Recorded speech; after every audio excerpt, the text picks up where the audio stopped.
from the desire for creating some long-term positive results.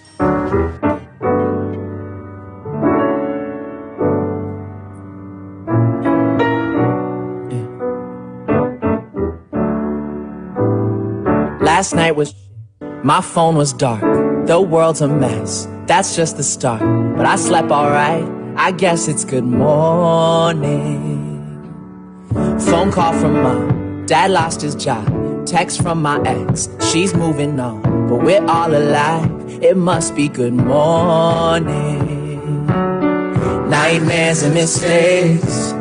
Swim around in this bed that I made. I know the past doesn't change, but we're pushing past it today. So get up, make some coffee, make some love, take a shower, do whatever, just get up. Cause the sun ain't gonna stop. If you're ready, if you're not, just get up. Today is all we got. Tomorrow might not come. So get up, so get up. Good morning. Look, throw on a shirt, the same old jeans. I swear my Vans, they're never clean, but I'm feeling new, cause it's a good morning. Look, it might be the day where nothing's right, might be the day that changes my whole life. You never know, they both start with good morning. Oh, nightmares and mistakes. We swim around in this bed that I made. I know the past doesn't change, but we're pushing past it today. So get up, make some coffee, make some love, take a shower, do whatever, just get up. Cause the sun ain't gonna stop. If you're ready, if you're not, just get up. Today is all we got. Tomorrow might not come. So get up, so get up. Good morning. So get up and wash all your fears away. Cause we got a world to change. You know a drought could start a way. It's never too late. See the beauty in simple things, all the hope that a sunrise brings. You can see it in everything if you just get up. Hey, take a shower, do whatever, just get up. If you're ready, if you're not, just get up. Today is all we got. Oh, so get up, so get up. Good morning. Oh, make some coffee, make some love, take a shower, go and run, do whatever, just get up. Cause the sun ain't gonna stop. If you're ready, if you're not, just get up. Cause today it's all we got. Tomorrow it might not come, so get up. On this day in Nigeria, soldiers from the army of General Obasanjo raided the communal home of singer Fela Anikulapo. Fela's mother was thrown from a second-story building and later died from her injuries. The compound was burned and a fire brigade was prevented from reaching the site. Fela wrote the song Coffin for Head of State to describe how he and his followers carried her coffin to present it to General Obasanjo. Also in 1997 in Algeria, Islamic militants shot and burned to death 33 people south of Algiers. Meanwhile, the government passed a law that banned political parties based on religion, language, and regionalism. And in 2002, the EU ordered home from Zimbabwe its 30-member observer team and voted to impose sanctions, which included cutting off $110 million in aid, a ban on travel to the EU by Mugabe and 20 cabinet ministers, and freezing of assets. And finally, in 2004, the United Nations said it will redeploy 4,000 of its forces to Congo's volatile northeast, where peacekeepers had come under fire from rival ethnic militia fighting for control of mineral riches. And that's how we end today's edition of Today in History. Join us tomorrow for more historical facts.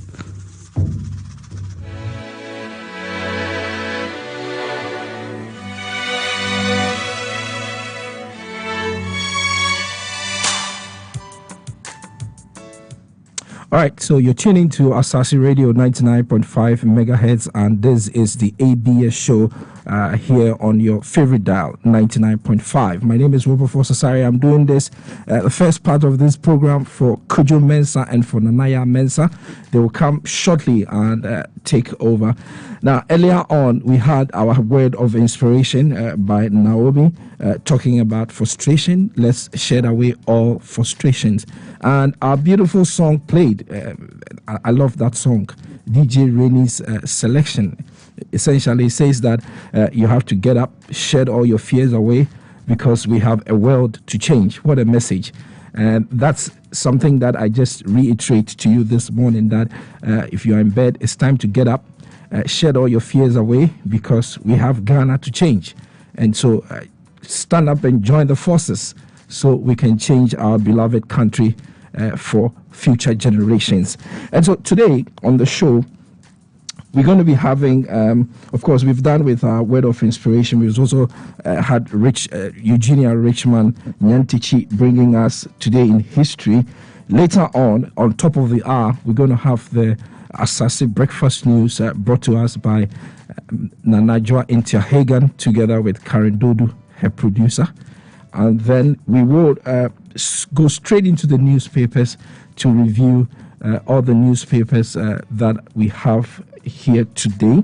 And after the newspaper review, of course, we're going to have Peter Nkoma from the Daily Dispatch. He's the deputy editor of the Daily Dispatch newspaper. He will join us for the newspaper review. And of course, myself will be in there for the review. Now, after the reviews of the newspapers and all that, we'll have sports with Victor Achutamaklo. Bring us sports details, all the happenings in the world of sports will be here. I'm told that Serena Williams has crashed out of the Australia Open. Is it Australia Open, DJ? Okay, yes. So Victor will bring us all those details.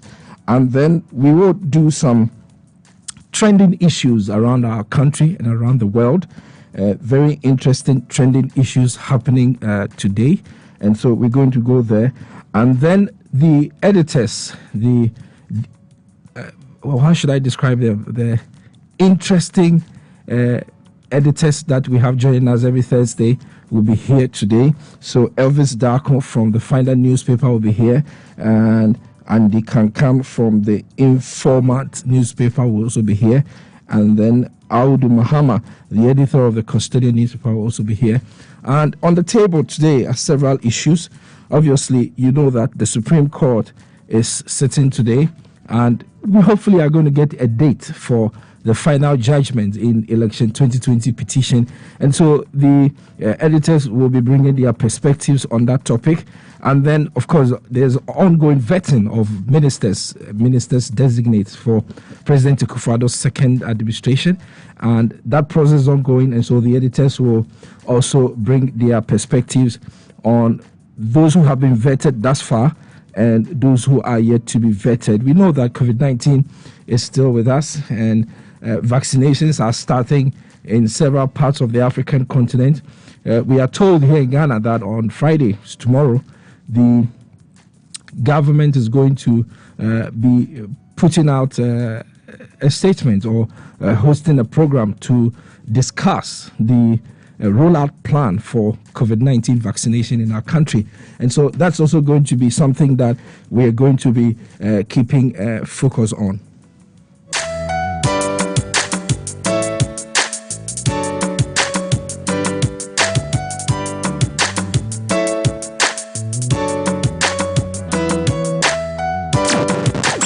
Asaase Radio 99.5.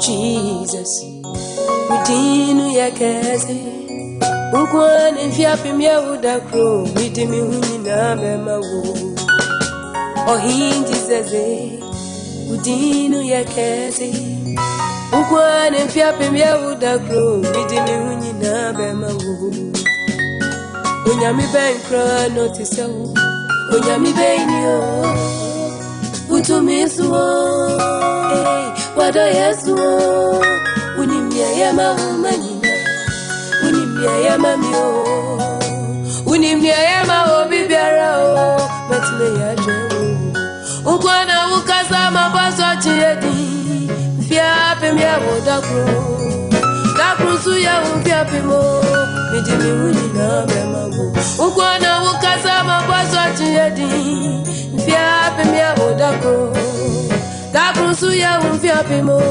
Midini uni na bemamu Onyami beni Debia oyadi kufro Nado yesu o mane matodo nitumisu Onyami beni Debia oyadi kufro Debia nado ya doso mane matodo nene nyamsu Onimnia ya mani menyina Onimnia ya mawo Onimnia ya mawo Suna wajaino Onimnia ya mani menyina Onimnia ya mawo Onimnia ya mamiso Suna wajaino Okaza mapaso chiyedi Bible simfia pemia ni dakro Dakro suya ni fia pimo Fa umbonu iyo Okaza mapaso chimfia pemia ni dakro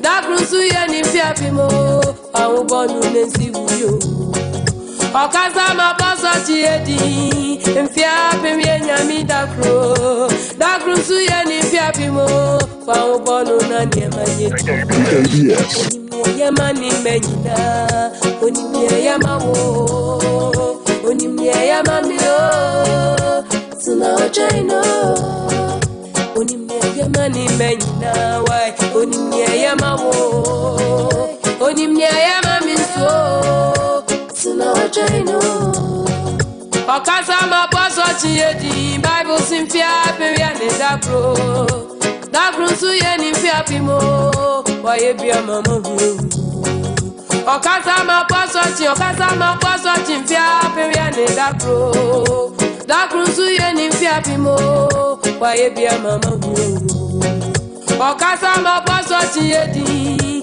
Mfia pemia ni dakro Dakro suye ni fia pimo Ema wabamu Okaza mapaso chimfia pemia ni dakro Dakro suye ni fia pimo Ema wabamu Misi onimnia ya mani menyina Wai onimnia ya mawo Onimnia ya mamio Suna wajaino Onimnia ya mani menyina Onimnia ya mawo Onimnia ya mamiso Suna wajaino Magachimi Emirami hununu What did that process on my bravo When yami bankurani Nani muya mama say Fawureshani muna besi sawa brava mawo Onimia ya mani menyina Hey Tuna wajaino Onyami beni Debia we yadi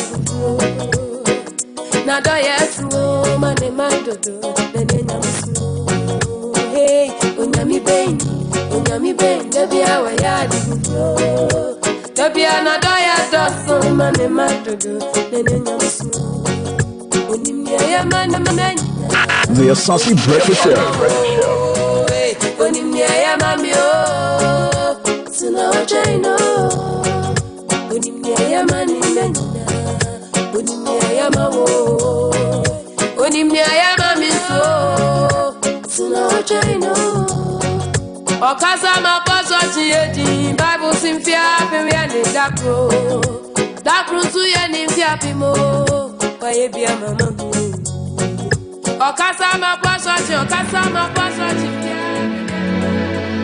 The Asaase Breakfast Show.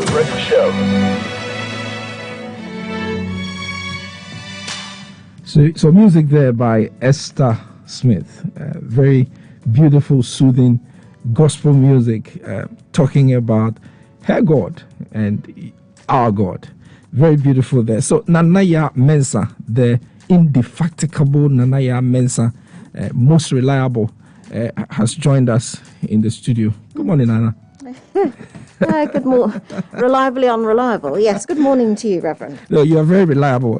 It's just that when you are coming from home, the traffic situation and all that. So, in terms of reliability, nobody can doubt that. It's very kind of you, Reverend. Good morning to you. How was your night? Well, very well. I woke up with Kojo's announcement. He says his car won't start. So I'm telling everybody to know Kojo's car won't start, but he's on his way. I think we've gotten him an Uber. So very soon he'll be here. It's so terrible when that happens. That happened to me the other day because, of course, I think the car that Mr. Al Hassan fame brings me to work in is a manual, so it doesn't give you any indication when there's a problem with the battery. He just went like that one morning and it went... and there was some very interesting pushing that went on involving the two ladies of the house and Mr. Al Hassan down a non-existent slope to the end of the road. Magically, they got me here somehow. Yeah, I know that kind of sound. When you are sparking the car and you just... And you know, you turn off the ignition and try and turn it on again. I believe that it's happening, but every time you do it goes like... All right, so that's Nanaya Mensah. I told you about her a short while ago. All right, so let's just go through the headlines quickly on the newspapers. Yes. So I start with Daily Graphic. It says, extend compulsory retirement age. Minister designate makes case for sustained pension scheme. And so that's Daily Graphic. And in the Ghanaian Times, health alert, Ebola virus scare.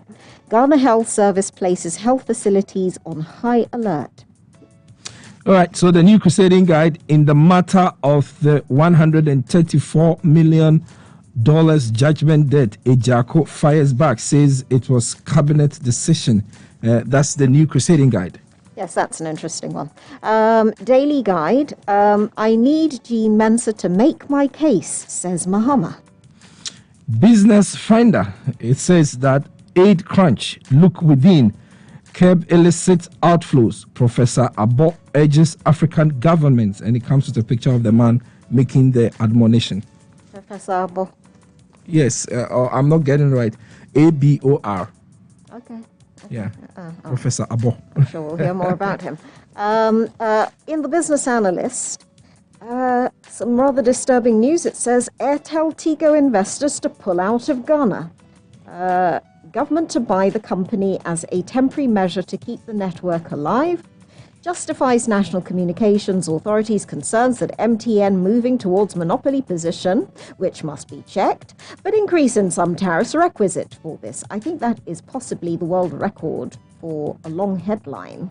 And of course, this story we knew a little about earlier on when Airtel Tigo ran into some trouble. At the end of last year, and the government took, I think, a majority stakeholding in the company. Yeah. So it's not surprising that eventually they may have decided to wind up their investment, and possibly the government will become the sole share owner.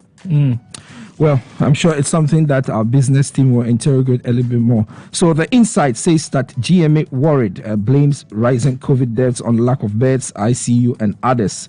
That's the Insight. In the Daybreak, the main headline, 3 years on, Zongo murder cops yet to face justice. That's a sad story of the shooting incident in Mansour Quanta, where I believe a number of men were shot dead. I'm trying to remember, was it 8 or 18? I've got a vague memory of that.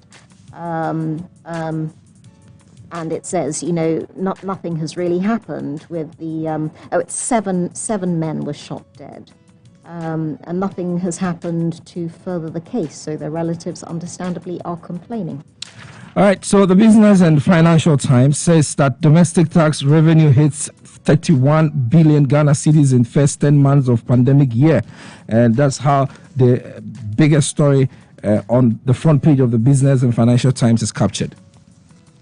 In the Daily Dispatch, the battle for NPP's General Secretary post. Isn't it amazing? You know, we've just gone through one election, but people are so desperate for the next one to come along. So there's already some speculation about who's going to go for internal positions on the National Executive of the NPP. And the Daily Dispatch says Mustafa Hamid and Opare Ansah to face John Boedu. That's in the race for the General Secretaryship of the New Patriotic Party. That's in the Daily Dispatch. All right, so the Daily Dispatch story, interesting one. I'm sure we get to talk about it. The NPP has a lot of history when it comes to its leadership positions and flag bearership issues and all that. And I think that their history should guide them, isn't it, Nana? One would hope, but you never know with the NPP. I know, right? Okay, so the Daily Statesman says that cite Dr. Yene for contempt of court. Nana B urges Supreme Court. And that's a development that came up 2 days ago when the Supreme Court gave its verdict and Dr. Yene decided to go overboard, in my personal view. So that's predetermined agenda.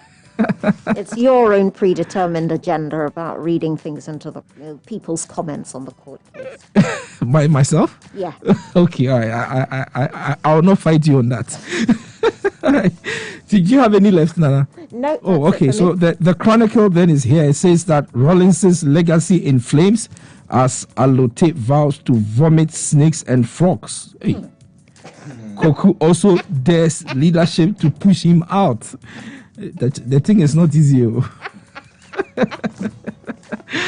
right, so those are... No, you can't just leave that hanging. What is that about? I don't know. Honestly, don't know.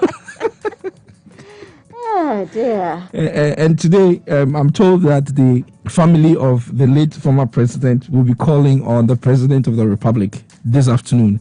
I'm sure they are going to go through the protocols, registering their sincerest thanks to the state for all that. So they are calling on the president later this afternoon at the Jubilee House.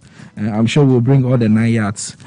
All right, so I check with your time. It is 57 minutes past the hour of 5. We started this show at 5:30, and in 3 minutes' time, the news team from the Elizabeth Ohene newsroom will join us with news updates on happenings in our country. And then on the downside of the news, we're going to go straight into the newspapers. Nanaya is here. I wanted to say in relation to what you just said, and, you know, on the sad point of death, not to put too much of a downer on people's mornings, but yesterday was another sad day. Mm-hmm. I believe we lost a fairly high-ranking state agency official in connection with the railways. He will be sorely, sorely missed. He's also a link to the Dankwa Dumbubusia tradition of the National Patriot, or the New Patriotic Party. And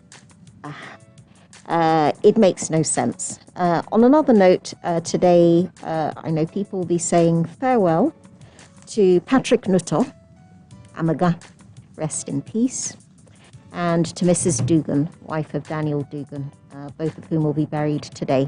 COVID-19 is real. Don't toy with it, please. Yeah, so earlier you were talking about Richard Dombo, and may his soul rest in perfect peace, really. We thank God for his life. He's lived an interesting life, and now he's gone into eternity. And so may his soul rest in perfect. Nanajwa Intiahagen is in the studio. Nanajwa, before the news. Yes, good morning. How do you do? How do you do? I nearly said I'm doing fine. So if you're having doubts, that is Nanajwa Intiahagen. She's our news anchor for our morning news. She's ably supported by Karen Dodu, Miss Karen Dodu. Miss, not Miss. All right, so please stay tuned. The news will be up shortly.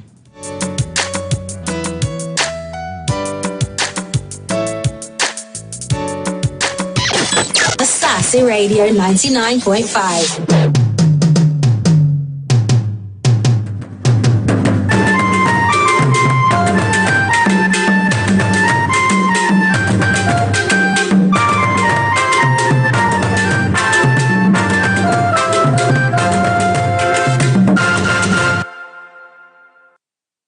It's 6 o'clock. Hello and welcome to the Asaase Breakfast News.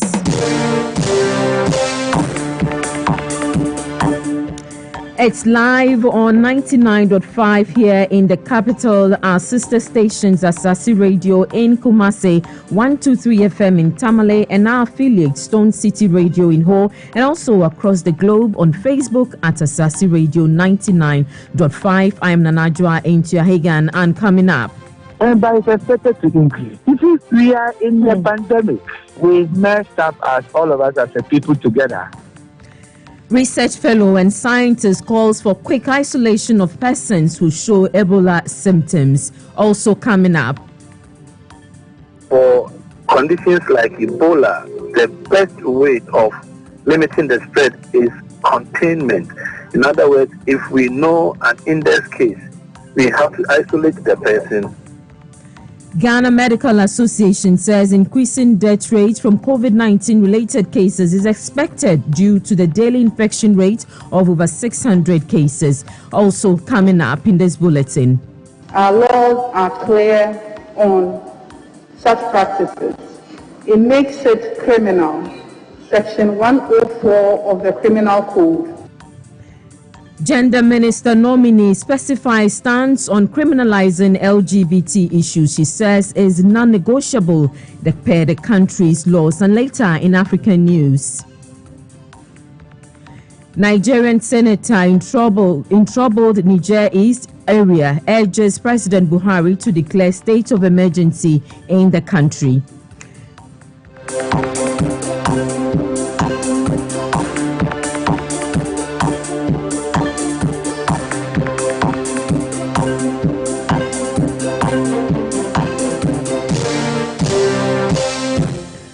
Thank you for joining us now to our first story, and we begin with health issues because the Ghana Medical Association GMA says it is not surprised that the country is witnessing increasing death rate from COVID-19.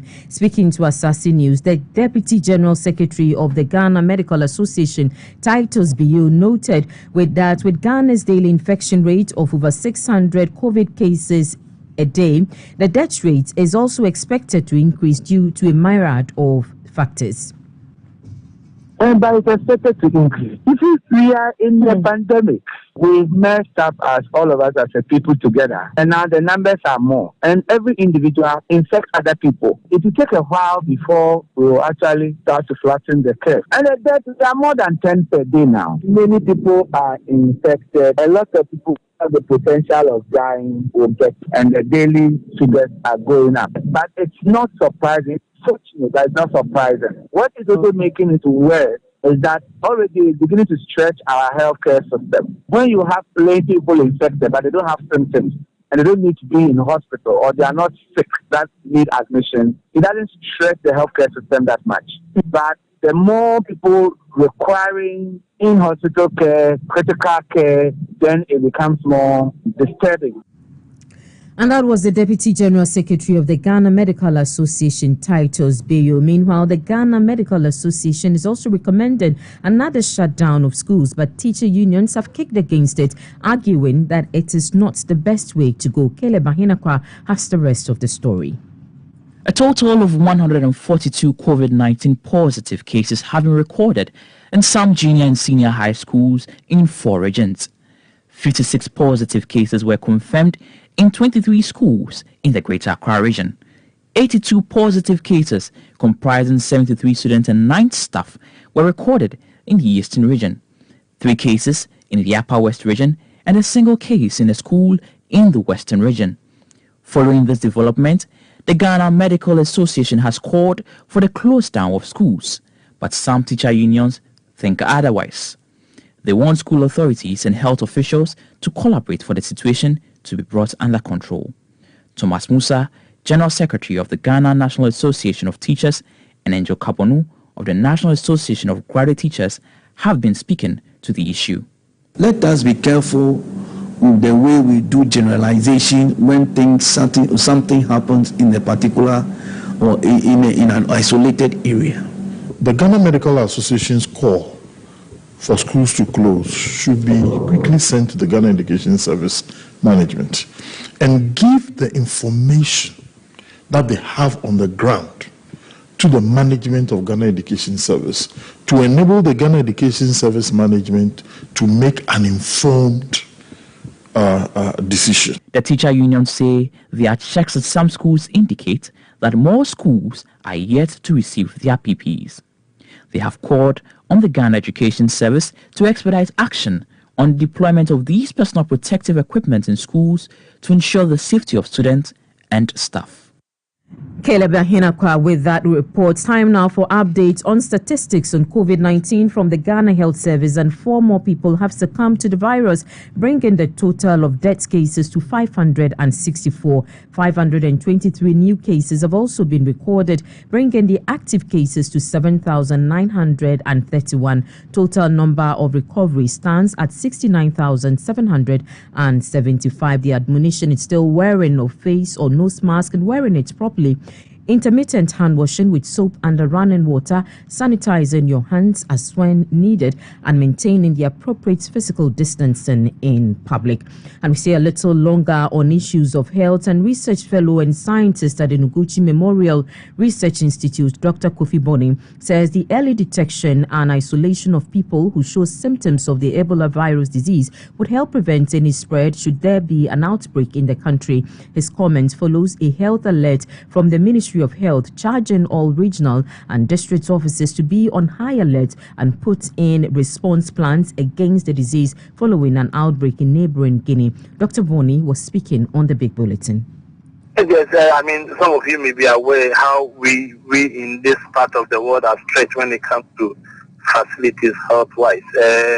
Already we are having cases of COVID in our hospitals. Most of the facilities are getting stretched. And for conditions like Ebola, the best way of limiting the spread is containment. In other words, if we know an index case, we have to isolate the person so that we'll more or less limit the spread. And that was research fellow and scientist at the Noguchi Memorial Research Institute, Dr. Kofi Boni. Now to an update on the ongoing election 2020 petitions as the Apex Court resumes sitting this morning. I'm joined by editor legal and political desk Wilberforce Asare. Hello, Wilberforce. So good morning. The court resumes sitting for hearing of the substantive case as councils, I believe, have submitted their closing submissions or arguments as directed by the court. What else are we to expect in courts this morning? Well, okay, so Nanajo, I checked at the registry of the court yesterday, and there is no indication yet that the parties have filed their closing addresses simultaneously as ordered by the Supreme Court. But what we do know is that the petitioner has filed an application to review the decision of the Supreme Court with regard to its ruling when it upheld the decision of the EC not to adduce any further evidence. So we're expecting that the Supreme Court today will hear that review application, and then after that, the court will set a date for its judgment. So the final judgment in the election petition, whether or not the parties have filed their address, I'm sure the court is going to go ahead and do what it's supposed to do. Thank you very much, Wilberforce. I told they will be in court today, and that was editor, legal and political desk here at Asaase Radio. He will bring us up to speed on events at the court as we resume our coverage of the election 2020 petition this morning. Now, the Minister nominee for Gender, Children and Social Protection, Sarah Adjua-Safo, says the controversial issue of lesbians, gays, bisexuals and transgender per Ghana's statutes, it's unlawful and has no place in the country's cultural setting as well. Referencing Section 104 of the Criminal Code to buttress her point, the gender minister nominee specified that having a natural carnal knowledge with another person is a criminal offence and must be seen as such. Thank you very much, Mr. Chair. Mr. Chair, the issue of LGBT is an issue that when mentioned, it creates some controversy. But what I want to say is that our laws are clear on such practices. It makes it criminal. Section 104 of the Criminal Code prohibits one from having unnatural carnal knowledge with another person. So on the issue of its criminality, it is non-negotiable. On the issue of our cultural acceptance and norms to these practices. And that was the Minister Designate for Gender, Children and Social Protection, Sarah Adwoa-Safo. Well, Minister Designate for Employment and Labour Relations, Ignatius Bafui, also says the ministry created 3 million jobs in the last 4 years. Mr. Bafui was Minister of Same during the first administration of President Akufo-Addo. He made the comment when he appeared before Parliament's Appointment Committee yesterday. To have the details, I'm more than willing to. And Chairman, another clarification: the 3 million jobs, public sector or private sector, or a combination of the two? Combination of all. Mr. Chairman, the nominee said in September the government has created 3 million jobs. On 13th August, the Vice President also said that the government has created 2 million jobs. 2 million jobs. 13th August. That was what the Vice President said, that the government has created 2 million jobs. And you're also saying that in September. Well, I don't know, and I'm not aware of what you're talking of, but I have officially turned out the 3 billion jobs, and I will be prepared to defend the 3 million at any point in time, that when I get the opportunity. And you promise, Chairman, you promise you will make the document available to us? Maybe even by the close of the day, I will. You had the Minister Designate for Employment and Labour Relations, Ignatius Bafui, answering questions when he appeared before Parliament's Appointment Committee yesterday. Well, Ministers Designate for Fisheries and Aquaculture, Hawa Kumsin, and Minister Designate for Information, Kojo Opon-Nkrumah, are expected to appear before the Appointment Committee to be vetted today. Stay tuned to Asaase News as we bring you live coverage of the vetting as well. Now, still staying. Well, let's now do some stories from other parts of the continent. And Nigeria's former Vice President Atiku Abubakar says Nigeria must stop rewarding criminality, warning that doing so will result in some crimes being perpetrated.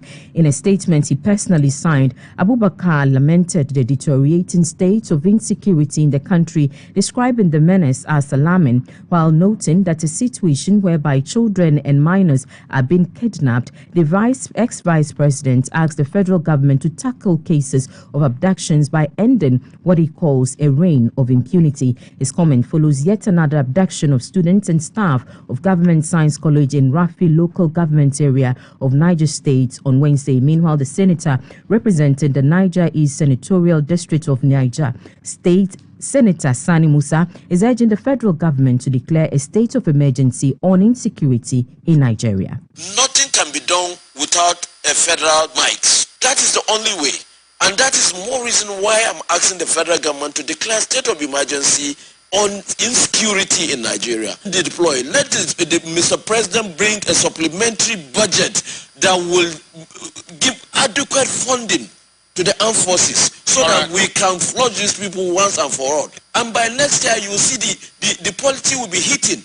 And with the insecurity in this country, I'm telling you what our elders are talking about, disintegration, what our elders are talking about, the drums of war coming. And you heard Niger East Senatorial District of Niger, Sani Musa.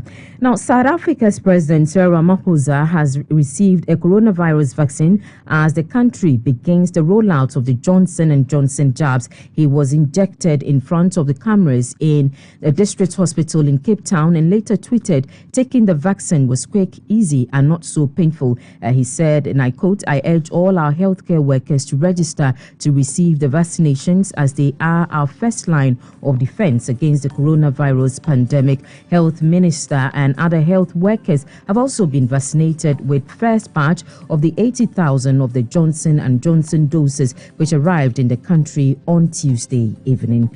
And that will be it for the Asaase Breakfast News. I'm Nanajwa Entiahagan. A recap of our headlines. Gender Minister nominee specifies stance on criminalizing LGBT issues. She says it's non-negotiable per the country's laws. Research fellow and scientist calls for quick isolation of persons who show Ebola symptoms. And in African news, Nigerian senator in troubled Niger East area urges President Buhari to declare state of emergency in Nigeria on insecurity. There is more news at asaaseradio.com. The ABS continues. Good morning.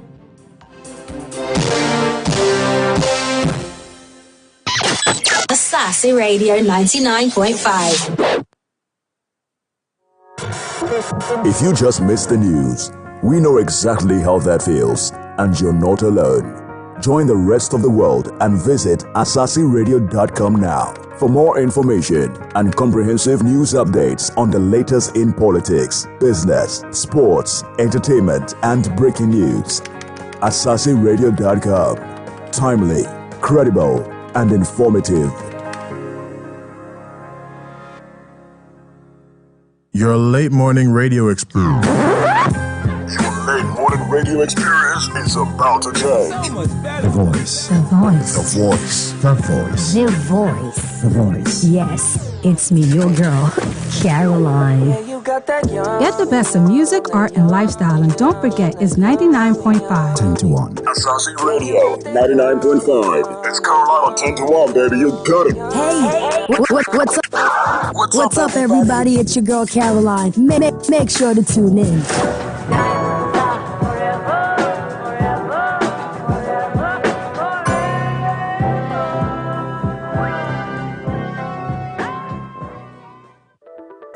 Asaase Business Roundtable is a conference of experts on business, finance, and economic issues broken down into digestible bits. Make a date with our expert, panelists, and seasoned guests every Thursday evening at 7 p.m. with me, Prince Moses, your host on Asaase Business Roundtable, where we mean serious business. Town Hall Talk on Asaase Radio 99.5. Informed questioning, researched analysis, issues-based discourse, and insightful conversations with leadership. Town Hall Talk is on Fridays from 5 p.m. with repeat on Saturdays 7 a.m. to 8 a.m. on Asaase Radio 99.5. From public, private to corporate, academia and technocrats, Kofi Aboche puts authority to text and query and assesses Ghana through all forms of leadership. Town Hall Talk with Kofi Aboche is also streamed live on asaaseradio.com and on Facebook at Asaase Radio 99.5. You can join the conversation. Beg, reduce the brightness on your screen. Let's chat, Kakra. We come into your offices, homes, and cars with great interactive radio. It's for you, between hours on Asaase Radio 99.5 with great music, jokes, office confessions, and fun quizzes. In a race, if you pass the person in second position, what position are you in? Oh, first position. Oh, you pa.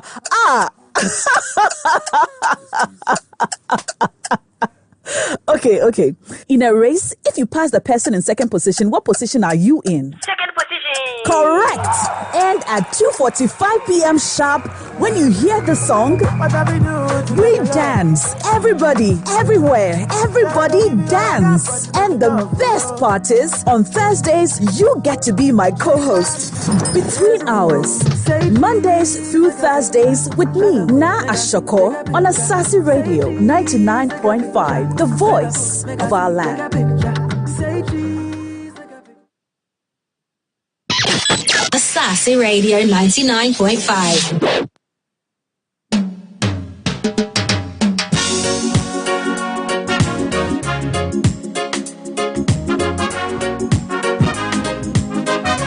The Asaase Breakfast Show. ABS. Asaase Radio 99.5.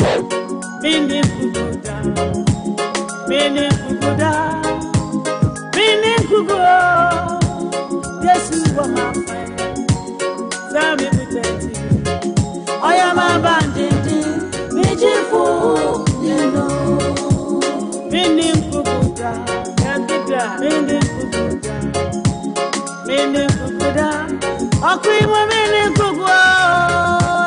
Yes, you are my friend. Tell me, pretend to me. I don't know my band, make it for you know. Yes, you are my friend. Tell me, pretend to me. I am a band, make it for you know. Yes, you are my friend. Tell me, pretend to me. I don't know my band, now make it for you know.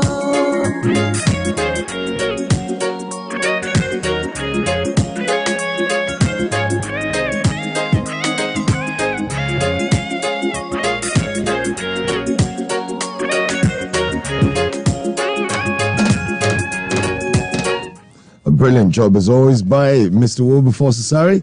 So, interesting developments in Karen Dodu's life, obviously. She is described as a Ms. and a Miss, depending on where you sit. Anyway. There wasn't a discussion. I was just making a You will understand it one day. So Wilberforce... So Kojo Mensah is here, and a powerful guy, very, very, very powerful. And he says that his car terminal. Why are you cracking up, DJ Ronnie?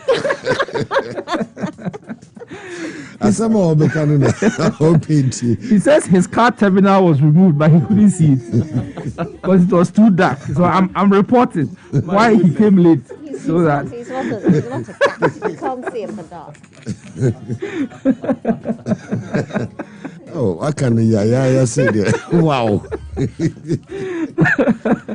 All right, so I think we'll go straight into the papers, Kojo. Yeah. All right, so we have 13 newspapers, 13 of them. And so I have taken 4 and I've given the rest, the 3 of you, 3 each. So today I'm doing more of the work. You have to clap for me now. Okay, all right. So we start with the New Crusading Guide. And the New Crusading Guide says that in the matter of the $134 million judgment debt, Ejako fires back, says it was cabinet decision. And Akufo-Addo creates 3 million jobs, employment minister designates. He said that yesterday when he appeared before Parliament's appointment committee. So that's the New Crusading Guide. And my first paper is the Ghanaian Times newspaper. Health alert, Ebola virus scare. GHS places health facilities on high alert. COVID-19 update. Death toll shoots up to 561. Active cases now 7,866. Ghana loses $19.8 million through fraudulent activities. That's the Ghanaian Times newspaper. Yes, sad COVID facts. I think, in fact, since that newspaper headline was registered, the death toll has gone up by 4. In the Daily Graphic, extend compulsory retirement age. Minister designate makes case for sustained pension scheme. This is Ignatius Bafwewa, the Minister designate for Employment and Labour Relations, yesterday at his vetting in Parliament. And Ghana donates election materials to Niger. That's President Akufo-Addo in his capacity not only as President of Ghana, but I presume also as President of ECOWAS. And military will be phased out from police operations. That's Ambrose Derry, the Minister designate of the Interior, previously Minister of the Interior, at his vetting in Parliament yesterday. That's in the Daily Graphic.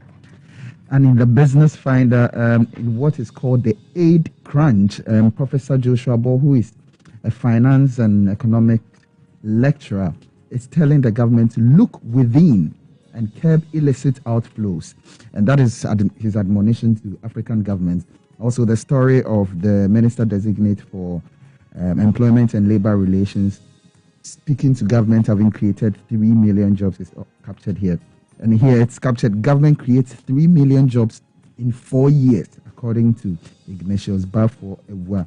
And finally, EcoBank, others support women-led businesses. That's the Business Finder.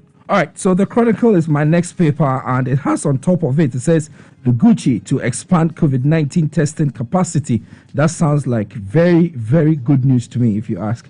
And the other lead story, or perhaps the biggest story on the front page, comes with a picture of Jerry Rawlings, the late former president of the Republic, Alote Jacobs, and Kuku Anyido. What the two of them have in common is that they are both embattled members of the National Democratic Congress, and they are saying that Rawlings' legacy in flames as Alote vows to vomit snakes and frogs, and Kuku Anyido also dares leadership to push him out. That's the Chronicle newspaper. Vomit what and what? Snakes and frogs. You. It's Chronicle duo. Charlie. The Insight newspaper. GMA worried. Blames rising COVID death on lack of beds. ICUs others. Energy sector faces collapse over debts. That's the Insight newspaper. The Daily Dispatch, which Peter may be able to tell us about in a little while. There seem to be some interesting two big stories on the future leadership of the NPP on two fronts. So the main headline, Battle for NPP's General Secretary Post. Mustafa Hamid, Opare Ansah, and Opare Ansah to face John Boadu, who's the current General Secretary, of course, of the NPP. So that's Mustafa Hamid, the immediate past Minister for Inner City and Zongo Development, according to the Dispatch, Daily Dispatch, in the race for the General Secretaryship of the party. And the other big NPP story, NPP will not allow Allen and Bawumia flag-bearer jostling to affect the government. That is a statement from John Boadu, just mentioned, the General Secretary of the NPP. And then the health alert from the Ghana Health Service. Ebola has been spotted in Guinea, and so we have to take care of that. That's in the Daily Dispatch. In the Business Analyst, Alpha Lotto is not among our legal digital lottery operators. That's according to the National Lotteries Authority. So all of those patrons of Alpha Lotto, please take due note. Also here, Ghana donates election materials to Niger ahead of runoff. So when you look at the story, it says Ghana has officially presented 100,000 units of election thumbprint pads to the Republic of Niger to support the latter's second round presidential election slated for Sunday, the 21st February 2021. But in an even bigger story here, Airtel Tigo investors to pull out of Ghana and government to buy the company as a temporary measure to keep the network alive. And also, government justifies NCA's concerns that MTN moving towards monopoly position, which must be checked, but increase in some tariffs are requisite for this purpose. That's the Business Analyst. I would want to talk about this Airtel Tigo MTN matter. It's an important matter because there are a good number of Ghanaians who subscribe to that network, and their interests ought to be protected. All right, so the Daily Statesman is my next paper, and it says that cite Dr. Ayene for contempt of court. And that's Nana B urging the Supreme Court. Nana B himself is a lawyer.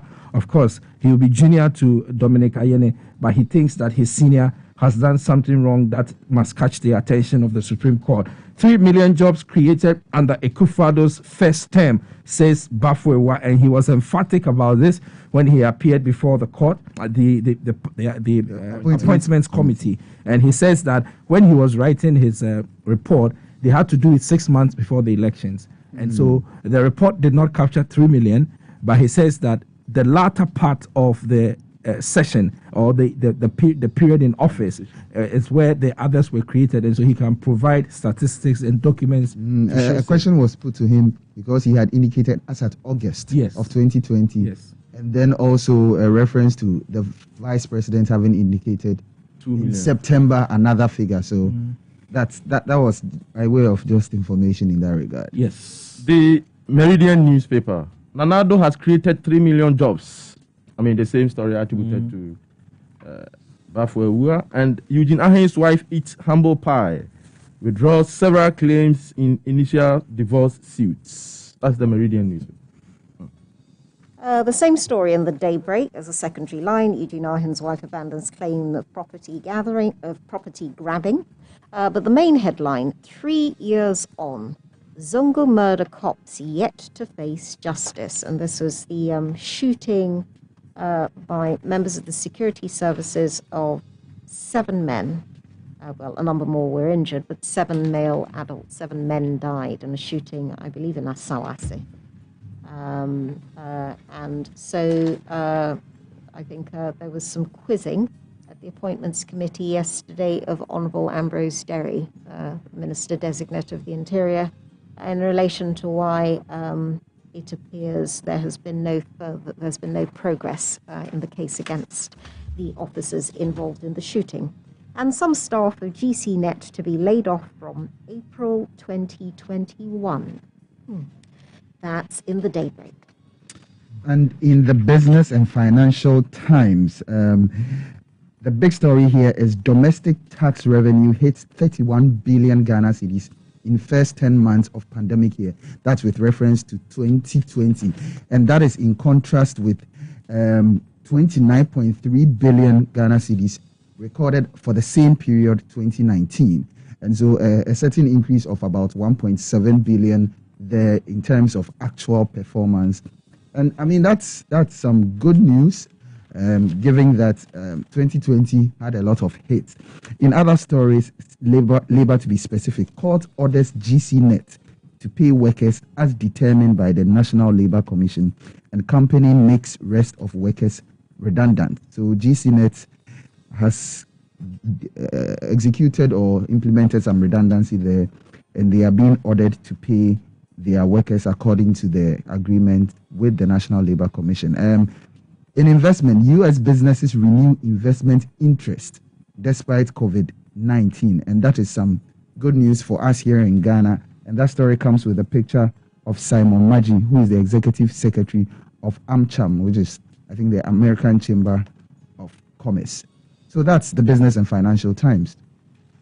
Okay, so the Daily Guide is the last paper that I have here and has interesting headlines there. I need Jean Mensah to make my case. That's according to John Dramani Mahama. And then court threatens to leave Obinim. Obinim is one of the popular pastors. He's facing some charges, and it looks like there's want of prosecution. And so the court is threatening there. And MPP starts membership or members registration.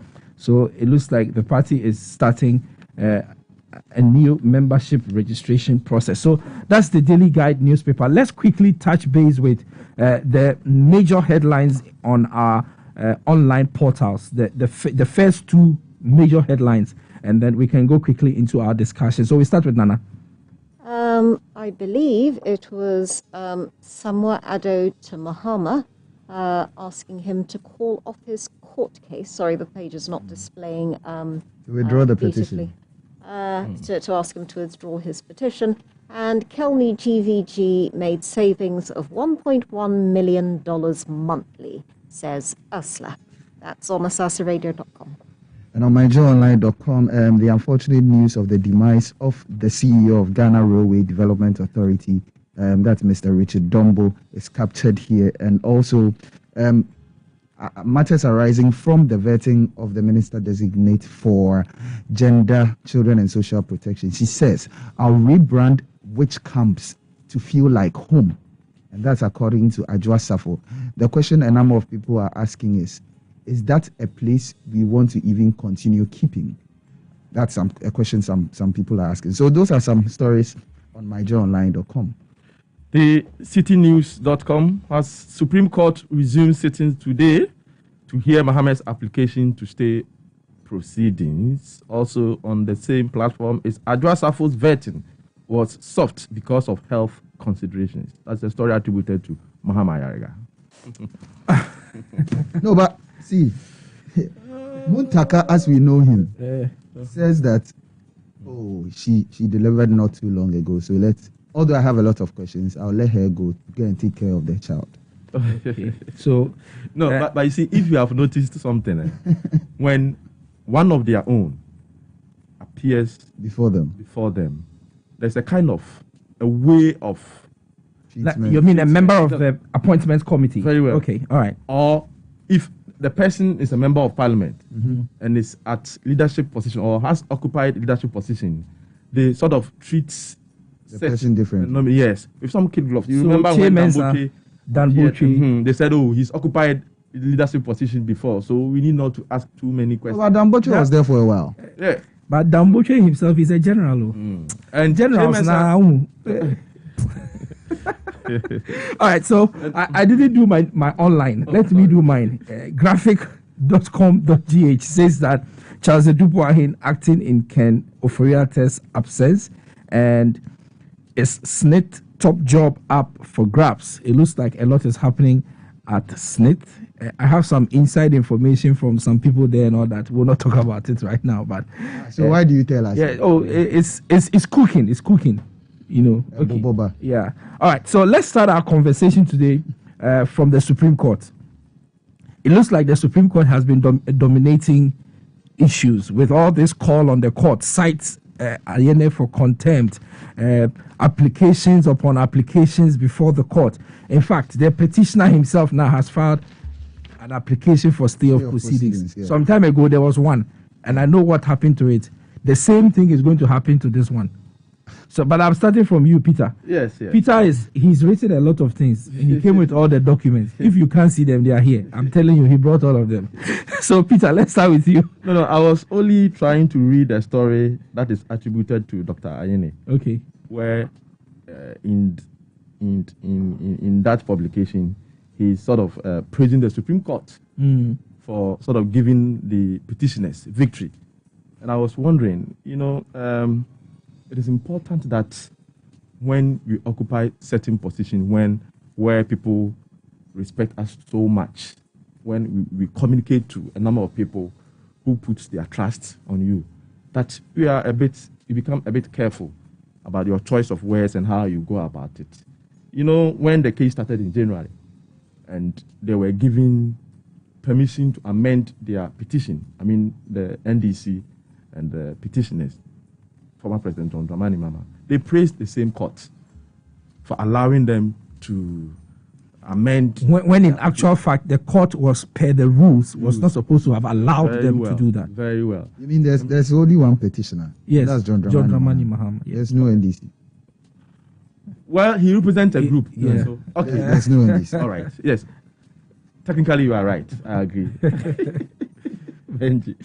You see, and so again, also remember when they wrote to the Supreme Court that they should telecast the proceedings live. Yeah. The Supreme Court granted. The same lawyers of the petitioner came out to praise. In fact, the Supreme Court did not even allow them to move that application because they said they had already made provision for it. So moved. there was no need to move the application. Yes. And you remember they made application to the Supreme Court again that they should be allowed to bring a third witness. Yes. Who and the Supreme Court granted that. Yes. They praised the Supreme Court after the court proceedings. Absolutely. When the witness statement was tendered and the respondent asked for 23 out of the 32. Yeah. And in the end, the Supreme Court gave them, the respondent, only 5 of the paragraphs to be struck out of their witness statement. They actually referred to that judgment as victory. Yeah, it was monumental victory. Yes. And on many of the platforms that they got, they praised the Supreme Court for that position. Mm-hmm. Now, if on one account, on occasions, 2 or 3 occasions, you praise the Supreme Court for giving you what you desire, and if for some reasons also you are not giving your plea or request to the Supreme Court, I don't see why you should refer to the Supreme Court and the members there as having a predetermined agenda against the petitioner. That is wrong. And so, and until some of these things are brought to book or sort of asked to stop by the Supreme Court, it will continue. Mm-hmm. You see? So I will not be surprised that at least some direction is given by the Supreme Court as the way forward, how the people should try and explain or speak to the decisions taken by the court. The actual case is getting interesting. because for me, I was surprised that the petitioner went to court with a strategy, and you listen to them and the comments they usually make. They went with a strategy that, look here, yes, initially we said we have won the elections, but they thought of it and went to court with a decision that nobody won the elections. And if you remember, there was a viral video where some young men were recruited to go and look into their pink sheets. And in the end, they were praising and singing that they've gathered enough evidence to the Supreme Court. And they've gathered enough evidence that they are sending to the Supreme Court. In the end, they went to court with only their disagreement with the announcement or the declaration of the election itself by the EC chairperson. And then they also decided that, look here, we'll go to court with samples of the evidence that they have gathered. I would have thought that once you have enough evidence to prove that you have been cheated, you will take all the evidence that you have to the court. But they decided that they will have a strategy. They won't take the full evidence that they have, but they will take samples to the Supreme Court. That's their strategy. That's their decision. You can't fault them. That sounds like what you've been doing, research work. That's where you use samples. At the Supreme Court, you can't go with samples. Well, that is what they decided to do, and we can't fault them. Okay? Now, when you go to court with your sampled overvoting figures or padding of figures, and then the respondent says, okay, whatever you have told the court, I have nothing to add. Let the court decide based on what you have told the court. You say, no, you should be subpoenaed to come and testify. Okay, so you apply for a subpoena and it's been declined. And then you are asking for the court to reopen your case so that you subpoena the person again to come and testify. And so there are a whole lot of technicalities and misunderstanding in this whole thing.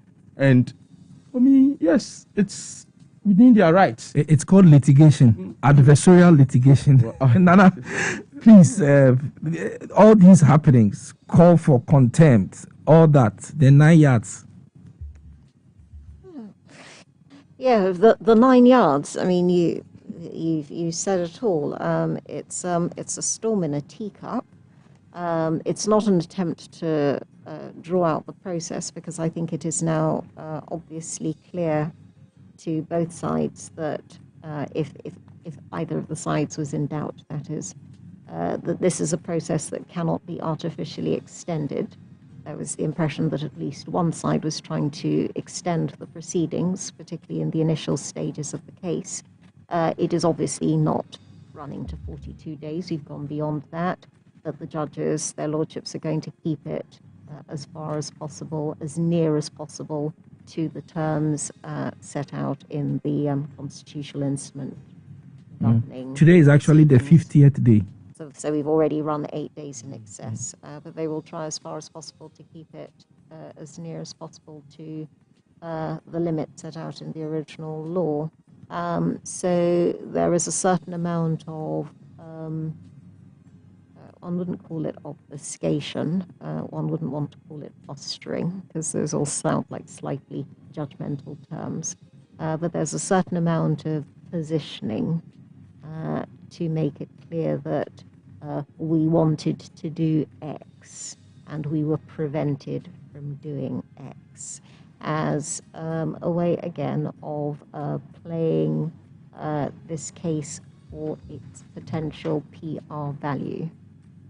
And one wouldn't expect the parties concerned to do anything less. Okay, Benji, what's your take? We are going to court. I mean, we are going to court.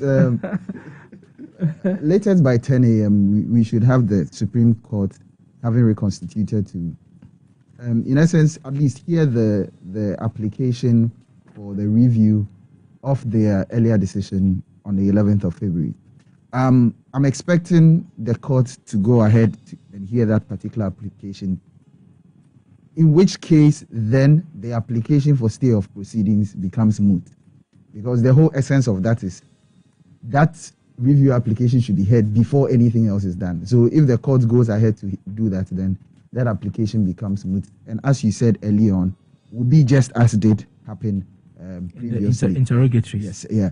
The other side of the conversation, which Peter has spoken to very well, is the fact that officers of the court speaking in ways that derogate the courts, and that clearly is unfortunate.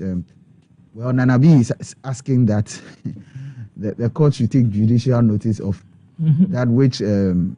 Ayeni said after the last sitting and act accordingly. Well, there have been a number of calls by different people, and clearly that particular statement, even if the court doesn't say anything in that regard, from the side of those of us out here, there's a clear sense that we don't think, and when I say those of us here, those of us non-lawyers who are just watching, who are seeing that it is not something which is good for our last line of defense as far as our democracy is concerned, that is our judiciary. So I think it's important that even if the court chooses to gloss over this particular one, all lawyers, all workers, or let me say, officers of the court should be circumspect when it comes to how they speak to matters, especially those that are still ongoing before the court. And it's important that we all take a cue from that. Yesterday, we had Ni Samuado now saying that given what has happened, I mean, he himself being an NDC lawyer, indicating that where it is now, John Dramani Mahama should withdraw his suit or the petition. I don't think at this point the court would even allow that. They will go ahead and adjudicate, given whatever has happened at this point in time. So for me, it's really about waiting for what the court will decide.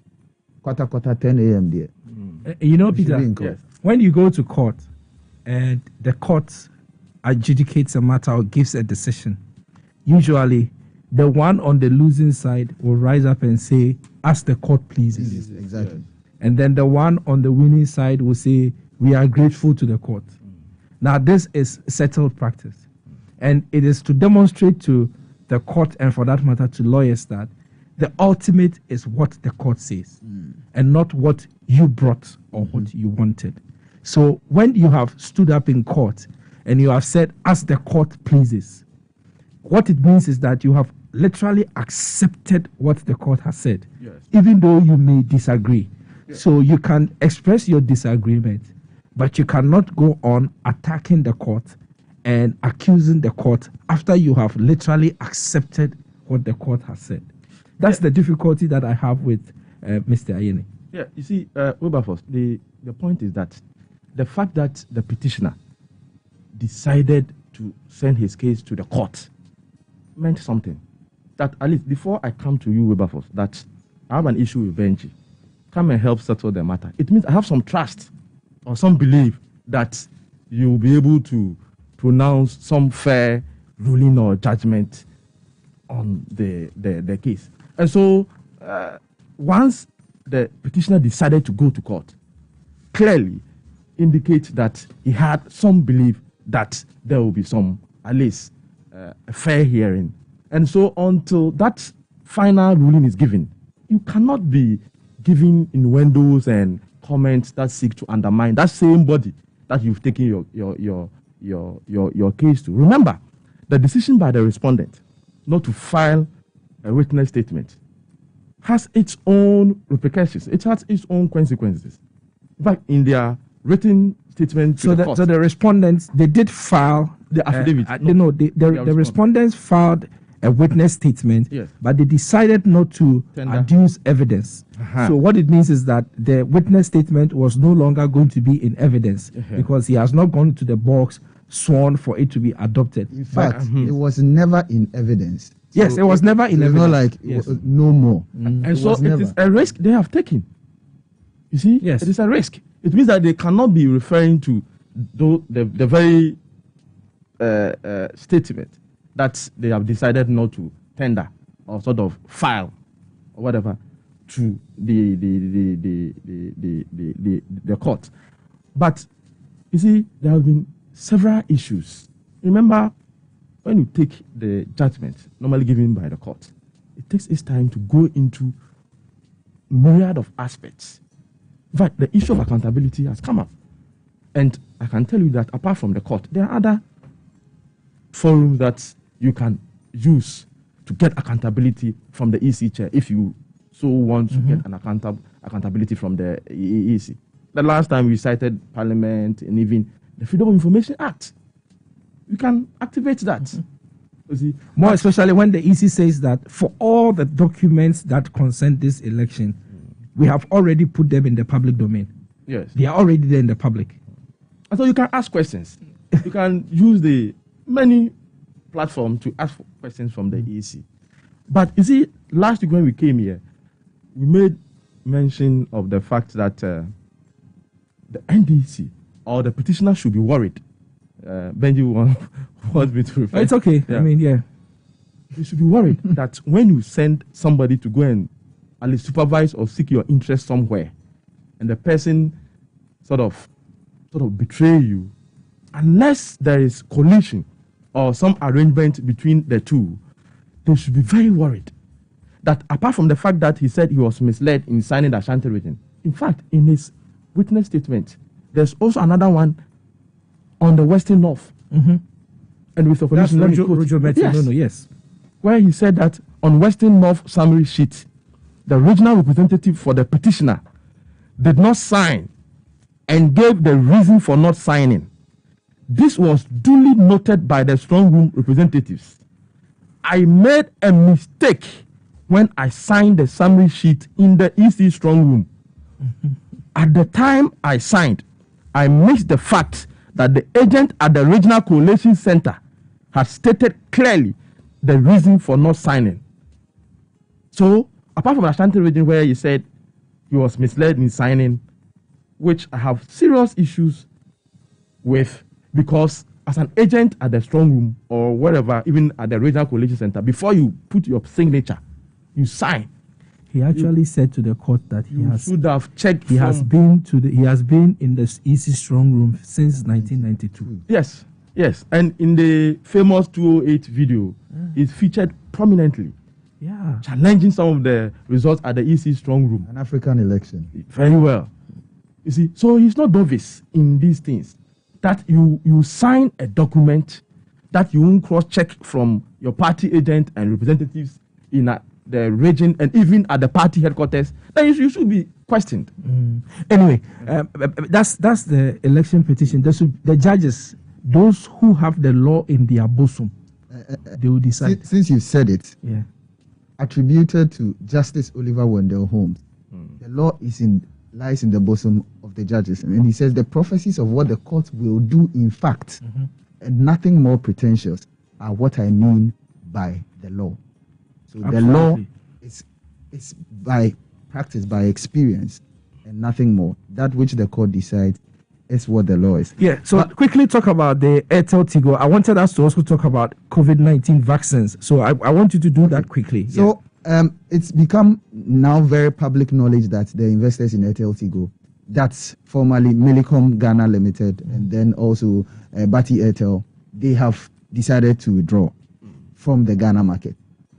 The government, being the other party of interest in that particular venture, is deciding to take it over temporarily until such a time where it finds a substantive investor who would want to take it over. But now it's the claim is it's giving credence to its quest to demonopolize the industry, for want of a better expression, in essence indicating that the kind of market share held by one of the players, MTN Ghana, according to the regulator, is not good for competition. The reason for which there should be some intervention of sort. And so now the strategy is being communicated by the NCA and has been elucidated by the Minister for Communication and Digitization designate, is to the effect that they want MTN to increase its tariffs so that the other players can also increase their tariffs to make some profit because they are making losses. So that we still have a situation where it's not just one particular player in the industry, because then the argument becomes, once it is just one player or that has that kind of dominance, then they can afford to engage in predatory pricing, where they can actually underprice and push the other industry players out of the industry.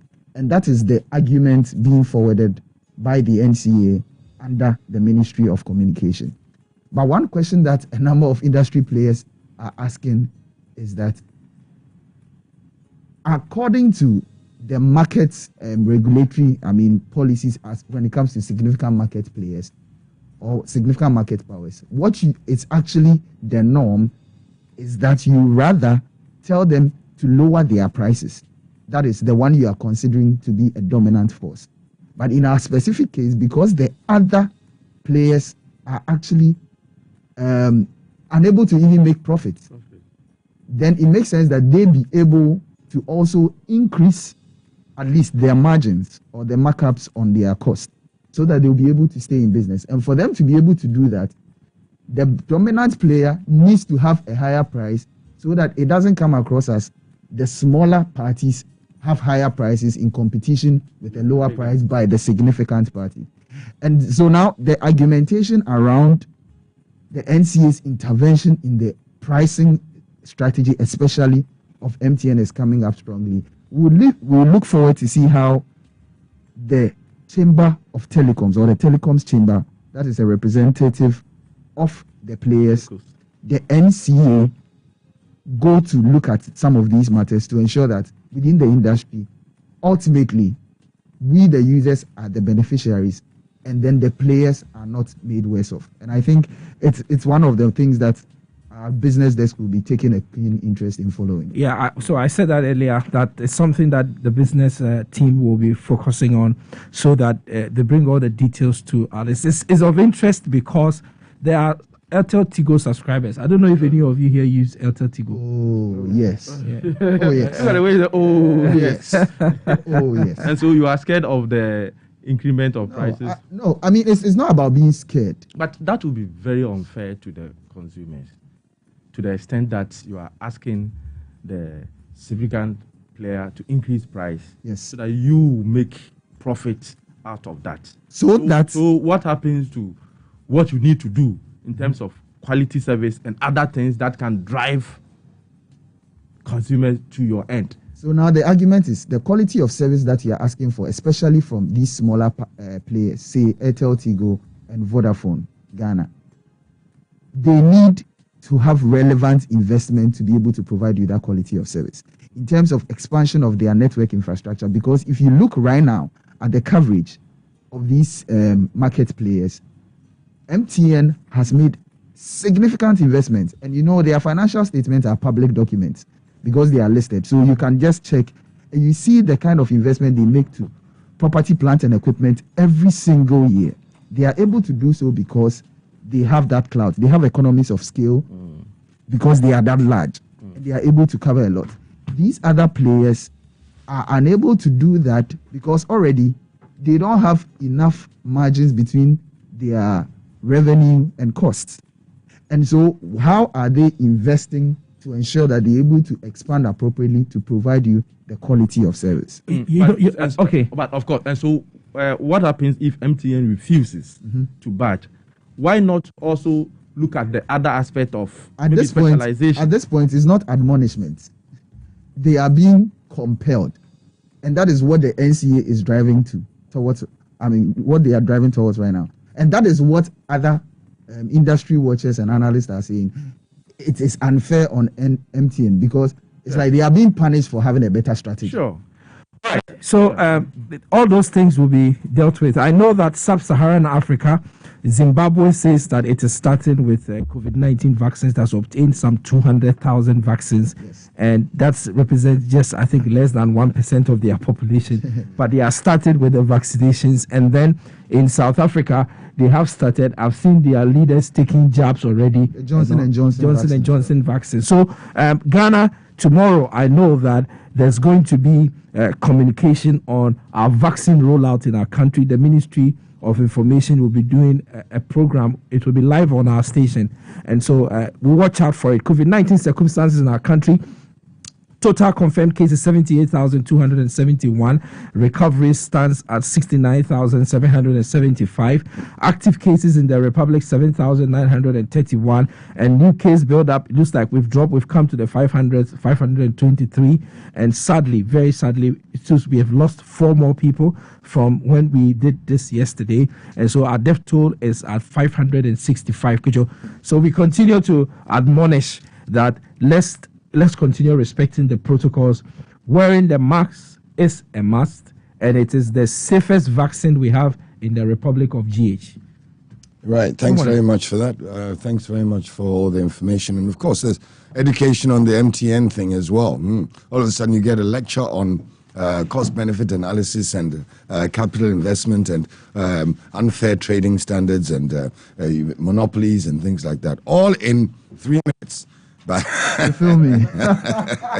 So thanks to the team for their insights in the newspapers this morning.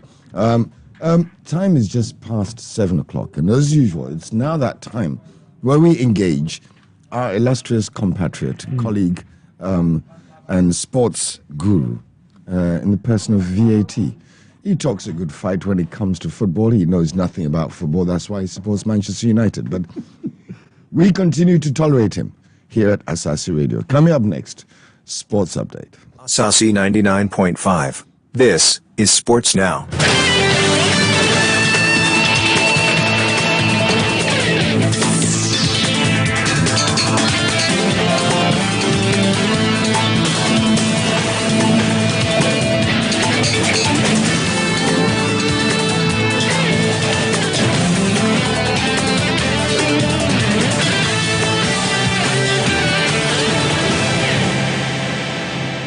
Good morning, welcome to the sports segment on the ABS Sports Now. We call it proudly brought to you in association with McDan Shipping Company Limited, your total logistics provider. Before we start, let me say happy birthday to the chairperson for the National Women's League Board, Madam Hilary Boatin, big fan of Asaase Radio and the contents from the sports team. We'll begin from the capital, where yesterday the national leadership of Hatfield Supporter Front, the National Chapters Committee, addressed the press and made some demands from the board of directors of the club. They are, as a matter of emergency, insisting and demanding that the board is reconstituted and some non-performing members of the board removed. And also, they're asking the board to immediately call for the annual general meeting, an event that has not been called in the past 3 years. They're also asking on the board chairman to immediately appoint a chief executive and a head coach to man the affairs of the club. Elvis Emanhese is the chairman of the National Chapters Committee. The National Chapters Committee, on behalf of supporters and other organs, i.e. Athletic, AUPA, is calling for the immediate reconstitution of the club's board of directors to make accommodation for stakeholder and minority shareholders and holding of the long overdue annual general meeting.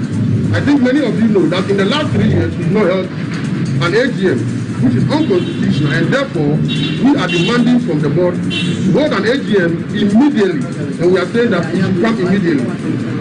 Secondly, the NCC demands an emergency meeting with the majority shareholders to brief on the current state and happenings in the club. NCC demands immediate consensus stakeholder meeting between the minority shareholders on one hand and other key organs of the club. The NCC demands an immediate appointment of a CEO, and that we cannot wait. We demand an immediate appointment of a CEO, and at least underline the word immediate, because we are going to take series of action after today. So we demand an immediate. The NCC, on behalf of the supporters, is demanding a first team local coach, and this should only be done in consultation with all stakeholders of the club to energize our support base. What we basically mean is that the board has done it on their own severally, And you and I know that in the last 11 years, we've not seen any result. Isn't it? It's not working. We are therefore demanding from the board that in this case, we want to be involved as supporters. If you become the CEO of our club, and you become the first team coach of our club. Well, a few hours later, the board of the club called the presser addressing some of these concerns raised by the leadership front of the supporters. One of the speakers at the press conference, Dr. Nyahu Tamaklu, a board member, also tried or attempted to calm nerves by assuring fans that the club will hold an AGM in June 2021 and is also taking steps towards the hiring of a first team coach. The players informed the board that he had earlier met with the coach. The board wishes to inform all supporters and especially shareholders that all arrangements are far advanced to hold an annual general meeting in June, where issues such as reconstitution of the board will be addressed. Shareholders are therefore being advised to take note and make sure they attend and participate in the decision-making process. The board also wishes to inform supporters that it intends to make a rights issue of shares immediately after the AGM to enable those holding shares buy more shares and also new investors to buy. We will therefore appeal to our supporters and the general public to remain calm while we try to get replacement for the head coach and the goalkeepers trainer immediately. Meanwhile, there were some hot words also for the departed coach Costa Papich, who's left the club in the lurch after just 78 days in charge. Dr. Nyahu Tamaklu says that some of the claims Papich has made since leaving his post are untrue. He points to a meeting that the playing body had with the head coach, accusing him of favoritism and being inconsistent in his player selection. The players informed the board that he had earlier met with the coach and informed him that the problem in the team was him. I'm quoting what the players said. And that they were not happy with his selection. An inconsistency in the team. As to his response to them, they said he did not say anything.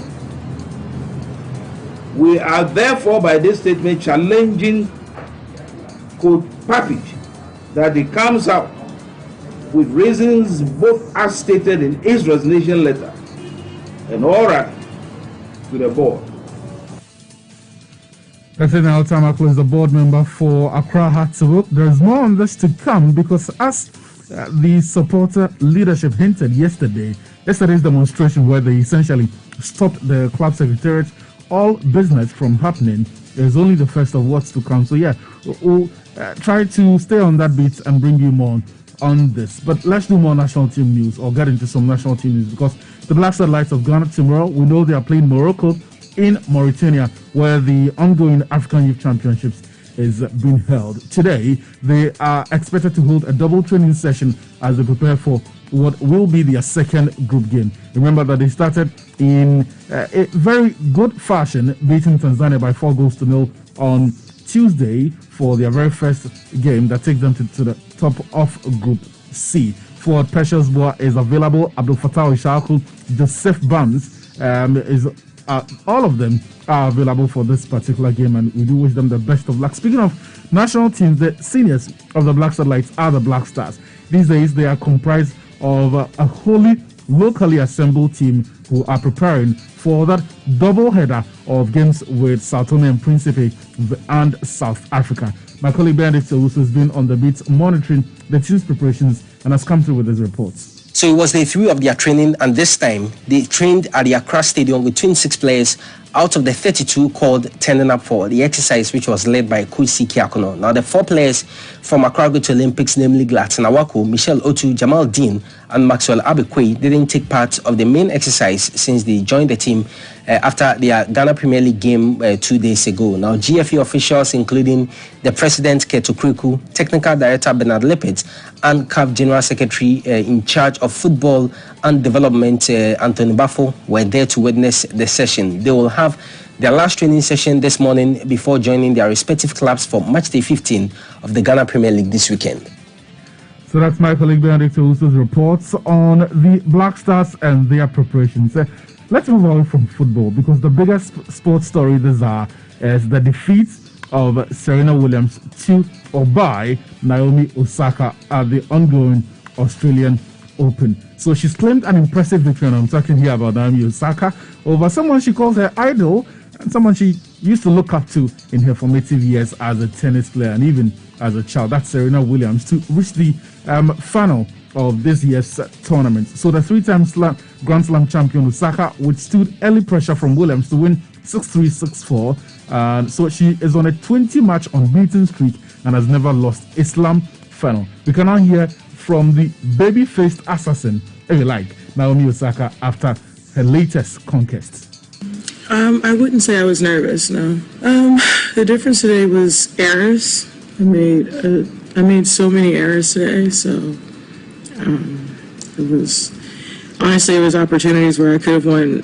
I could have been up 5-love, and I just made so many errors. So yeah, but I had a lot of unforced errors, so it was a big error day for me today. Go ahead, Nick. I don't know.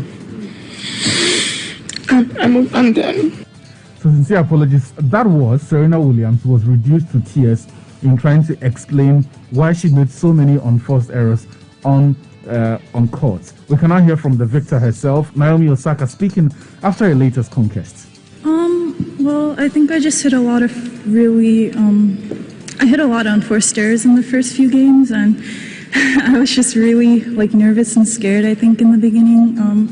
And then I sort of eased my way into it. And for me, I think the biggest thing is just having fun. And it's the first day having the crowd in a while.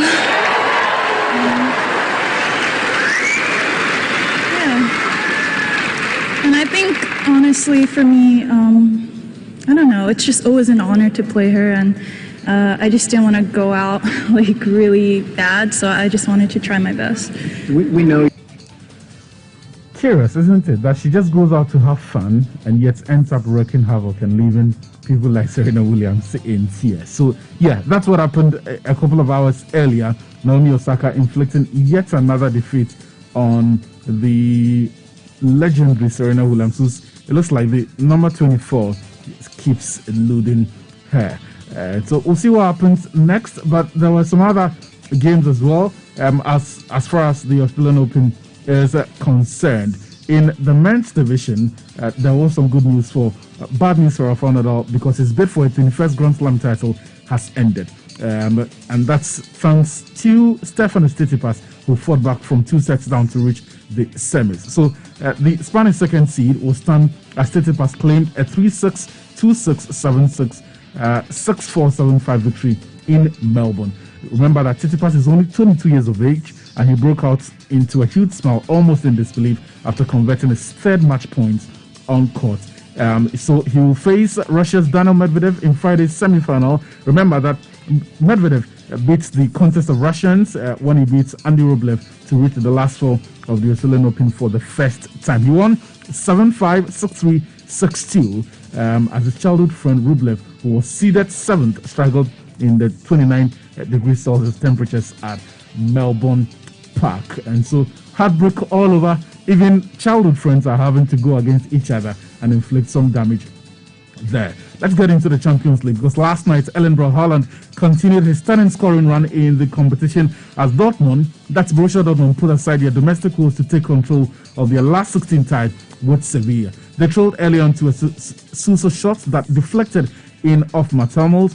Mahmoud Dahoud leveled before Haaland got his 17th goal in 13 games in the competition to put them ahead. It was 18 soon after via a mid finish with Luke de Jong scoring late on to give Sevilla hope in the tie. The substitute side foot finish from a free kick was rewarded a reward from a concerted push from the home side that ultimately came too late to level the score on the night. So the Germans go into the return leg with the big advantage. Also, FC Porto, they beat Juventus by the odd goal in 3 in Portugal. And so Juventus have it all to do in the return leg of that particular encounter. In the Premier League, Manchester City were in action. They beat Everton by 3-1. Burnley also drew 1-0 with Fulham in that game. So the relegation-threatened Fulham still have it all to do, even though they've picked up 4 points in the last 2 games that they've played this week.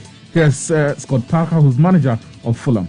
We came here and wanted to win the game, Greg. I think that was our plan. In saying that, I think we certainly understood what the game was going to be like. It's a tough place to come. Makes the game scrappy. Ball in play, often not a lot. And I thought first half we struggled a little bit, to be honest with you. We tried to correct that at half time, and I think that worked. Got our nose in front, and really disappointed with the goal we can see, because it's a poor goal. But I think it's fair to say, as the game was going on, we come into the game. So yeah, look, we take a point. We didn't get beat here, and we had some big chances at the end, which maybe Lookman, Josh, there's a couple of decent chances, but didn't go in. So we regroup now. Like I said to you, that's 4 points so far this week, coming to a tough place, and we go again now on Saturday against which is another tough game. They go again, certainly seeking to get out of the drop zone. They are 18th on the Premier League table on 19 points, haven't played 4 games. Remember, Burnley themselves aren't training any better. They're in 15th place on 27 points, and the point just takes them slightly into a position of comfort. That's the latest in sports, proudly brought to you in association with McDan Shipping Company Limited, the total logistics provider.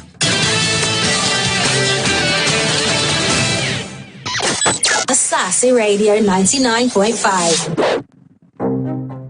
McDan Shipping is undoubtedly the market leader in freight forwarding in Ghana. This is the result of years of building a track record of effectiveness in warehousing for both bonded and general, for all volumes, charter cargo to and from all parts of the world, project cargo, customs brokerage, haulage, and cargo handling. Added to these are the most competitive air freight rates on the market. Choose McDan and experience the consistent delivery with all logistics needs. With McDan Shipping, there is a limitless capacity to meet timelines with its optimum technology, a committed workforce, and a network of over 2,400 sea and airports around the world. McDan Shipping has the expertise and continues to meet your varied logistics and free forwarding needs. So look no further. Contact us at Block 10, Aviance Cargo Village Airport, or visit www.mcdanshipping.com or call 0302-762280 or 0249-991199. McDan Shipping, your total logistics partner.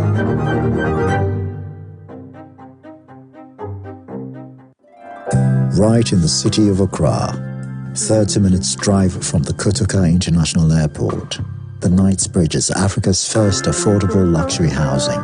The 1, 2, and 3 bedroom luxury apartments feature a gorgeous living area with natural illumination, a well-fitted kitchen and a master bedroom with stunning ensuite, and the perfect bathroom for you.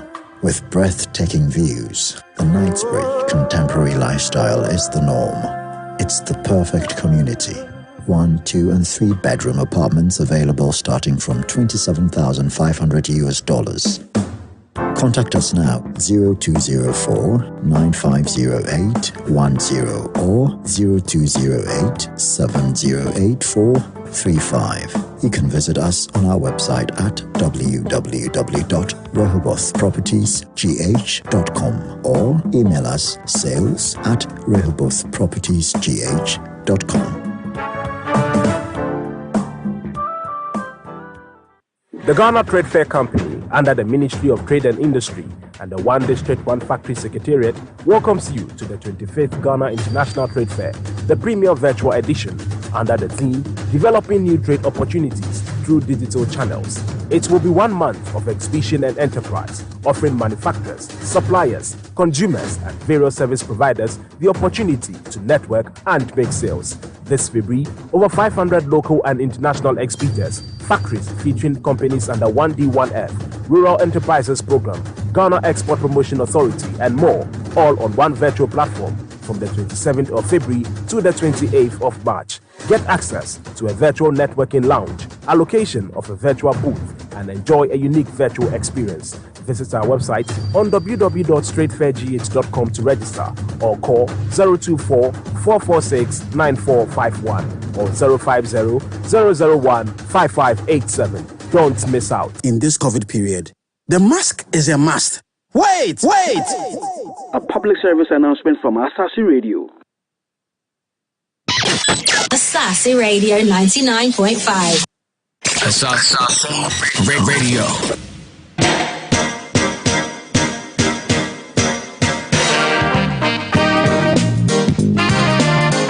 The Asaase Breakfast Show.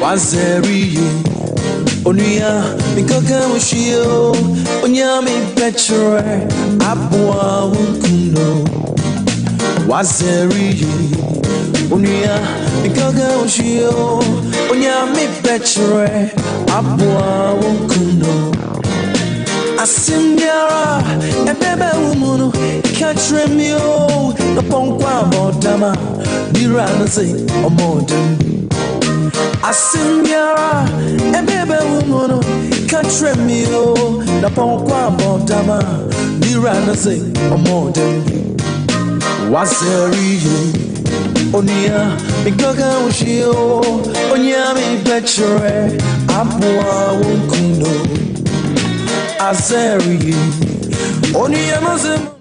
What you are doing, me, brother, I will not tell you anything. But if the horse is mad, and should I say, the owner too is mad, okay? Me, I won't tell you anything. Hey, a new party.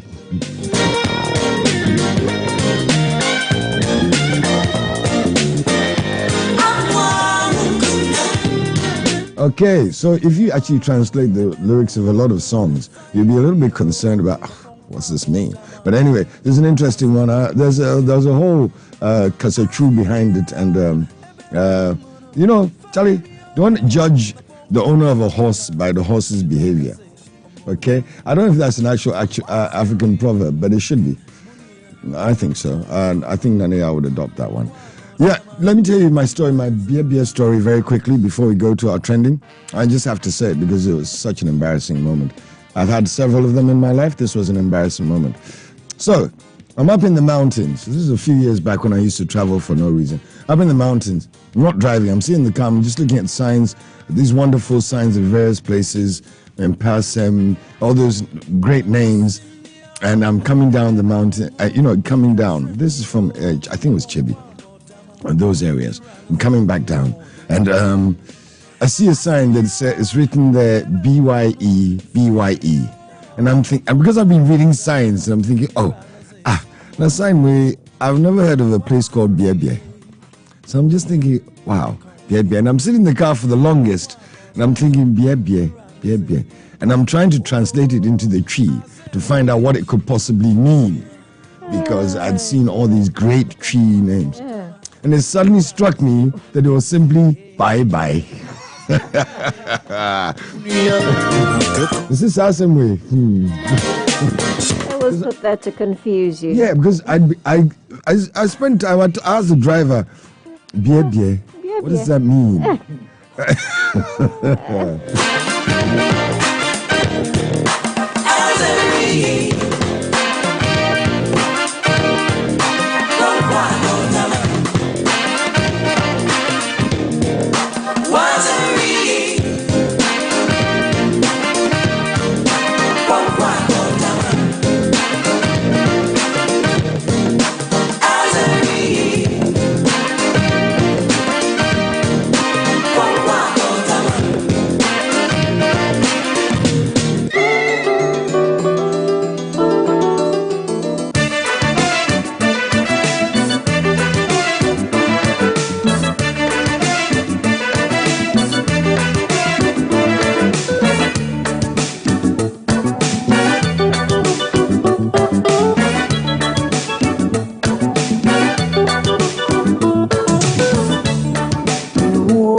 The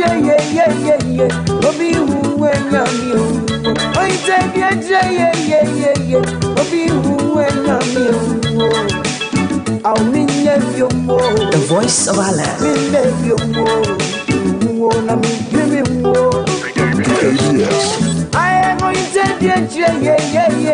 Okay, so we're into the trending now, and of course, one of the issues that's trending, it can't be ignored. We'd like to just shove things under the carpet, but it doesn't work. LGBTQ plus issues are not necessarily trending, but they are of concern from various quarters. You heard what happened with the vetting recently, that there is a criminality surrounding certain practices. And it's not so much a case of whether or not you'd want it to be so, or that's just what the law states at the moment. We've got a representative of the LGBTQ community, these populations, or Director of Communications, Mr. Moore, and he's on the line, and we want to talk to him and find a little bit about what, if anything, they can do to state their case, what, if anything, they can do to get their issues heard in relative safety. Good morning. Good morning. How are you doing? All right. Thank you. Thanks for joining us, Mr. Moore.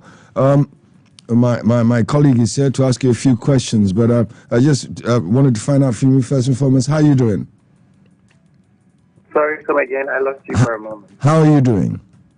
I am doing great. Okay, great. The fact that you guys just, interrupted my sleep, but I'm fine. Oh, we interrupted your sleep. We apologize for that. Sorry about that. No problem. It's good. So good morning to you, Mr. Moore. I'm Nanaya. Thank you for joining us on the Asaase Breakfast Show. It's my... Thank you. Obviously, the question of LGBTQI or Q plus or QI plus rights in Ghana has been the subject of some contention. The European Union has openly declared support for the normalization or the legalization of LGBTQI rights in Ghana. And at the same time, we've heard yesterday in the vetting before Parliament, the Appointments Committee of the incoming minister, the Minister Designate for Gender and Children's Affairs, that it is non-negotiable from a Ghanaian point of view, and that homosexuality is not going to be legalized in this country. Do you think that you are setting yourselves up on a direct collision course with the government, particularly by courting foreign support? So what I would like to say is that laws are meant to be amended and changed. This law that is being used against us is one, the penal code is one that has been in existence for so long that it hasn't been changed, hasn't been looked at, or it hasn't been amended. And it hasn't been challenged yet. So I totally understand where the minister is coming from, but it's rather unfortunate. A minister who is supposed to be protected, marginalized in this country would say such a thing. I believe that it should have been an open answer where she would be open to dialoguing to know more, and then there should be the possibility of us being heard and our issues are being taken into consideration. Basically, because we are Ghanaians, we are not aliens, so we deserve to be here and we deserve to live and strive also in the country. So it's rather unfortunate that it's coming from a designated minister. Thank you. Can you understand the position, though, that as a minister, she is not there in her post to redefine the law?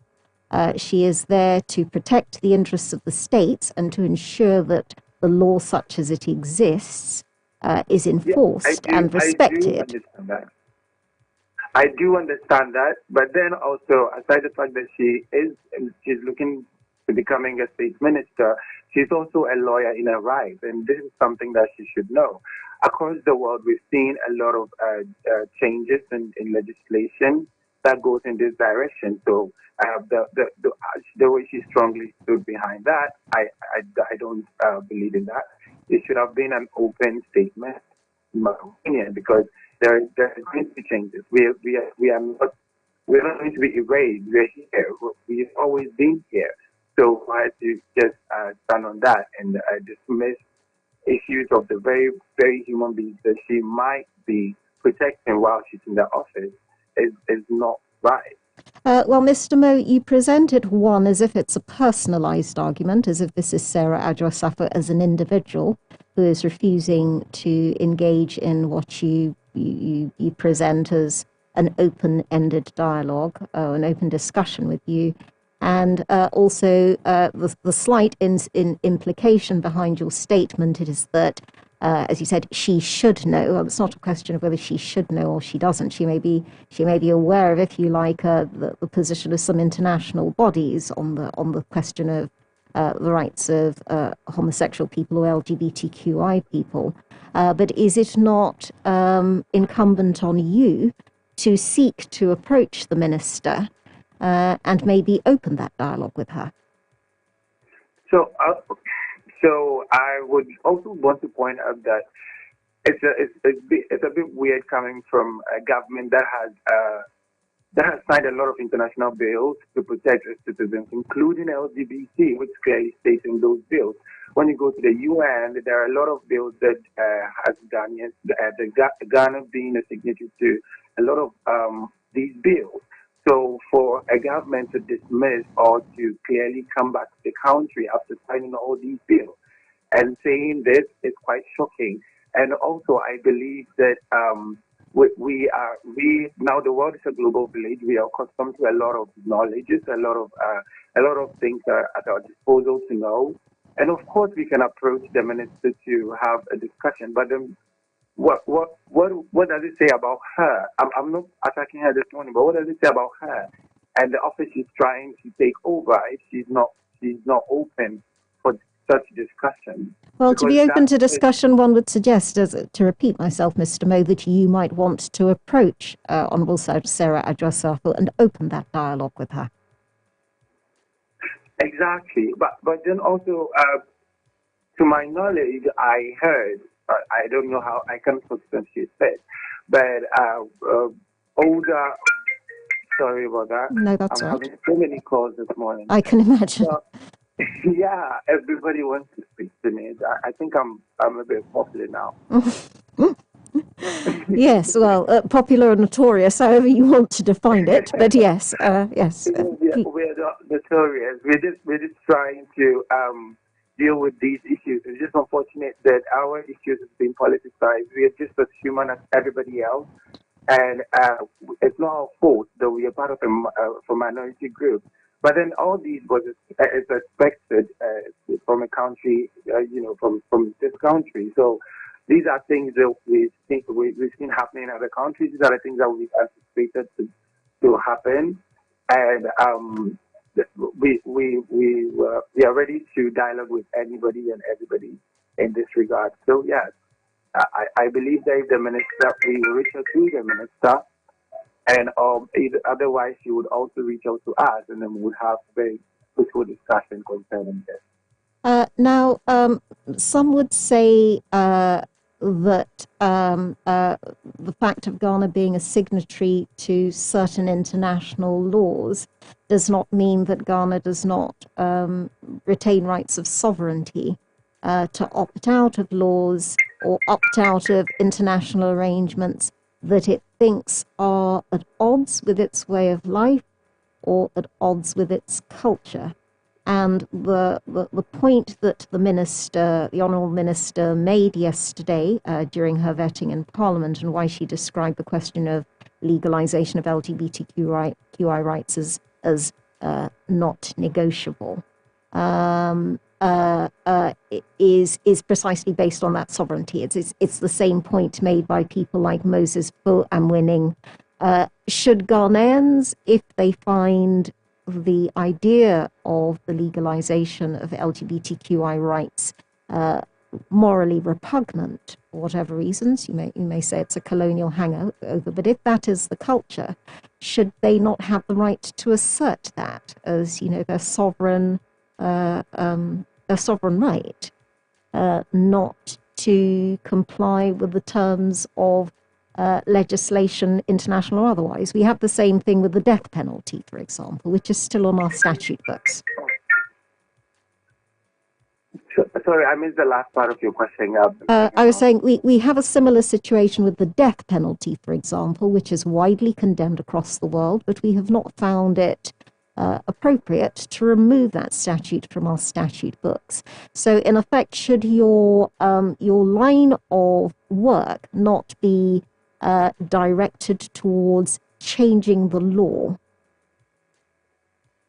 So I think what the key word that I think we should focus on is the non-negotiable part about her statement, because I believe that queer rights are human rights, and in as much as we have laws against the act, I'm putting it in context, the very act that they're criminalizing, they're not criminalizing being gay, they're criminalizing the possibility of gay sex, Well, yes, but respectfully, Mr. Mohir, you're into splitting hairs, regardless of whether you're talking about the act of love or whether you're talking about emotion and the way somebody is emotionally inclined. You're pretty much talking about the same thing, and the thing is made illegal on our statute books. So, should we be seeking to work towards, or should you be seeking to work towards decriminalizing of homosexuality, like the change on the statute books, and at the same time respecting that there is a majority opinion that says that Ghana, regardless of what the international law is, regardless of what even the Universal Declaration on Human Rights says, which is fairly clear about protection of LGBTQ rights, that Ghana has the right to assert its sovereignty and to opt out of certain provisions in international law. Yeah, I do understand that, and what I'm saying is it should still be open to dialoguing. Human rights are supposed to be negotiable. It's not even supposed to be negotiable. It's supposed to be accorded to every living human being. And what we are saying is we do not agree with her statement, but then also it shouldn't have taken a strong stance against the LGBTQI, because we go through so many things in this country. We are saying that it should be, in this context of what she said, it should be negotiable. We should be listening to, because we are here, we contribute to a lot of things in the country, just like any average Ghanaian. We deserve to be heard. We deserve to be taken into consideration. Mr. Mayor, if I may interrupt, you contribute to lots of things in this country. That's a gloriously sweeping statement. How many people do you have actually organized within formal or informal LGBTQI organizations in Ghana, roughly?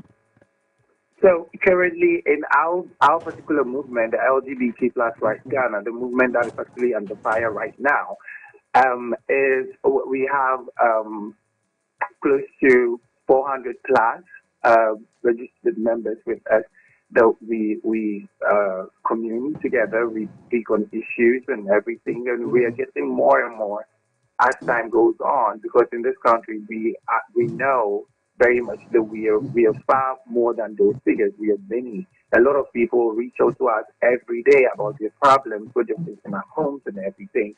So we can't really say exactly how much we have, but then for now, I know by looking at the latest database that we have more than 400.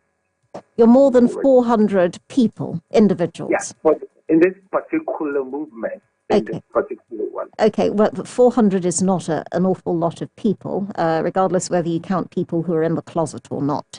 And some would say that you are therefore a minority interest of a minority interest. So what I'm trying to say is this is the case of just one organization that organizes some part of the community.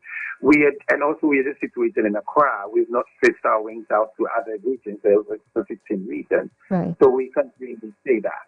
But then in the general sense, we do, our number doesn't reflect the totality of LGBTQ people in the country. No, and it wouldn't, which reflects, again, the cultural difficulty of the matters that you're dealing with. That there'd be an awful lot of people, you believe from the anecdotal evidence available to you, who may not want to be a formal part of your organization. Would you say that your influence and your clout is increasing, or are we pretty much in the same position we have been in since the original imposition of the British law, which criminalizes, quote unquote, unnatural carnal knowledge? Sorry, can you come again? Are the numbers pretty much proportionally not more or less the same as they were since the days of the imposition of the original law criminalizing unnatural carnal knowledge? So, okay, so you're comparing the numbers we have now. Yes, proportionally. Yes. Well, the visibility of the LGBT community has not been that strong in this country because we've always been living in fear and panic. So I believe this is probably the first time since I know in this country that we've had this long-standing issues on LGBTQI matters in this country. So this should tell you that there is an improvement. And of course, there is a community. We know that. But it takes so much. It takes a lot of energy. It takes so much for people to actually come out. We can't dismiss the personal things that they have to face to actually accept themselves, the journey for people to be like, yeah, this is who I am in this country. This is where I stand, and this is why I fight. So I do believe that when it was written, of course we were there. History has always documented us being there. But then you can't do the numbers because we didn't have any active movement back then. We didn't have any representation. We didn't have any visibility in the country. So you can't really compare the numbers that we currently have in just one movement. And I might add that we are not the only organization or movement in this country. We have other sister organizations that are also organizing the community in other matters of the community, because in this community we have different identities, both sexual and gender-wise. So we have other organizations that deal with specific identities like the LBQ, the LBC, the GBC, and all of that, and all these people under these organizations haven't been taken into account. Okay, so sorry, just for the benefit of listeners who may not understand the acronym, so it's lesbian, gay, lesbian, bisexual, gay, transgender, queer, transsexual, interested. So can I correct you that I think now transsexual is a derogatory term by the trans community, so I believe we cannot use that word. So what does the T stand for? Than sexual, yes. Transsexual. It's more gender than sexual when it comes to trans. Okay, but the formal acronym: L for lesbian, G for gay, B for bisexual, Q for questioning, T for transsexual, as was now considered an offensive term, I for possibly intersex, Q for questioning, and then there's plus, and there's various, pansexual and so on. So, as you say, there are different configurations of people who have other preferences, other sexual preferences. Now, you spoke about not having been a high-profile organization to date, Mr. Moore. Now, some would say that again, you didn't answer my original question. The reason why you have gained a very public profile is because of your association with and your support by certain foreign parties as they're seen. We had the Australian High Commissioner, who was just earlier on in the week in our studio, Honourable Gregory Andrews. We had a very nice chat with him, supporting you recently in Accra, the business of the lockdown, or the attempted lockdown of the centre from which you operate, as well as the Danish ambassador, I believe, Mr. Nøring.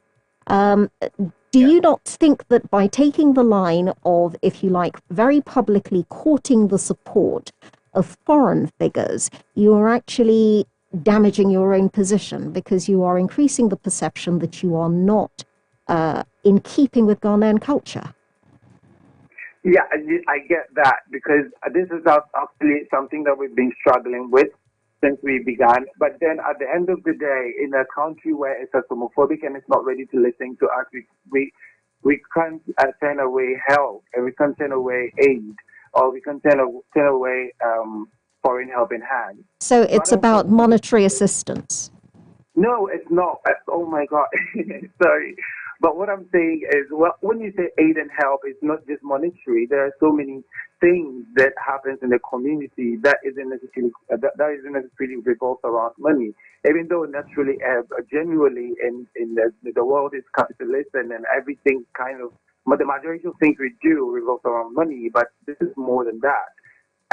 These people that you mentioned are people that we reached out to, just like the way we reach out to other organizations in the country who weren't ready to meet with us.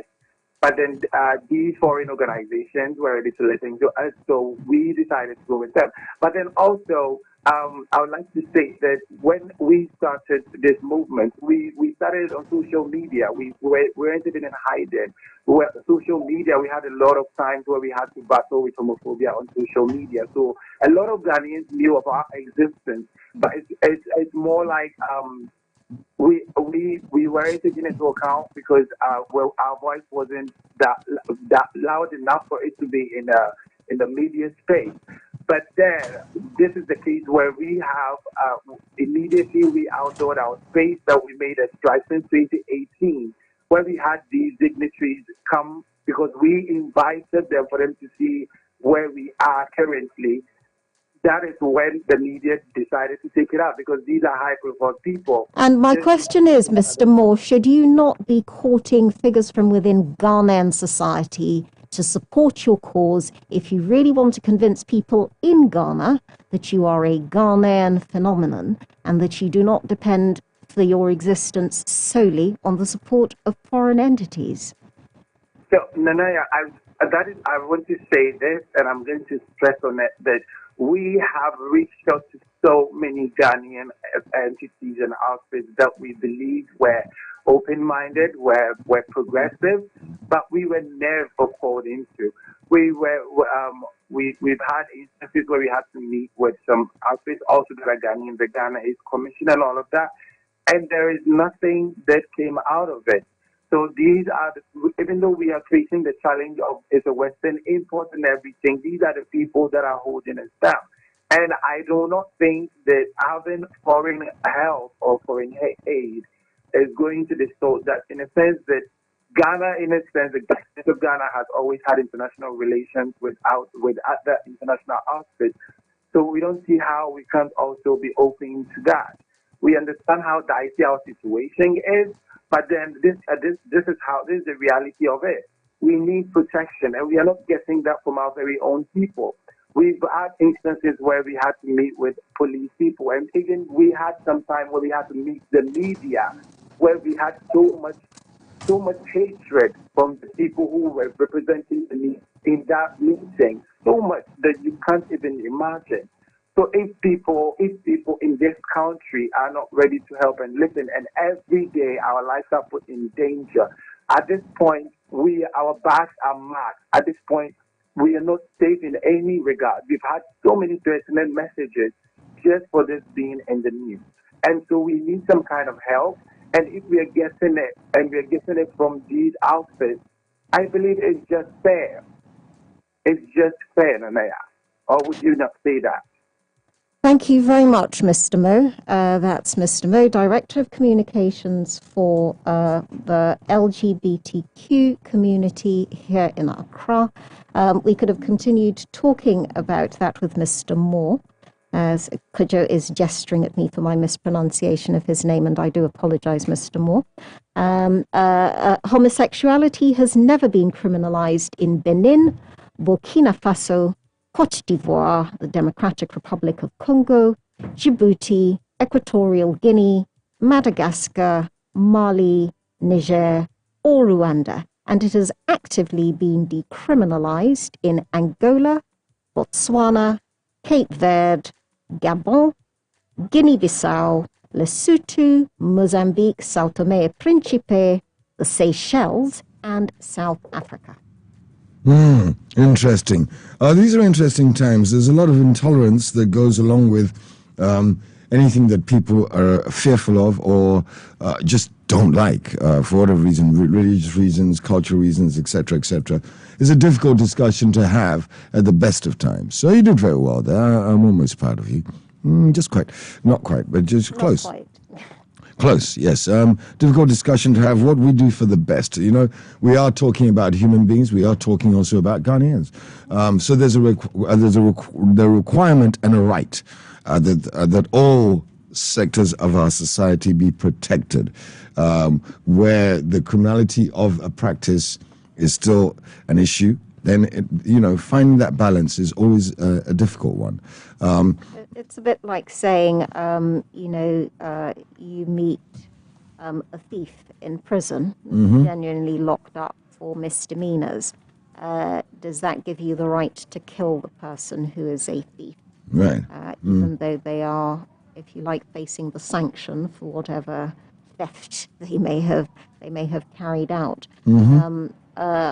I think the law is the law. One has to question Ghana's position, as Mr. Moore says, in relation to its adhesion to certain international treaties, particularly the Universal Declaration of Human Rights. We're very proud about our very early association with the Universal Declaration of Human Rights. And if actually the country's formal position is at odds with that, then we have a bit of a problem. Well, under the periodic or the peer review mechanism, Ghana has been pulled up on two issues regularly and has defended those two positions without any fear or favor. And those two issues have always been the same too. The human rights issue relative to this particular issue that we're talking about now, which is gay rights. I'm as a catch-all when I say gay rights. I'm not disrespecting lesbianism. I'm just saying gay rights to capture the whole thing. And then the other issue is the death penalty. And that has always come up regularly and has always been defended. And the president has spoken to this issue, even though people decided to misquote him. It was very clear that if the people of the Republic of Ghana, by a show of sincere interest in any of these issues, says we want this to be referred and made something that has to be discussed as a country, as a nation, then he would bow to that pressure. It would come down to a referendum because it's about changing the law. Or testing a case before a body that can change the law in that way, which is unlikely. Would it come down to the law, or could it be part of a larger constitutional review? And that comes down to the same question of asking the people of this country if they're willing to change something that's entrenched, like the death penalty. To a lot of people, let's just change the death penalty. Well, we just don't want it anymore. After all, we don't even do it. We haven't done it for so many years, so why is it even there? But that's the thing. It's being there is because it has been there for a long time. You want to change it, it's going to take a lot more than simply wish, and the president will, like he said, I mean, if it comes down to what the people of the country want, that might be called to a referendum on the issue of repealing a specific law. There are two, and those are the two that seem to be the two that still stand. And unfortunately, I think we know what the answer in a referendum would be. Oh, very much so. And I don't know whether the position is based on an understanding or an education of the issues, but simply a personal distaste or dislike for it, or a pretense at religious intolerance. And sometimes with the religious intolerance, the problem with that is that it's founded on sometimes fear or simply what is that word? When people, like the Pharisees and the Sadducees, they just go by the book without actually thinking. Yeah, what is that? It's not doctrinaire. It's just, close kind to of that. blind belief. Blind belief. And you want to make this decision based on knowledge and not fear. And that knowledge would come from trying to understand. And I still take the same position when you finish understanding, but at least have that knowledge first. That's the best we can do, really. 5 minutes to 8 o'clock. Difficult issues, that's what we do. We tackle them all.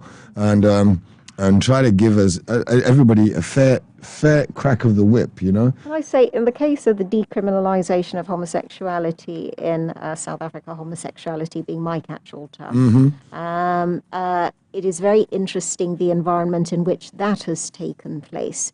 Because, of course, South Africa has some very peculiar cultures regarding sex, violence, rape. Their rape statistics are frightening. This is a country where particularly women who have same-sex relationships are subjected to things like corrective gang rape and such like. I mean, it is deeply, deeply worrying. But this is a country where, for reasons of wanting to establish a completely equitable human rights regime across the board, in the position of the 1994 change, the first all-race elections, and having to overthrow a legal system that was just so completely objectionable that they felt that they had, even though there are cultures that are so violently against homosexuality, they had to introduce gay rights and gay marriage as open rights for all South Africans. Well, they were able to do it across a country that is pretty intense in terms of its non-supportive stances on some of these. That's what I said. So that's something of an achievement. A very homophobic country. Yeah, very, very much so. It's 5 minutes to the top of the hour. Nania is going to be happy to note that we have the Cocoa Report for today. Philippa Atanga brings us the report for today on cocoa.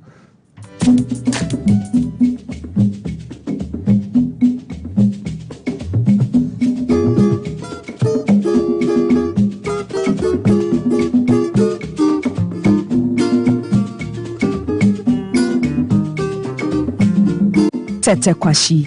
No one who has read the history of cocoa in Ghana has done so without coming across this name of the man who is said to have brought the miraculous beans from the island of Fernando Po to this country.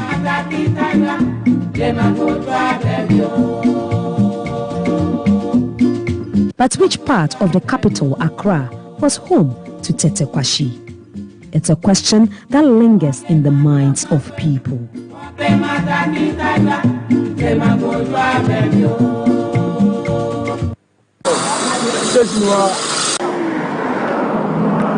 This is Osu, one of Accra's most vibrant communities.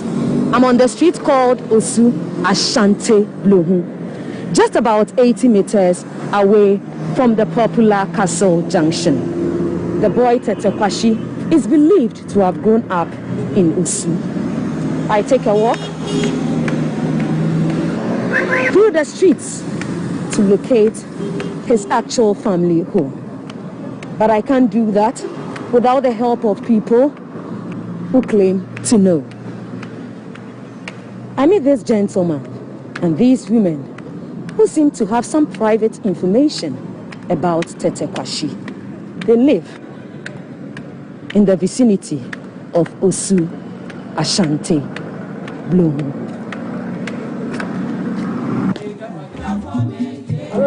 O find a BFN. O find a Tete Kwashi. Only penny agent. Ghanaians have forgotten about Tete Kwashi. Nothing has been done for his family. His house is the one right behind him.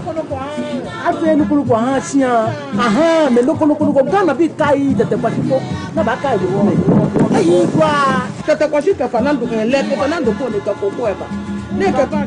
Kwashi was the one who brought cocoa to Ghana from Fernando Po. Nothing has been done for his family and the people of Osu. There are a lot of unemployed youth in his family, but they have received no help from anybody.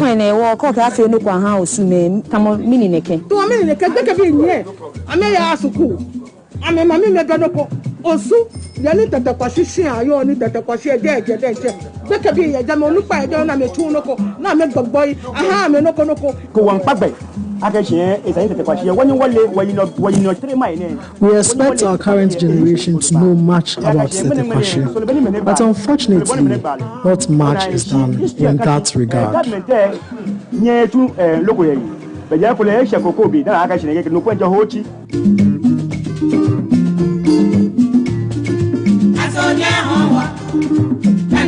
But the story does not end there.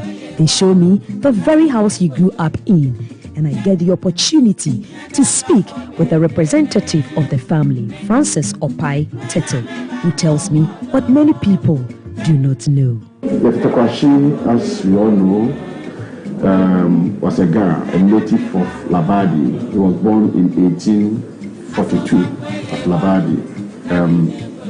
When he was still young, he lost their mother. So the father married again. You will see some other records that his father came from Teshi. No, the father, mother were all from the Lancet clan of Labadi. The person did not come from Osu. Both parents were from La, but he grew up in Osu. The mother is Nashon. His uncle, Atajete, migrated with him to Osu. So he's not a native of Osu. His actual house is at Ekrapi Mampong. His own house that he built and lived in is at Ekrapi Mampong. When you are free one day, we'll take you there so that you go and see it for yourself. Right. Tetekwashi has 4 daughters. All the 4 daughters have their own marital homes within the Osu. So if you go there, they might take you to any of those houses. You understand? Good. Then also, there is another family called the Hammond family. They are at Ashinte Blongun, at Osu.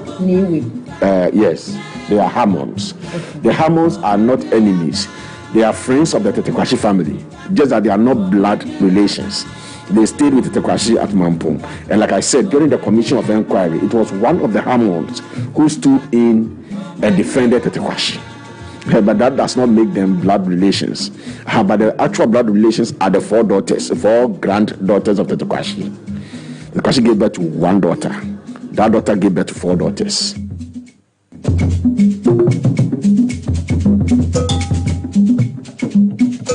The family also has some concerns about the legacy of the Kuku man. When you look at all the runabouts in this country, even the recent one that was built for Major Mahama has Major Mahama statue there, isn't it? When you go to Nkrumah Circle, you find Nkrumah statue. When you go to Dankwa Circle, you find Dankwa statue there. Have you seen Tetekwashi's statue at his runabout? It's runabout, there's nothing there. There's nothing Tetekwashi about that runabout. So people call some parts Shiashi, Spanner, Accra Mall, and Motorway. Then you go to his family as we speak right now. None of Tetekwashi's descendants has ever benefited from Kuku scholarship. And is it fair that they have not benefited from anything like that? I believe that it's not fair. From 1893 up to date, Kuku has played a leading role in our economy, and it will continue to play. So why are we hanging the chicken that has laid the golden egg? Our grievance, our major pain has to do with Cocoa Board. When you look at the Cocoa Board of directors, there are places for farmers, 2 slots for farmers. Why can't they give one of the slots to the Tetekwashi family? The other thing is that why can't they put any of the Tetekwashi family on the board? So, anytime you bite into that bar of chocolate, remember that the man called Tetekwashi, who grew up here in Osu, Accra, played an important role in getting your favorite bite on the markets. For Asaase News, I am Philippa Ayubima Atanda.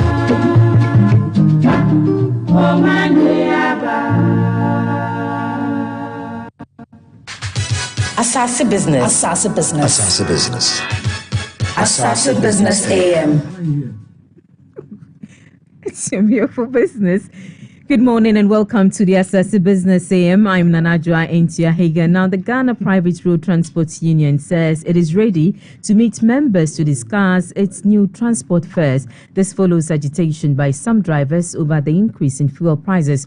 Already, another transport union has announced a 10% increase in fares on February 22nd. The GPRTU says although it will punish drivers who increase their fares, it is open for discussion such on new fares. Godfred Abuberi Dogomba is the General Secretary of the GPRTU. You see, every concern about running transport is valid.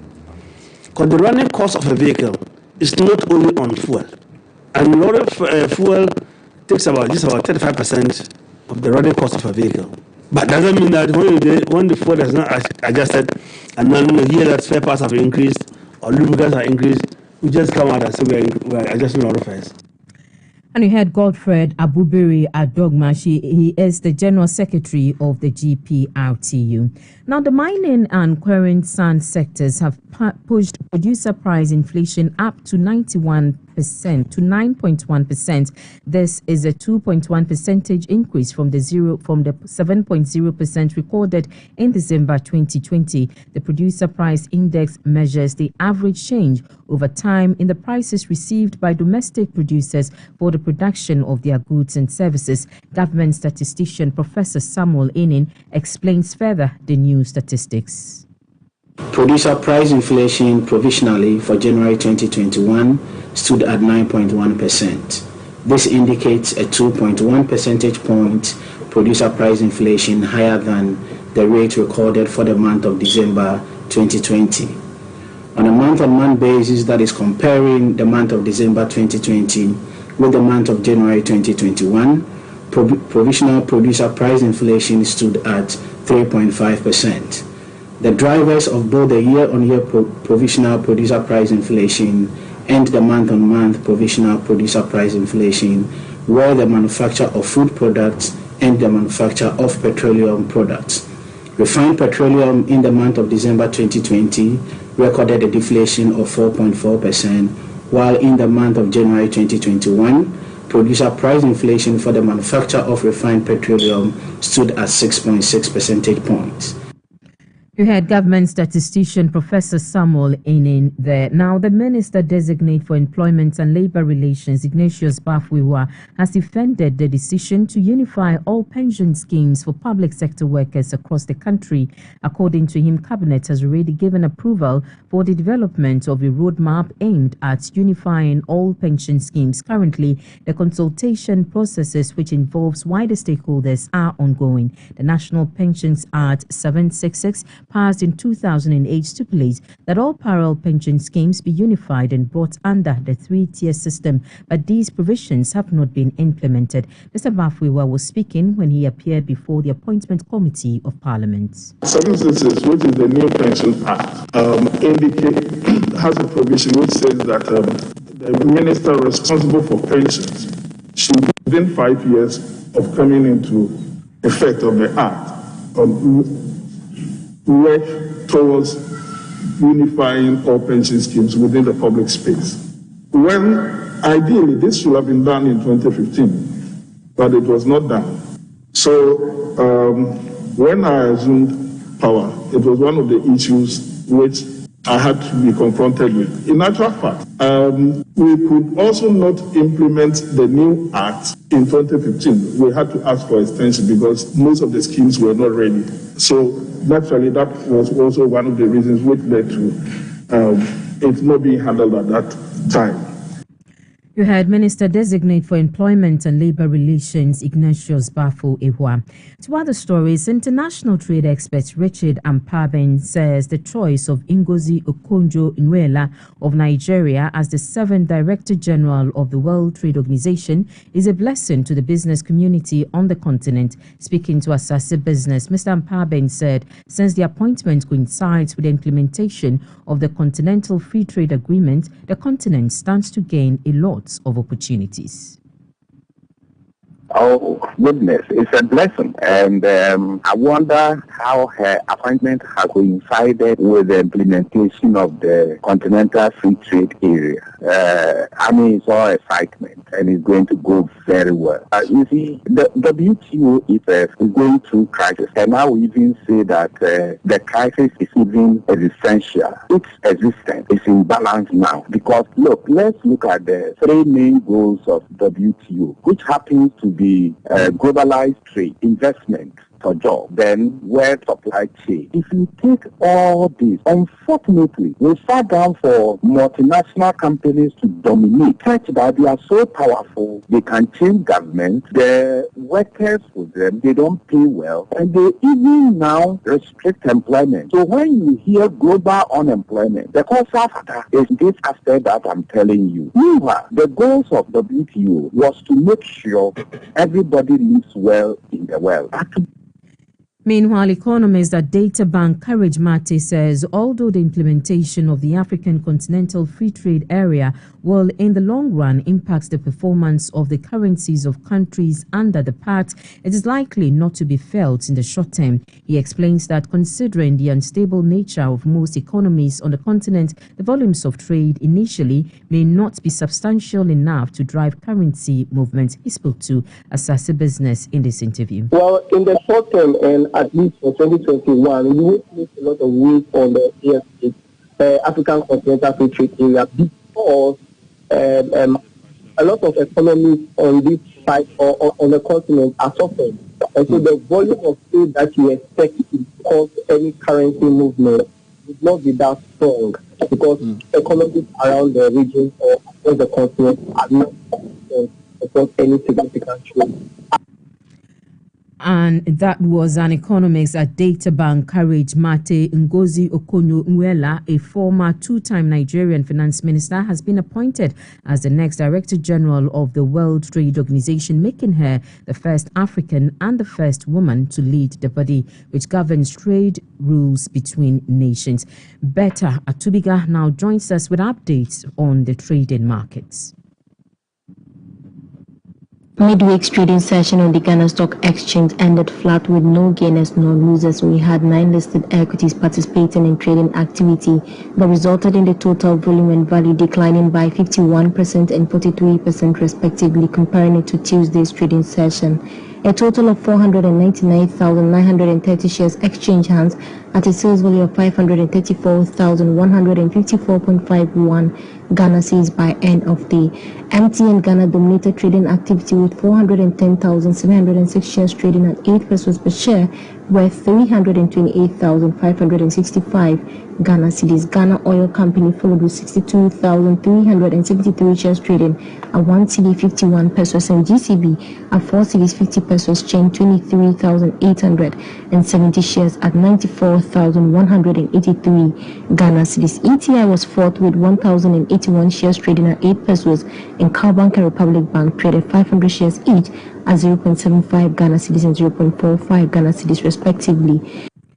And that was Betta Atubiga with the updates on the trading markets. A look now at how the Ghana cedi is faring this morning. For $1, you will need 5 cedis 76 pesos. The British pound, on the other hand, is selling at 8 pesos. The euro is going for 6 cedis 99 pesos. The naira is going for 66 pesos, and the South African rand is going for 38 pesos. And that'll be it for the Asaase Business AM. My name is Nanajwa Intiahagan. Good morning.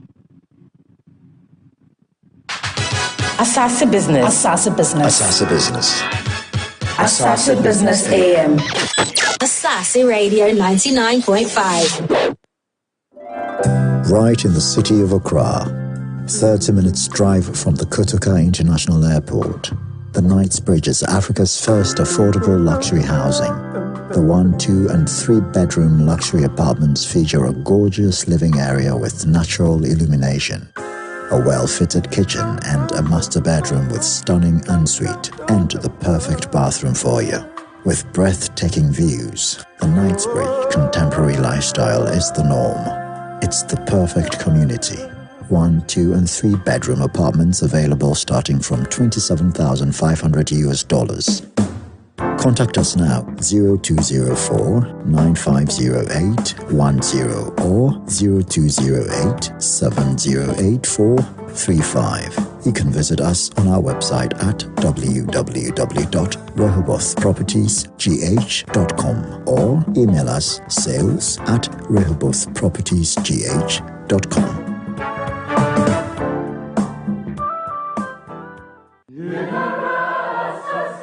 Transforming our country through trade is how most successful nations build their economy. At Exim Bank, we believe strongly that the bedrock of every economy lies in its ability to export its produce. This is why, as a bank, our focus is to facilitate Ghana's international trade, to take made-in-Ghana goods to the global market. We support our clients with pre-shipment credit, post-shipment credit, contingent liabilities, and export development finance. These products and services will help transform the Ghanaian economy through a more convenient financial partnership that will enable us grow and prosper as a nation. Exim Bank, facilitating Ghana's international trade. In this COVID period, the mask is a must. Wait!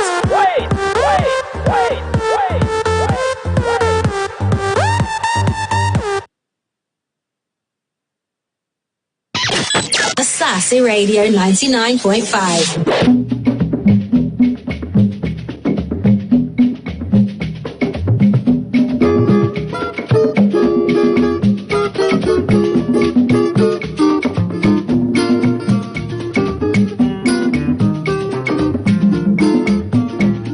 The Asaase Breakfast Show.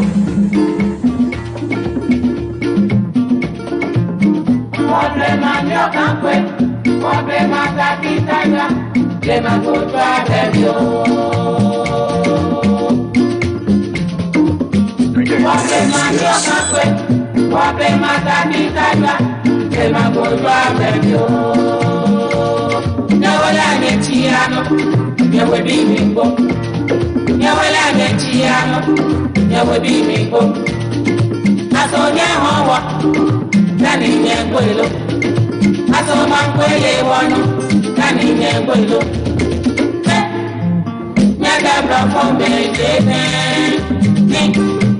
nena meba walo. Nyaga brafo mejete, nena meba walo. China bomba, ba, nyela wa, ba, omande aba.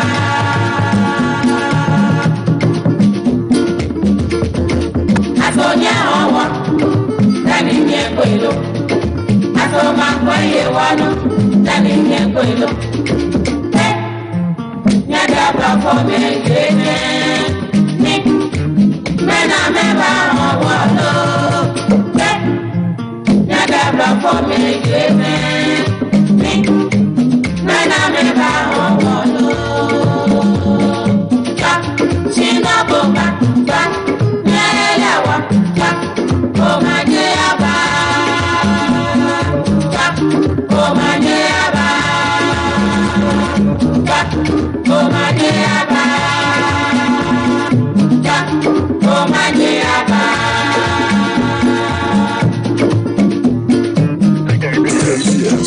The Asaase Breakfast Show.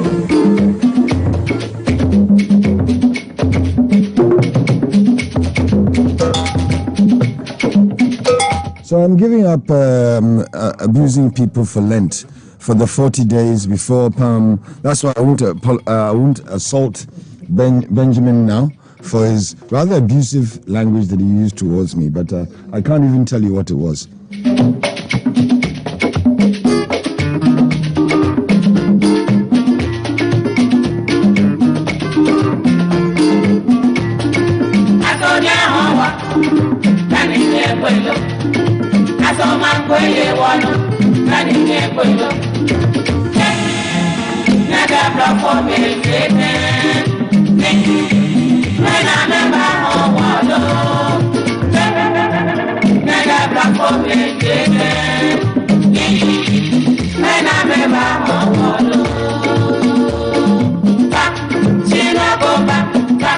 Okay, of course, Benji is leading a charge on our culture from next month. So listen out for more information about that. There's a whole educational thing that Asaase will be leading. Benjilo is in the driving seat, along with Nanea, because she's queen of Swalaba and surrounding areas. So they will be talking about various cultural things, and of course DJ Kobe will be playing the relevant music associated with. But we're going to get some interpretations on some of this music. And this music, for example, this song is about Blafume. And I wanted to, that's all I got in the whole song. And something about the white man and all that kind of thing. So I wanted more information about that. So, we'll be trying to educate on some of these songs and why Willeme and Jajoloy and the rest, how they were even formed, and then what kind of music and why that kind of music at any given time. Anyway, that's in the future.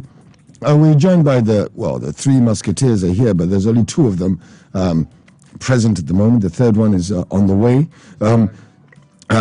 And these are the three editors who take up our our time to communicate on Thursdays. Today is Thursday the 18th, and they're here again as Elvis Darko, editor, Find a Newspaper, and you can come and see editor, Informer Newspaper, and we'll be joined by Audu Mahama, editor, Custodian Newspaper, who's probably still finding his way to his car.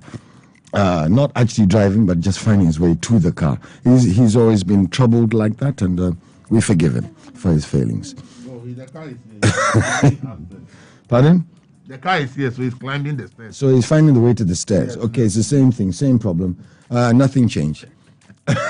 So, gentlemen, good morning. Good morning. And yesterday we had an interesting conversation with two lawyers about the pros and cons of the petition. There's obviously His Excellency Ayikwe Otu, you know where he'd stand. And then we also had Ni Papo Samoa. And he was...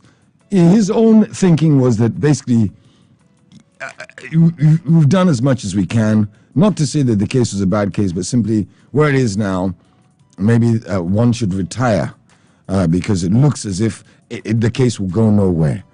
And I don't want you to give me a legal opinion, but just in terms of general thought process, you've been observing what's been going on for a while. Where are you now as observers, as journalists? Where are you now with that whole elections petition?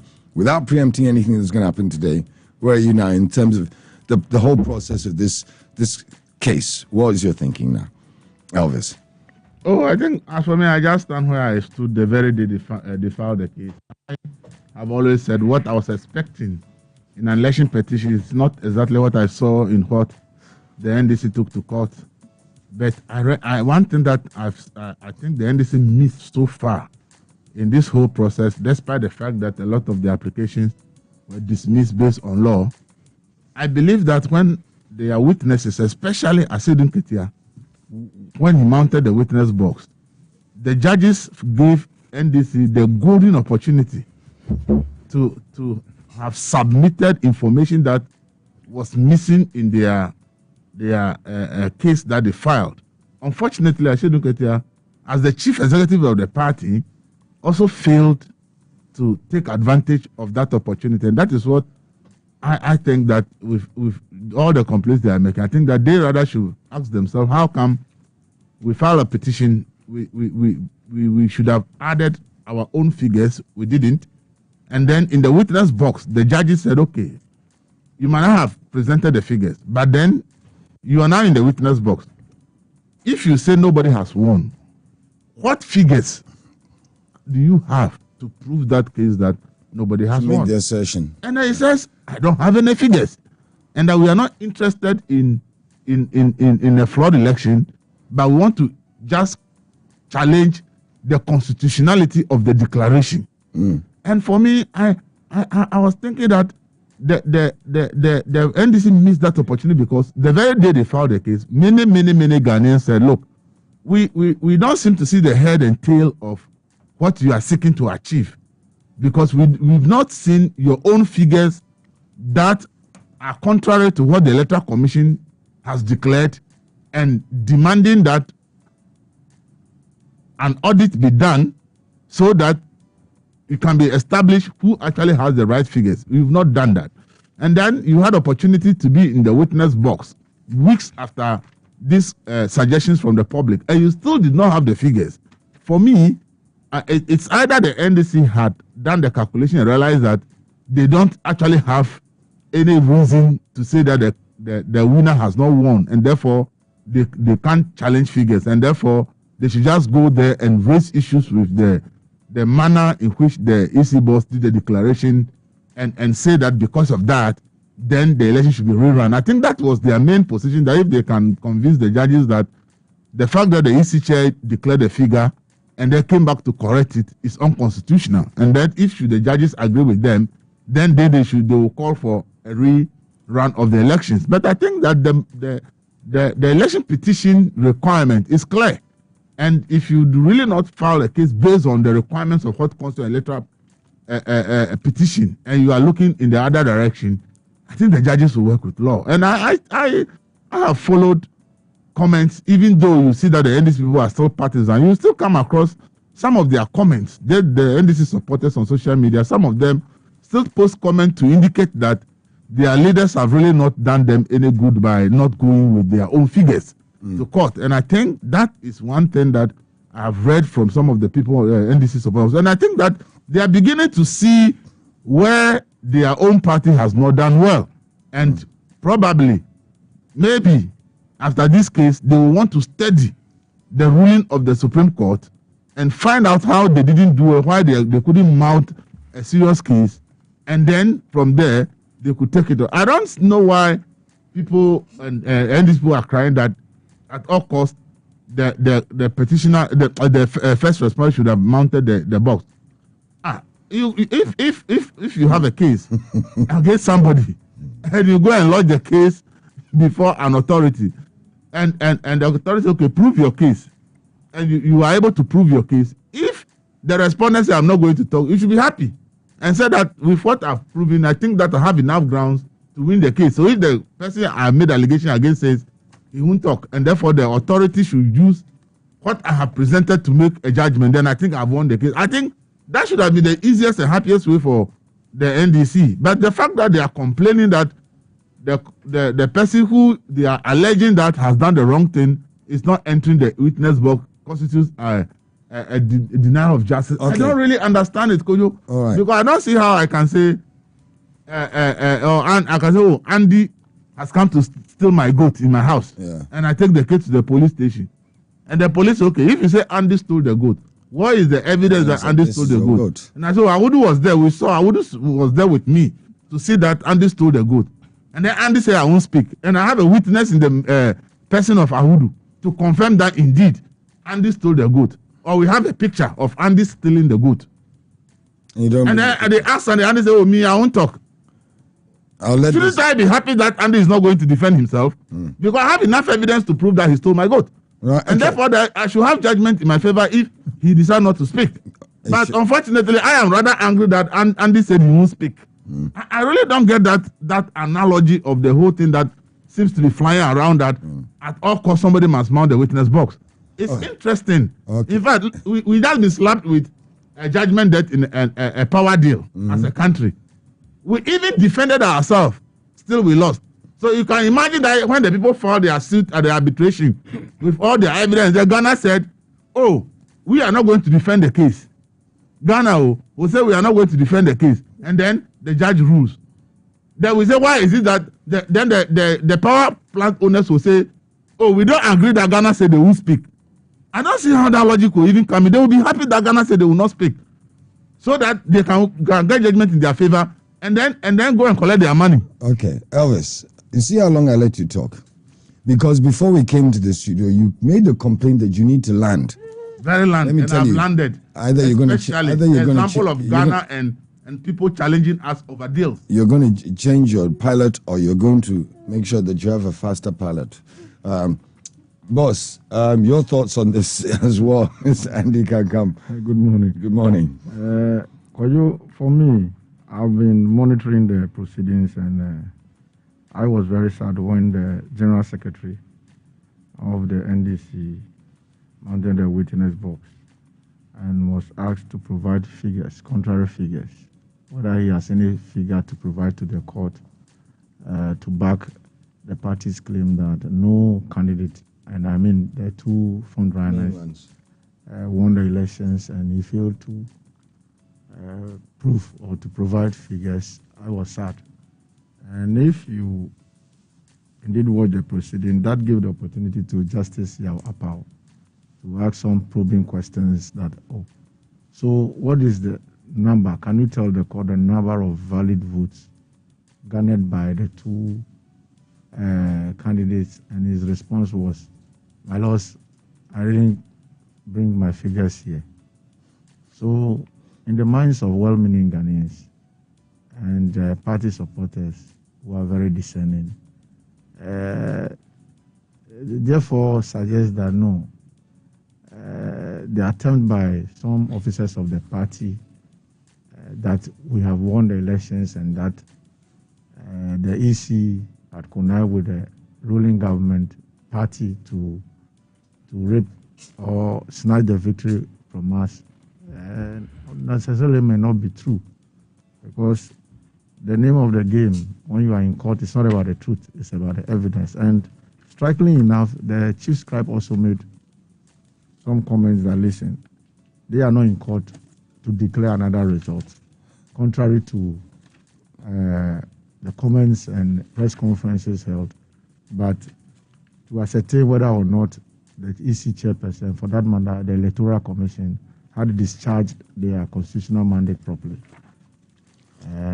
If you recall, that gave the lead counsel for the EC, the Electoral Commission, Justin Amenuvo, to tell Johnson Asedunketia, then you are not in the right forum. If it is just about the discharge of constitutional mandate, then these are the administrative issues that could be amicably resolved. So it is unfortunate that this is coming across, given the strong signal that the party sent in the aftermath of the elections, characterized by the countless demonstrations and what have you, for which reason... And some headlines like the stolen verdict. Yes, for which reason today some members of parliament wanted to go present some petition to the EC and they are standing trial. It's unfortunate because if indeed the election directorate of the NDC had done or collated result, I don't think providing the court with figures, veritable figures, would have been a problem. So that is my suggestion for now. I don't know whether I may be allowed to also go into the comments of lead lawyers after proceedings. We'll come to that in a moment. But for now, I just want your journalist observations on what's been going on. And also the justices, and I mean the bench, so far they've discharged their duties creditably. How would you know that? Especially because, you see, anytime they give you a ruling on the matter, and you pick that ruling, they give reasons why. But I can give you reasons why I killed somebody. It doesn't mean that I did a good job. But Kojo, this is premised on the legal argument from both parties. Right. Okay. You understand? Citing authorities to back your case, like the recent... borrowing authorities from the first respondents. Yes, okay, understood. Mr. Mahama, your observations so far on what has transpired at the Supreme Court? Well, good morning to our listeners and viewers on Facebook. Look, what has transpired so far was actually something we foresaw in this studio when the petition was filed. We said, we looked at the petition, even though we are not lawyers, we looked at the petition and stated clearly that maybe the petitioner went to the wrong forum. Look, you cannot go to court on a serious matter like this with hypotheses, conjectures, imaginations, petty grievances, and clerical errors that do not have material effect on the outcome of the election, and expect Ghanaians to clap their hands for you. When persistently you file application upon application and you lose, you now shift the blame to the media.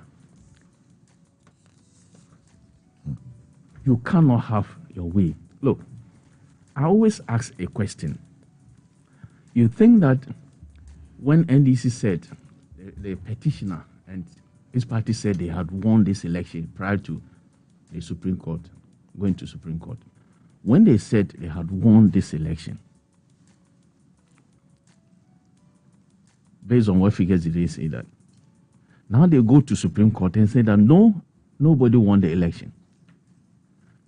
And even that, you would think that if NDC had figures that nobody won this election, they would not have presented those figures to court to challenge the figures, the so-called different figures that EC presented. Look, this is complete waste of time. Look, I am saying that NDC went to, the petitioner went to court probably because civil society groups, international organizations said, if you have grievances, go to court. They were not prepared for this court. Why? You went to court with a petition saying that you are going to present 5 witnesses. 5 witnesses. Now, when you were asked to file the witnesses, file the witness statements, you reneged. You didn't do it. Based on you defied the orders of the court. You didn't file. Then the court gave you some kind of warning, and you went and filed 2. After the 2 witnesses have been cross-examined by the respondents, you again sought the leave of court and presented your 3rd witness. You present your 3rd witness because if you thought that you did not finish, you did not make a case, you had the liberty to present the 2 witnesses left. You didn't. Knowing what was at stake, you said that you had closed your case. Now you close your case, the respondents say that, look, you have not actually shifted burden of proof to us. You have not made any case. And therefore, the court should give ruling based on your evidence. And you say no. You go to court with your case, and they are saying that based on what you have done, they should give you ruling, and you say no. This one too, why? Litigation. You go to litigate, and your people say, your opponents say they will not speak, and you are not happy. You are shouting all over the place, accountability, accountability. Oh, Kojo, if it is accountability, that's why Justin Amenuvo, the lead counsel for the first respondent, said, then that was a wrong forum. If you want this so-called accountability under Article what and what, Article 296 that they are quoting and all that, look, you know where to go. If you want this thing to be accountable to the people, then that is not the place. Where you went, where the petitioner went, is evidence. And based on Article 64.1 and then 63.3. 64.1 is that if you have any problem, validity, you challenge it, and 63.3 to show that nobody actually won the more than 50%. That's why all the litigation is based on this. Right. And if they want, just to land, if they actually want accountability, I think I will urge the petitioner to rather petition the president to probably establish a commission of inquiry into the performance of EC chair and invite EC chair to go and account to the people there. But that forum is not for accountability. Yeah, you see, now my challenge to all of you then, I'm going to ask you this then. Why would the Chief Justice and the Justices, and in fact the whole of the Supreme Court, why would they even tolerate this petition? Because from what you're saying, it was fairly clear from very early on that this was going nowhere. Why wouldn't the Justices just nip it in the bud and say, look, I'm sorry. You remember that the respondents actually filed submission of no case. Mm-hmm. That they looked at the evidence and said that, look, this case is no case. But my understanding and what I heard from some lawyers yesterday was that the Supreme Court now has an attitude that if you bring a presidential petition like this, no matter how frivolous it may look, they want to hear the case to its logical conclusion so that all Ghanaians will see what you have brought. So because it's this kind of, the level of importance associated with elections, presidential elections especially. Exactly. So let's hear it, no matter how frivolous it may look. It may look. Right, let's hear it so that every Ghanaian will see what. And things that are going on is clear.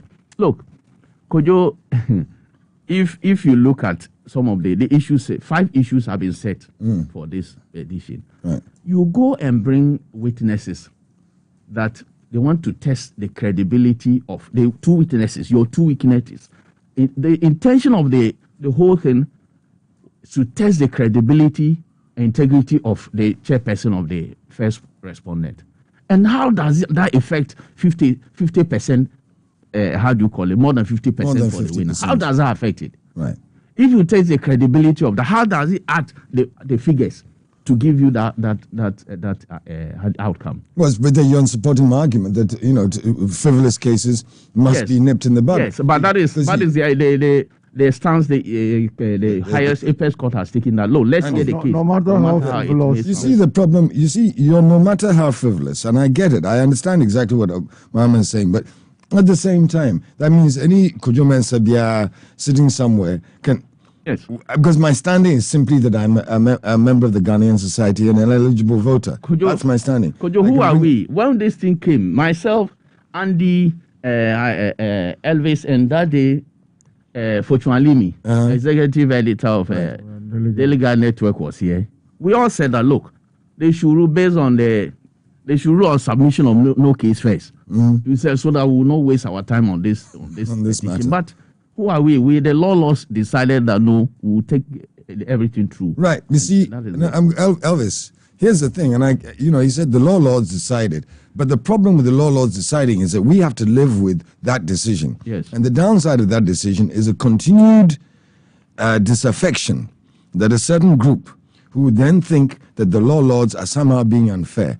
Well, you stop it. Don't let it become a fight against the EC chair by saying, look, they haven't brought enough to the table. We can't continue this case. Or, just your thoughts on that. That's exactly my position. I was of the view that the law shouldn't have entertained this petition in the first place, because what was filed, if they had looked at it critically at the case management level and had decided that, look, we want to bring in, even then this has not even presented pink sheets that can even change the results. So like the 6,000 or figure they are talking about, let's bring in any of the auditing firms to come and audit, and let's look at that.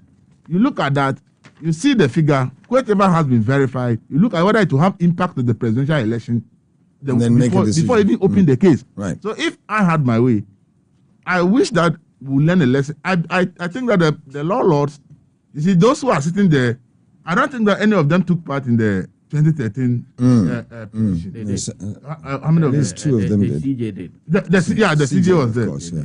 But they were thinking that the NDC was going to bring like some sort of substantive evidence, right? MPP as well. I think they will learn their lessons from this one. That when they are drawing the next legal document that will govern the rules governing elections, they will tighten the knots to say that. So look, we anticipate that will happen. Yeah, we have the right to now dismiss your case at the case management, whether it's election petition or not. We'll dismiss your case if we found out that it is not something that is worthy of listening to. And that this is how we are going to do it. Right. Wherever you think you have problems, bring all the pink sheets that you think will support your case. So we can start the argument. You can let the argument start from there after verification by all the parties, including an auditing firm. If we think that the votes that are at stake are substantial at the end of the day, if it is ruling in your favor, then we continue with the case. Okay. But when we see that it is not, we dismiss it from the beginning. Okay. So that people will now realize that it is not any frivolous thing you take to the Supreme Court. Imagine that the second biggest party that would have been the biggest party last week decided to pull out of an election. And then somebody who did not get even 10% of the vote, but because the biggest opposition or the biggest party could have won has pulled out, came second. You also have gone to the Supreme Court and I came second. I don't think that this person has won. Okay. We cannot waste our time to be entertaining those. You see, when we tighten the holes, we make sure that, look, before you come here, what you are bringing must have substance. I believe that any party that realizes that even going to court will not change anything, will not even waste our time by going to court. Okay. So I think we should learn lessons from this and tighten the knot harder, so that we don't have people running to court. Yeah, this is not this is, by the way, is not to preempt the decisions of the Supreme Court, which are ongoing, and that, they might just turn it all around and say, you know what, we're liking some of the things that are coming out in argument. Based on what? Hey, who am I? I'm saying we're going to like some things that come out in arguments. You never know where the ruling might go. Elections are decided by figures. Just stop. So if you are telling me that someone you are has preempting not won, the justices. They haven't come up with the ruling. I'm not talking about the justice. I'm talking about my understanding of elections. The petition. And then let me address this issue of accountability. No, don't. People who are accountable. I don't understand what they mean by accountability. This is an electoral commission that has pasted every constituency result on their website and their Facebook account. The regional collated results have been posted on their website. I'm giving you 1 minute to make your point. The actual final results for the presidential has been posted on its website. What accountability are we talking about again? Whatever you need, if you go to the EC website today, or their Facebook account, and you go to December 9 or 12 for this, all the documentation about the entire elections are there. So when we are talking about accountability, it's as if EC is hiding the information. I am an advocate for RTI. And I would have said if the EC had not published it that any Ghanaian can have access to, would have compelled them to bring it. Excuse me. But they have it. Everybody has access to it. Okay, understood. Your point. Unless you said you don't know how to go on the internet. Elvis, I was forced to leave the room, and I was not offered biscuits. At that time, figures were manufactured. No. Okay. Respond to Elvis, please, just before we move on. That argument is very. Will you stop? I thought you said I should speak. No, I want him to respond to what you're saying, and I come back to you. Okay. That is another thing. Look. Accountability, the issue of accountability. In fact, they themselves were not accountable to the petitioner, the two people who left the room. They were not. I don't want you to comment on their behavior. We were not there. Oh, but the tea. Why the tea? I brought it up. I want to link it to the tea. It was a frivolous aside. Can you focus, please? Oh, but you accountability. Yes, I'm sorry. I apologize. I already spoke about accountability, and Elvis has dealt with that. Right. That look. First of all, I have said here. Look, I dare say that. Look, our electoral process is more transparent than any electoral process in the world. I dare say that. Why?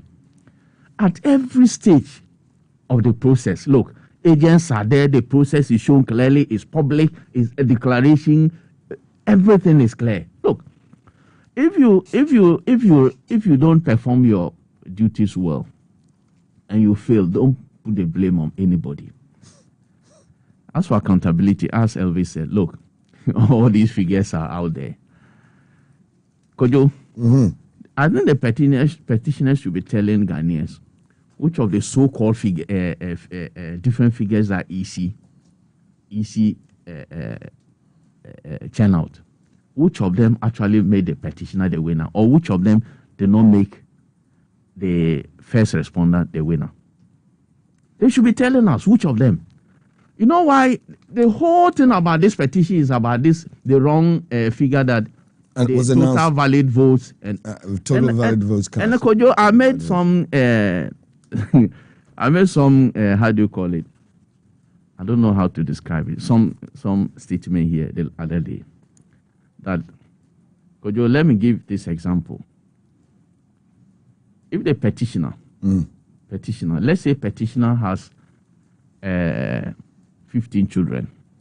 I am setting this example. Let's say petitioner has 15 children. And other people came that these are your children. And he writes them down, maybe 5 of them. But he realizes that the other 5 are illegitimate children. They are not his children. And says that my children are 15. But he writes them, the 5 down. And inadvertently asks the 5 to the 15 and makes it 20. Mentioning his figures, he said his children, he says 20. But when he looks at the names of his children one by one, Kojo Mensah, Audu Mahama, Andy Kankam, Nanaya Mensah, Elvis Daku, he looks at it, he realizes that my real children are actually 15 and not the 20. The other 5 are illegitimate. And you look at the names are there, the records are there to show that, look, the kids are actually 15. Will you force the petitioner to say that his children are 20? Right. I like this example because it's fairly clear to even the layman what we're talking about here. It's a great example of what we're talking about. Right. But accountability, can you please conclude? Yes. So I move and let me read the 12, the pleading, the 12, the relief. I'm reading 12, it to buttress my point.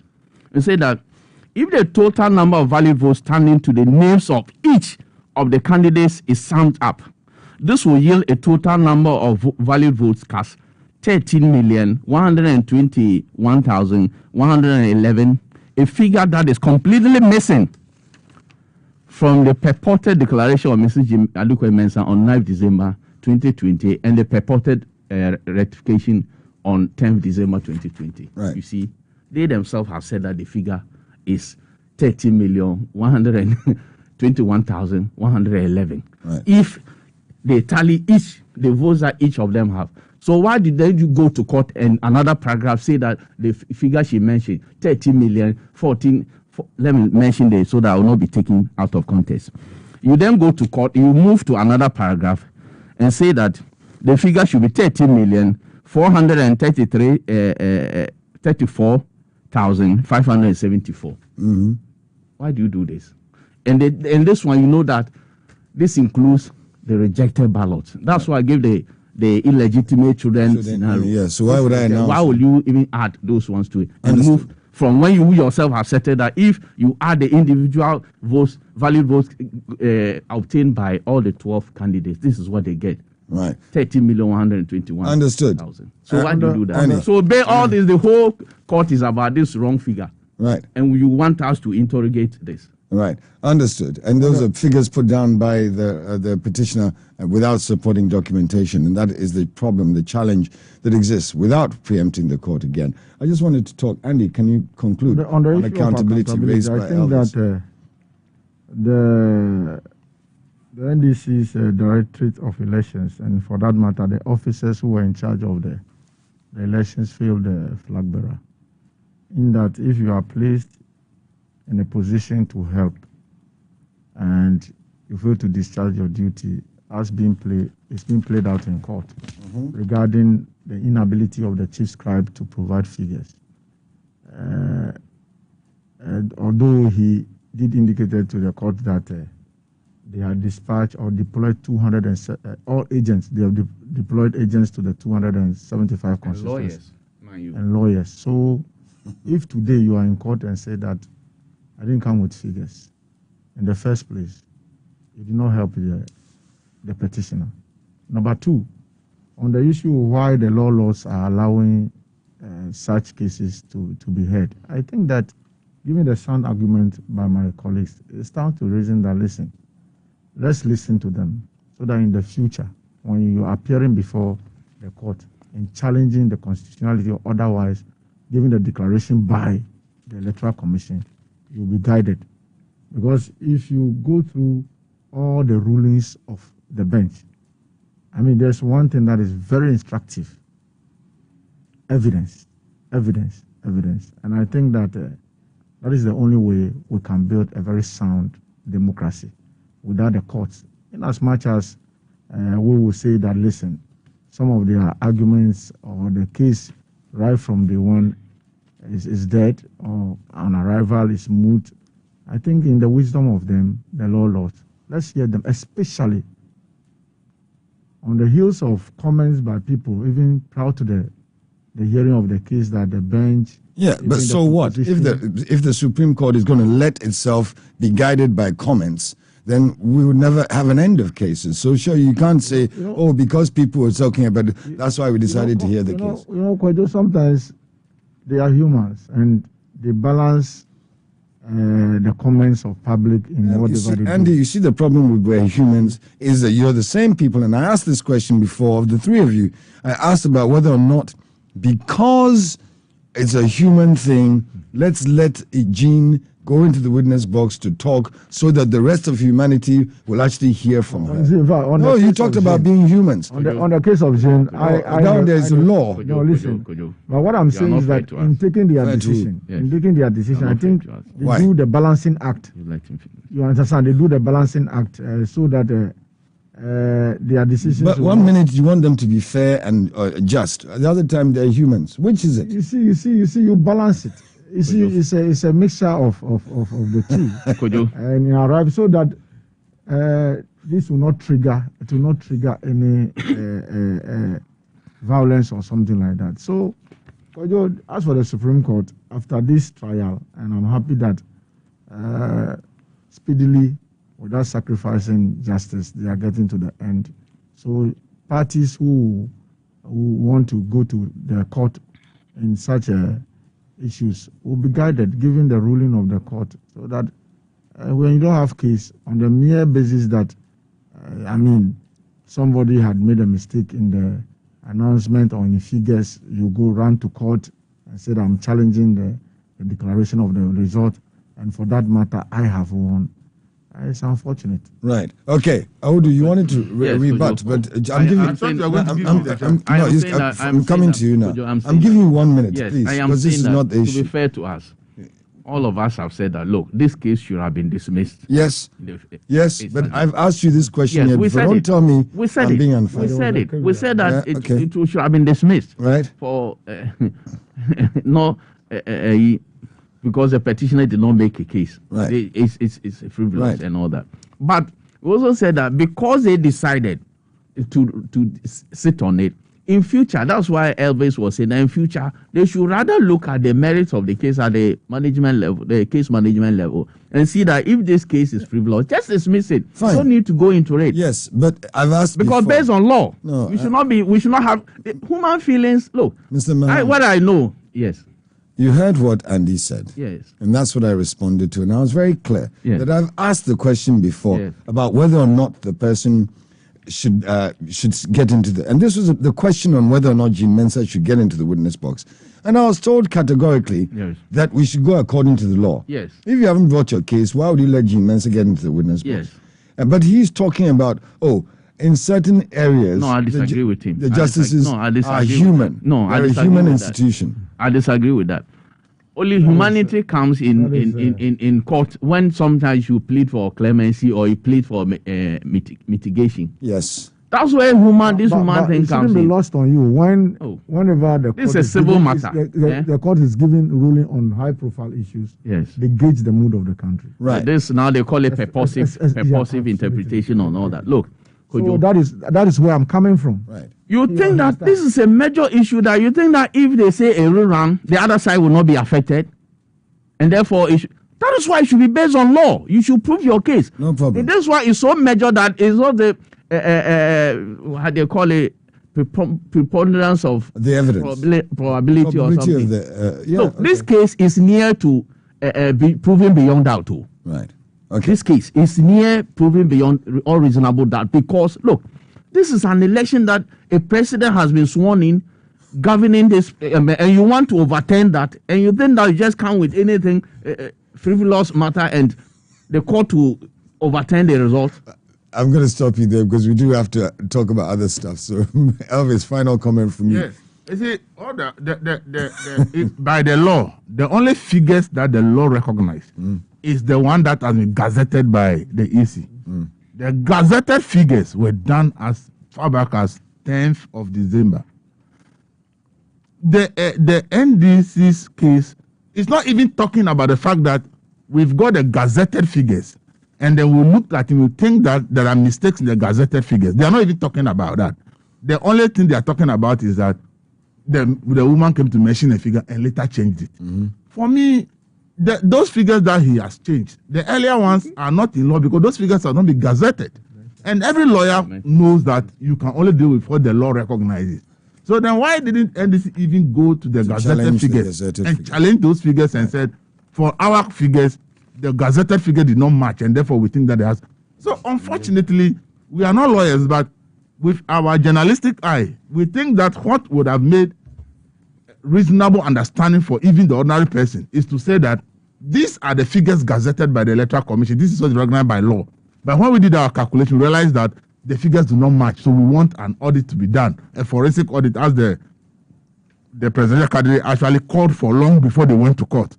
And unfortunately, they went to court, and we are not seeing those things in their pleadings. And therefore, it's so difficult to determine from what particular angle is the NDC addressing this case. But please, I don't really see what the law recognizes and how you are asking the law lords to deal with what the law recognizes. Okay. The law lords cannot go and deal with something that the law does not recognize. Okay. So then where are the gazetted figures that the NDC is challenging? I don't understand. Understood. Fair point. I'm going to ask you, please, let me wrap it up on this because we have to go to this other issue and because we have to still go to the Supreme Court later on today. Andy made a point, and that's what Mr. Mahama also addressed, and that's the issue of it is a human institution. The fact that it was even willing to tolerate a certain amount of, here and there, just for the good of the country, to make sure the country is properly educated on what's going on. You're prepared to do that. But when it comes to another good of the country issue, which is Jean Mensah should get into that box to remove all doubt. then you stand and say, that one there, no, we should... Who has created doubt about the... I told you about... Remove all doubt. No, Kojo, I just told you about the figures that the law recognizes. And the figures that the law recognizes are the ones that are gazetted. Understood. The NDC's case is not challenging gazetted figures. The NDC's case is challenging figures that were announced and later corrected. Those figures that were corrected are not recognized by the law. So then, on what basis are we asking that Jean Mensah should go and create, which doubt exists? In terms of the gazetted figures, where are the doubts about the gazetted figures? Has the NDC be able to establish any doubt about the gazetted figures? If they have, then the Jean Mensah should go and clarify. But as we speak, the NDC is not even talking about the gazetted figures.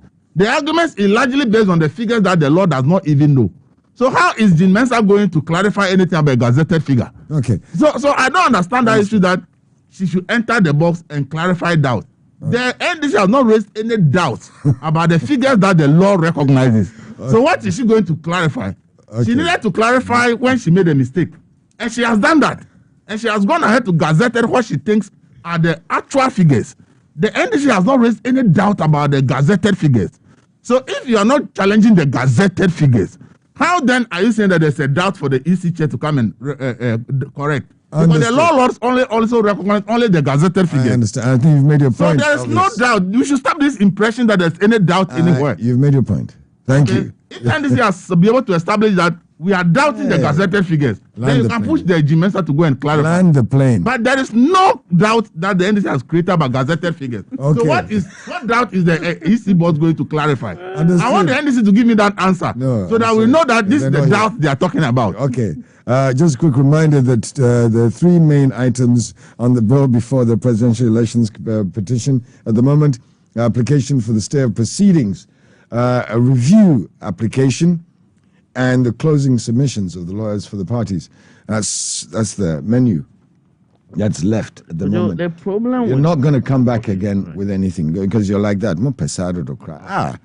Okay, moving on. Okay. And around the elections petition, and this is why I needed to move on. And then I get Nania to just summarize all this, you people getting upset about stuff. Somebody says that the result is predetermined. And I want an opinion again as observers. It's not the first time during this particular petition that the individual has had to be brought up by the justices for some sort of unruly behavior. But in this particular instance, the comment is it's a predetermined agenda leveled at this justices. I want your thoughts, opinions, and I also want you to tell me, should an action be taken against this particular individual, or should it be just left and should the justices just ignore when they are told categorically that they have already decided in advance who's going to win the petition? Who wants to start this one? I'll start with Elvis, because you're already on fire. Then we can go to the others. Go on. Well, I think Dominic, former Deputy Attorney General, knows the law better than any of us in the studio. And I never expected him to be carried away in the spirit of politics, which Ayuko to refer to as Beshi.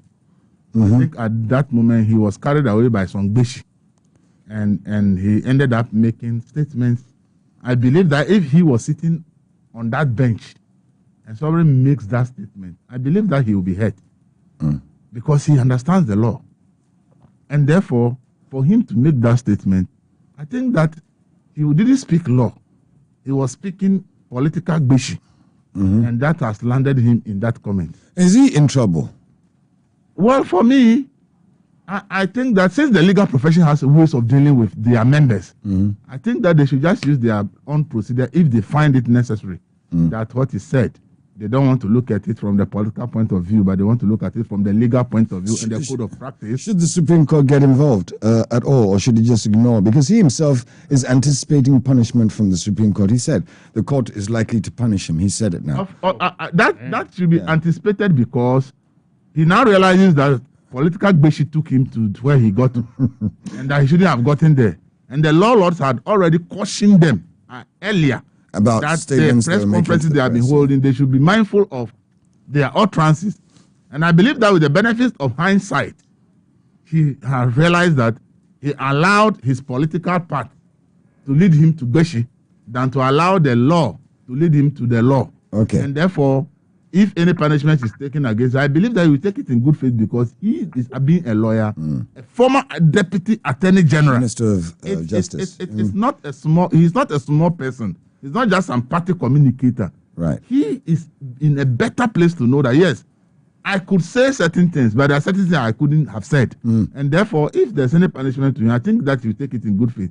And as I said, the political Beshi, people should be mindful. A professional should. Dr. Yen, if you listen to him on legal issues, he's not a small boy. He understands a lot of things. He's good in what he does. But see, when you miss your professional judgment with politics, then you are likely to be carried away by the political angle than the law, than the professional aspect. That's what I think has happened to him. Happened to him in this instance. Okay. I think that Wilberforce Asare, our head of legal and political, is on the phone, and we wanted to touch base with him very briefly ahead of the petition this morning. Hello. Are you there, Wilberforce?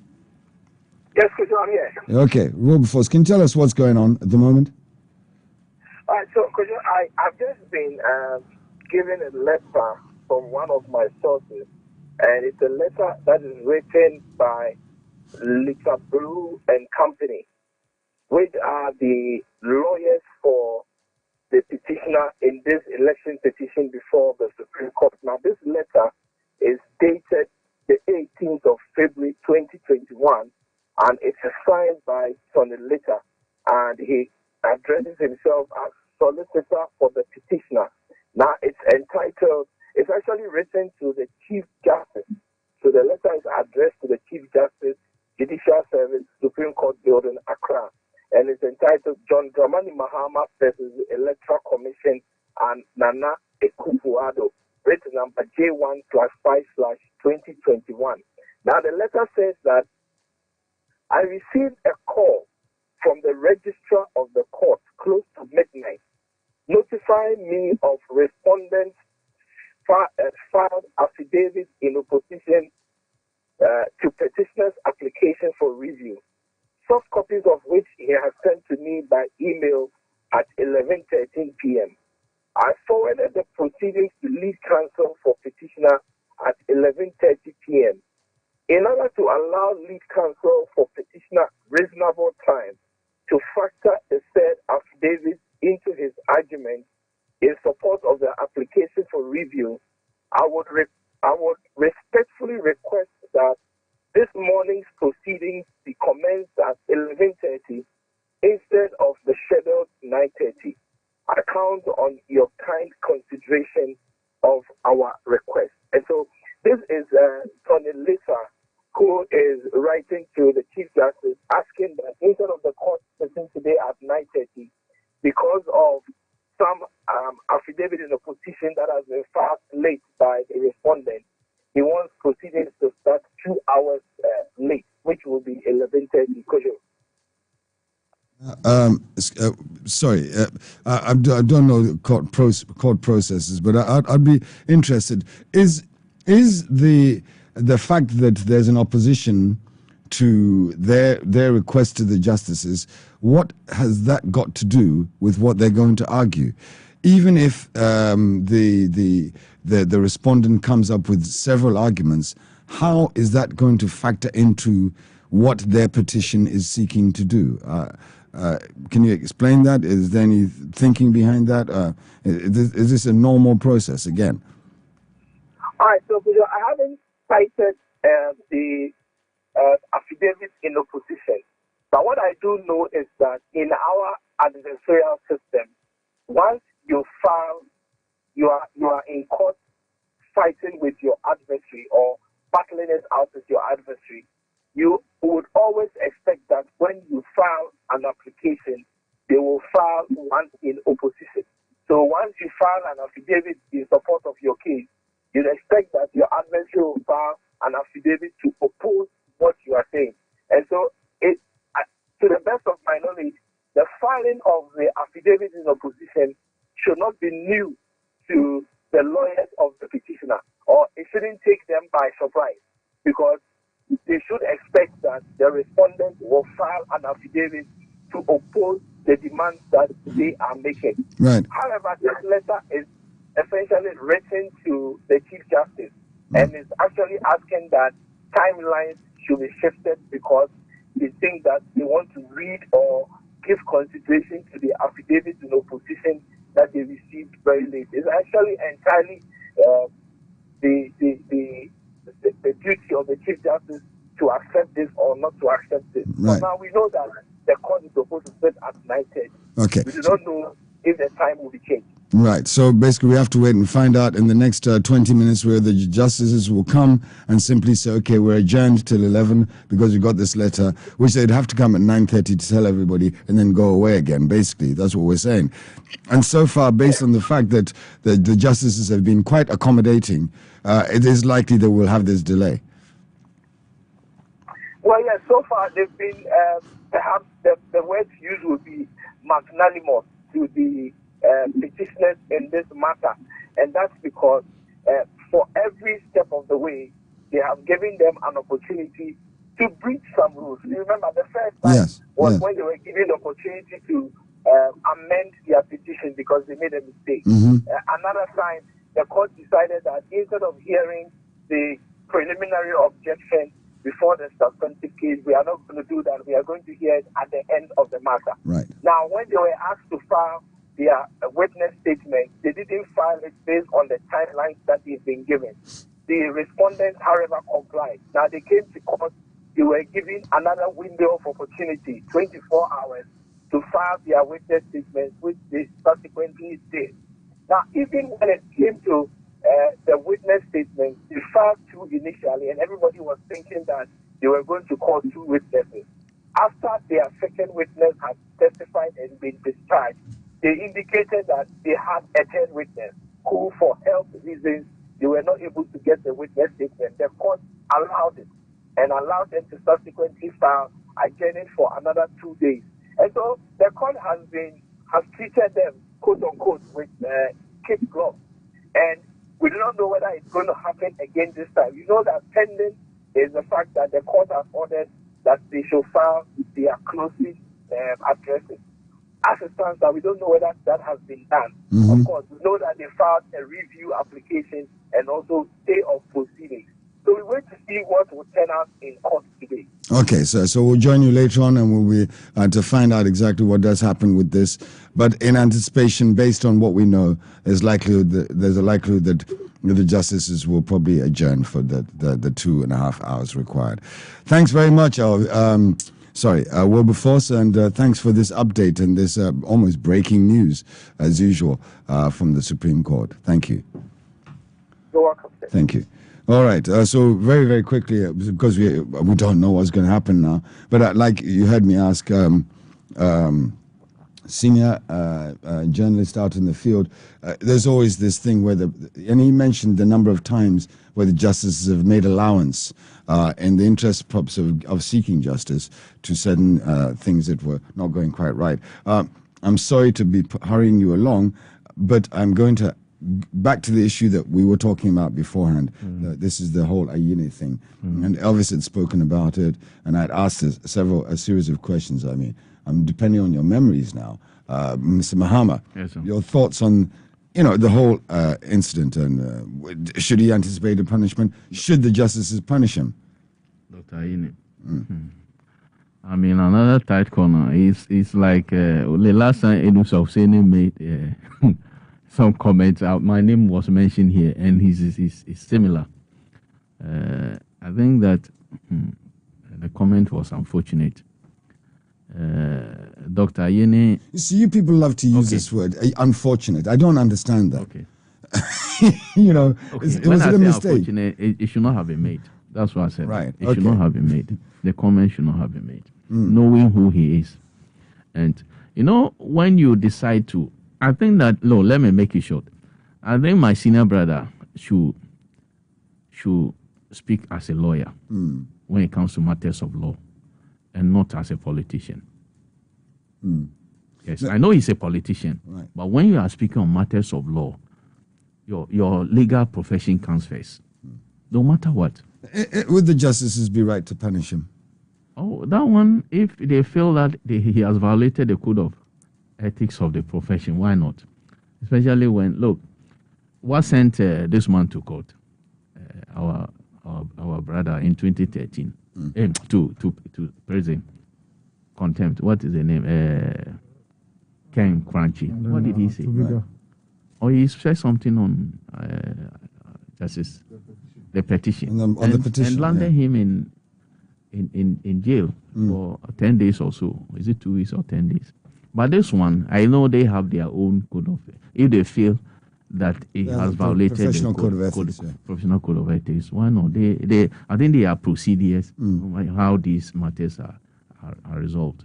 If they think that he has violated the code, I think every code, violation of every code has its own punishment. The sanctions, they go up exactly in depending on what your conduct. So I think they will be looking at all these things. But as I said, it should not have been said at all. Look, he even accused journalists of not being fair to the petitioner.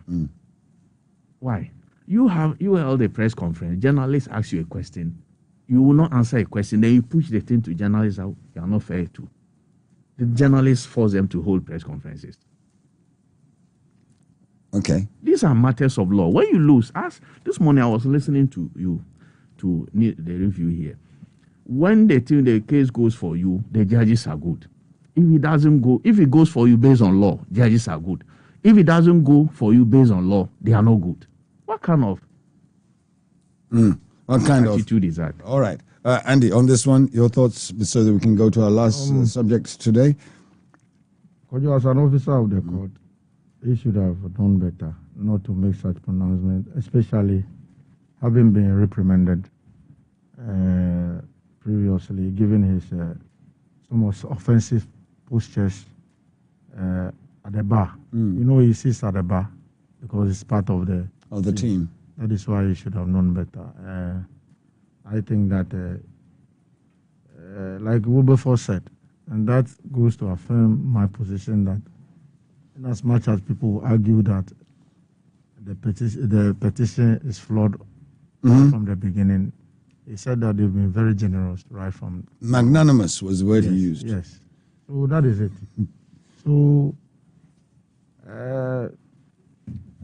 politicians or the lawyers, parties to this case, should be very circumspect in their commentaries, so as not to jeopardize the case. And should the justices take action? Yes, because if you have been reprimanded in the past, it is the expectation that you conduct yourself properly. And let me cite the issue of Frank Davis and Yawapon, when they were mentioned to have been making commentaries that are unpalatable to the court. Since then, they've refrained from that. So it's just surprising that a respected lawyer, very revered, former Deputy Attorney General, who is expected to know better, has committed this again. But I think, in all sincerity, they've been very magnanimous right from day one. They should just temper. No. They should just temper justice. But it's also instructive to know that, listen, when after elections, a particular party or a party has decided that, listen, we are going to bastardize, we are going to attack institution office, even when, because the MPs who are even, raining insult on people. Yeah. Okay. For no apparent reason, because, listen, there is an election case that is being heard, and you feel that your party has lost the election. So, the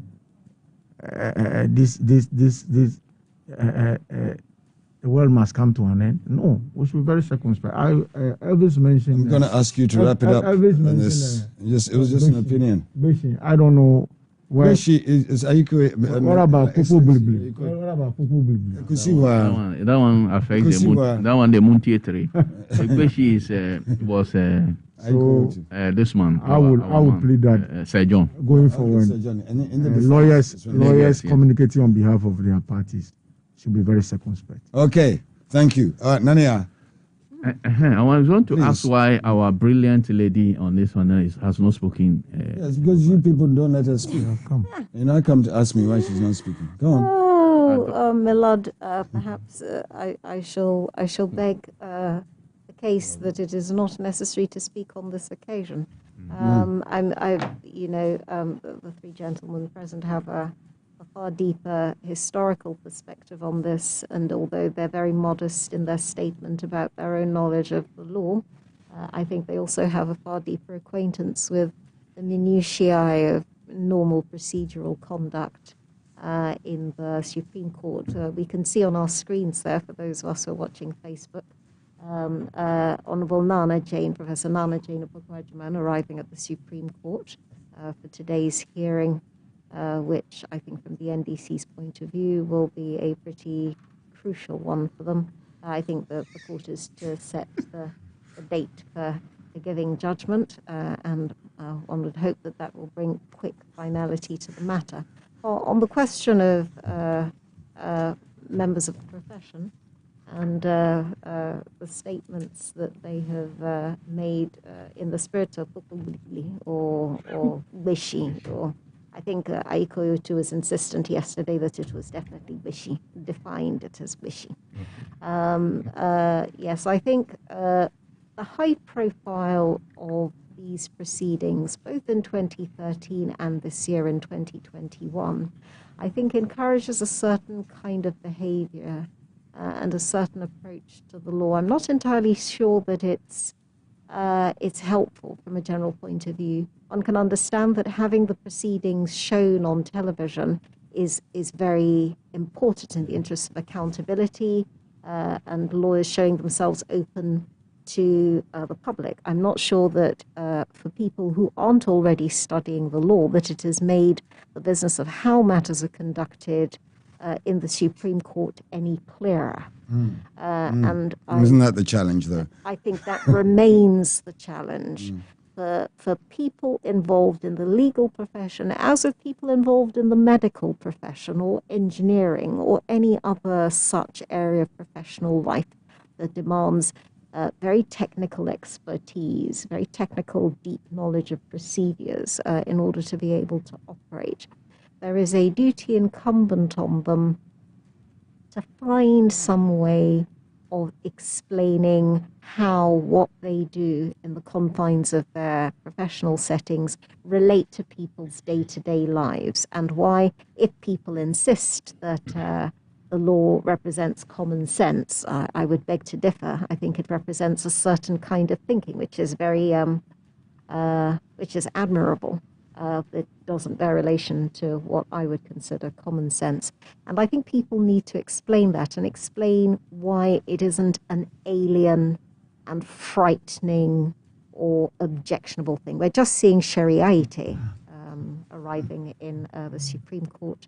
And I think this is a turning out of all the public figures in the NDC for this hearing today. Go on, keep it.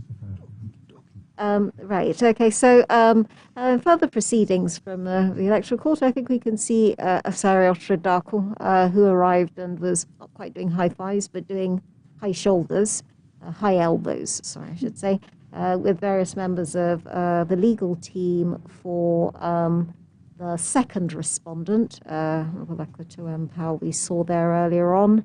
I think we can also see Koe Suman in shot to the left. And in the court today is also Freddie Blay, the chairman of the New Patriotic Party. I don't believe we've seen him before. No, we haven't seen him before today. But everybody's looking, anticipating, because this is if they're allowed to address, then they'll be making their final remarks today. Yes, they're summing up. If they're allowed to. Anyway, we're going to take a break. Then Nania will come back. Now, can I ask a question? No, you can't. We're going to take a break. One question, because that's good for the break. We're going to take a break, and then when we come back. Let me ask the question to be good for the break. Elvis, yeah. I wanted to know why NDC didn't raise objection of conflict of interest that Nanado's law firm is defending him. Okay. All right. All right. So when we come back, Nania is going to be summing up also on the other issue that she didn't touch on, which was the whole issue with Dominic Ayine. I don't understand. So that's after the break.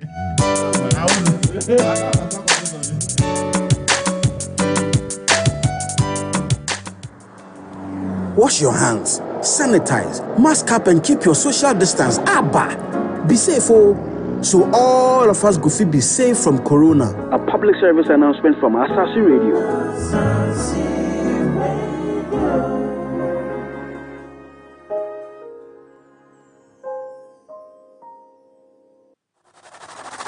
Join Prince Moses on Asaase Business PM every Thursday for a high-octane panel discussion on entrepreneurship, opportunities, solutions, and best practices with Kwame Edudakwa, Letitia Brown, Sewu Steve Terrier, and Nelson Amo. Send in your problems and we will solve them. Perhaps. Business PM from 6 to 6:30 p.m. on weekdays on Asaase Radio 99.5.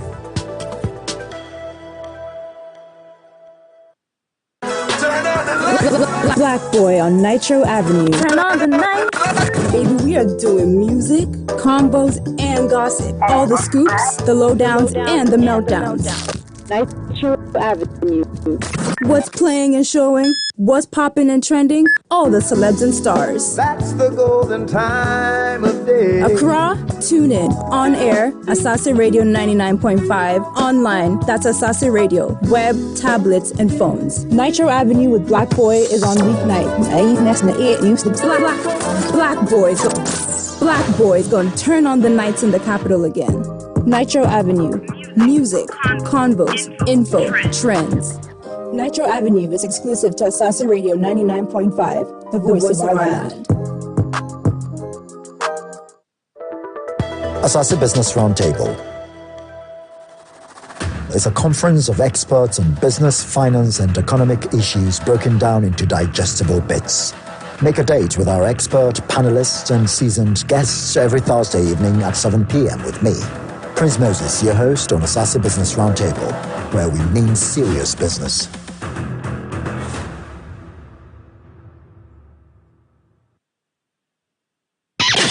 Asaase Radio 99.5. The Asaase Breakfast Show. No one does it better.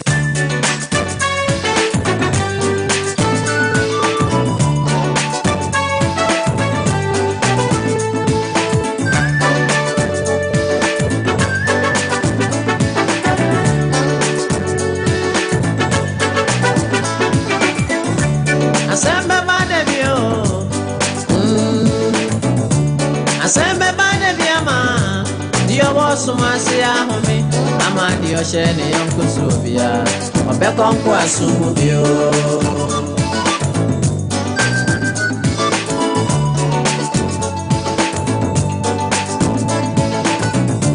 Asembe Badebio,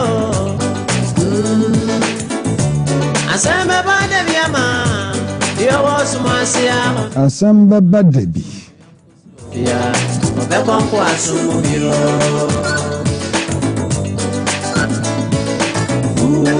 Very shortly, we'll be going over to the Supreme Court, where many of the protagonists, and there are so many, are seated and ready to do whatever they're doing. One is anticipating that there probably will be an adjournment.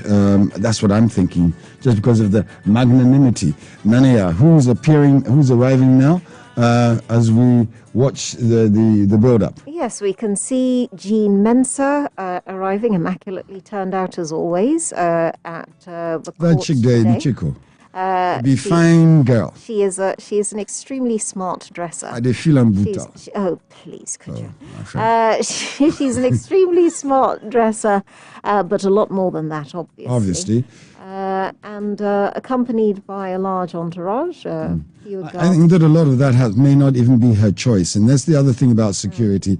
It may have very little to do with what she wants, more to do with what has been assigned to her. Absolutely. Because of the circumstances. Because of the circumstances. And, let us not assume that because of the relatively amicable nature of the proceedings in court, despite, the fact that it's an adversarial process, assume that this means that John Mahama just popping in? I think that's just a Samuel of Husuam. No. Somebody just went through without going through the security screen. I was just a little bit concerned by that. I mean, some people are above the law of security screening. That to be somebody important. And some people seem to be allowed to bypass the sanitizing unit, which I can't. It's also from a because they're COVID clean. point of view. Because they're cleaner than everybody else. Yeah. It's like all animals are equal, except some are more equal than others. Shabu says, Nanea, my grandmother asked me what has my profession done for my mother, Ghana, and I had nothing to say. She had at least her profession as a cocoa farmer, and she said that her profession as a cocoa farmer had contributed to the success of Nanea of Asaase Radio. So basically, she was challenged. And he lost the challenge. Shabu, sorry about that. Sorry, Shabu. Not everybody can be in your unfortunate position. Oh dear, yeah, absolutely. Anyway, Elvis is getting some good and bad comments today, but he's got his own fan club as Elvis. But anyway, Elvis always has a very distinguished. So we're going to very quickly touch on one other thing that I wanted to talk about before we wrap up today, and that's gentlemen. That's why I was trying to hurry you along as well, because I wanted to talk also very briefly to all of you about or ask you to pass comment on the vetting. So far, what you've seen, and I know you're going to have to do it pretty speedily, but you've been watching. Firstly, the vetting itself, is it going the way it should be going? Are you impressed with the questioning? And then, belatedly, they now have reduced the amount of time that they've decided to spend. Yes. Why would you not have had those rules from the beginning? I find that annoying. It's obvious they realized that the 6 hours and 4 hours they were spending on people was actually not necessary. Because a lot of the questions they are asking, actually, I don't see the relevance of them. I think that they should have just focused on the key question. The person has been an appointee and has been reappointed. Questions should focus on what have you done in office. And now that you have been reappointed, what do you intend to do if you are given the mandate for the next 4 years? You don't think that personal questions around their behavior should be relevant? You see, that should not dominate the process, because at the end of the day, the person is supposed to go and roll out policies and programs that enhances life for every Ghanaian. So if you focus on that, it's better than focusing on personal issues and all that. I don't think that they are necessary. Somebody's name is not properly spelled in a CV and it's an issue. I think that it's good that they have decided to reduce the time. Okay. Because the relevant issues for me, maximum 2 hours of grilling, they should be done with them. So I don't see why some of them were kept there for 6 hours, and all that. I think it was unnecessary. Not even to defend your doctorate. You go there for 6 hours. And I'm not even getting the questions of, in the next 4 years, what should we expect from you if you are approved? Give us a plan of what you intend to do in the next 4 years if we should approve you as a minister. Okay. And then that should tell us the direction Ghana will be going. But I'm not even getting more of that questions to the appointees. So you're disappointed so far? So I think that angle, I'm not happy, because if we should approve the person is supposed to work to improve the lives of Ghanaians. So I wish that there will be asked more questions so that we know those who have brilliant ideas as to how they think that their ministries could be managed better to offer Ghanaians better value for money. And I think that would be better for me than concentrating too much on the past and personal issues. Andy, somebody mentioned yesterday, I wanted to find out from you guys, is there an anticipation that one or two of them might be rejected?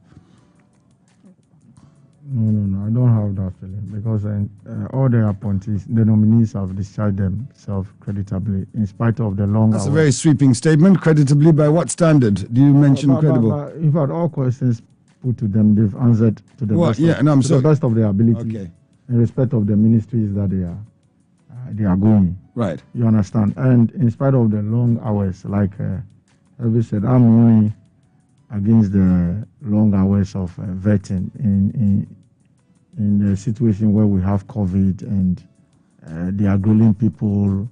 Yes, I've heard people setting records, 6 minutes, 6 hours, 6 minutes. I've heard people talk of some trivialities, like Elvis mentioned, names are not properly spelled out. That one could be one-on-one deliberation for that to be corrected, but not in the full glare of live television. And then yesterday, when the Employment and Labour Minister appeared, nominee, Minister Degnet appeared before the vetting, there was this issue of the review of the retirement age. Right. And I think a position that Tamils Institute has been championing, that listen, if we have to review the retirement age from this 60 to 65, where this contract of 2 year, and one are given them. Because in the case of the poor police corporal who are served, when he attains 60, he's made to go by a senior officer who has benefited and gotten the juicy packages or whatever. He gets extensions. Giving an extension, which I think is unfair.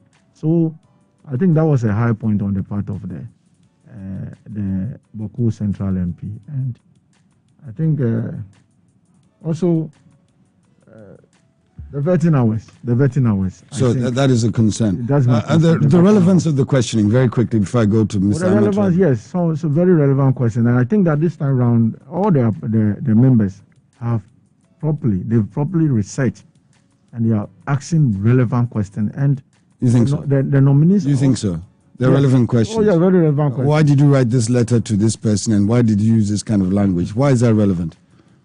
Sometimes when you're a public officer, words carry weight. Okay, all right. And so when you are a public officer, you need to be questioned on. By example. That is why I think that some pronouncement by some of the nominees were brought to the fore. Yeah, but to what purpose? Advice. If you're not going to reject the person because of it, then why are you even doing it? Is this?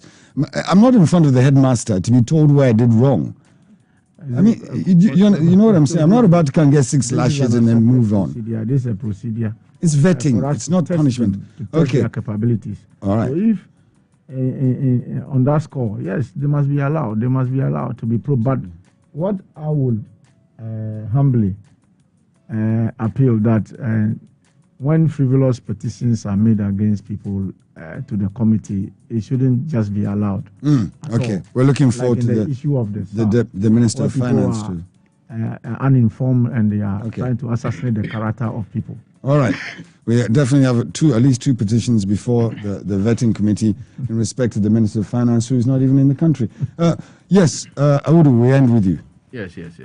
I'm happy that they have decided to reduce the time. I sat here last week and spoke about how the lengthy nature of vetting, because I don't see why this COVID period you subject somebody to sometimes repeated questions.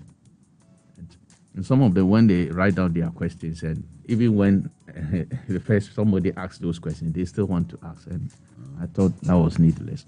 And again, some of the questions are personal. I think they're just trying to settle personal scores because very trivial questions. Look, these are people, most of them are retained ministers. As Elvis said, you should look at the performance. If the retained minister has done something you feel that is criminal, you should be asking the person on it, because Constitution stipulates who qualifies to be a minister of state. So if he violates if he has violated those provisions, that's what you should dwell on. And when you think that he hasn't done that, then look at what he will be doing in the next 4 years. What is your plan for the next 4 years? If it is education, what is your plan on the free senior? How do you entrench it, the free SHS, and those kind of things? The challenges that are still in the educational sector. That's what you should be looking at. This thing about you insulted somebody some time ago, why would you do that? And the person will be forced to apologize and all that. Look, this is a political thing. People make comments on political platforms. It comes to vetting, and that must be a subject of, it must be put to public ridicule. That's what you are doing at vetting. Vetting should be serious matter. Okay. That if you come there, any chance that anybody's going to be rejected? Capability, I don't see so. See that I have heard some names, but I think that it will be unfair for them to be even thinking about why they should disqualify those people based on whatever. But let's see what happens, because I do not see. In fact, the people nominated, I do not see how any of them should be rejected. I don't. Look at their performance, and not what. Was the vetting committee properly prepared? Do you think did they come prepared themselves? Oh, some do. As Andy said, look, some ask very serious questions, right, and some I think. Elvis, your thought on this? I think that what is lacking, for which reason I think that their preparation has a loophole, is that Parliament has a committee called Government Assurances Committee, and their job is to make sure that whatever the government promises, they check on whether the government is delivering. And I was expecting that report of Parliament to dominate the vetting. So that a minister who has been reappointed, then you can tell the minister that based on our work, based on the assurances we went around to see, we think that your performance is at this level. And if you are rejecting the person because you think that the performance is below average based on the promises, then I think that I'll to be based on reference to the government then I'll support that. Okay. But when I've not seen the Assurances Committee of Parliament's report and their findings dominating the vetting, then I think that we have a problem. The age issue you raised, I think that those who are shouting for age of workers to be increased are not thinking about the unemployed people. I actually in the system. disagree. Okay? I didn't make comment on. If you look at the number of people who don't have jobs, and somebody has worked for 25 and 30 years, say the person should be given another 5 years. Once people are still It's just completely unreasonable. The point is that countries that are extending retirement age are countries where they are having aged population and they are not having enough youth to replace them at the workplace. So those are countries that are extending retirement age. For a country like Ghana, we should even be thinking of reducing retirement age to 55. So that a lot of the young youth that are looking for jobs that can also get some job to do. But somebody works for 20 years, 25 years, and you are saying that the person should be given more years to stay in office. So if you on the unemployed, I think it's a topic we need to look at and address very well. We're not going to discuss that today, but Elvis basically would have rejected the Minister of Employment for cause based on that one. Based on that, no, but on the basis of equity, where a junior officer is retired at age 60, and a senior officer given 5 years extra. That's why you have a problem. That is the point I'm making. That is the point I'm making. Not that because we are not prepared. Stop shouting. My brother, I am opposed to anybody who is after system and giving any contract. Okay. I am totally opposed. We've heard you. A service that has large numbers of Elvis. people. You know how many commissioners we have in the Elvis. Why should an IGP be Elvis, you're drowning out everybody. We have over 30 commissioners of police Elvis, who could equally become IGP. Elvis. Then go and bring a retiree still be an IGP. Right. Okay. So I'm going to wrap this up because Elvis is made up his point. The point he was making was that if there is some good value still in certain people, then they should be used. Not a wholesale slaughter. No, yes, but that's what the contract issue is. Elvis, you're not going to respond. Stop responding. The contract. Because the contract is to the detriment of the other officers. Right. That is my point. Okay, and I think that you were very, very specific to the police, though. Yes. And so again, that is a culture that. So sectorally, there might be a view to reviewing in certain areas. Exactly. As a sectoral I agree. But this I don't know. It's a different discussion for another day. Mr. Mahama, we are not going to talk about employment ages and those things. It was just a simple question. I'm going to ask you, however, the same gentleman. No, we're going to the Supreme Court. We can't discuss this gentleman. Nania is going to wrap us up in a minute, but she's also going to. But gentlemen, very quickly, let me go around. Yes. The other thing came up was, listen, you quoted 3 million new jobs created. Yes. Your vice president said the month before there was 2 million. Yes. So whose report do we believe? Which month? A month before. Yeah, August, September. That's not the issue. The point is that it was said at the vetting. Can you focus? This is the Minister for Employment giving a different figure from the president, the vice president, and being questioned on it. It's not by itself grounds for a serious question. That's the problem we have in this country, where we cannot tell at any material moment which people have lost jobs and which people are employed. We don't have a proper employment exchange operations in Ghana.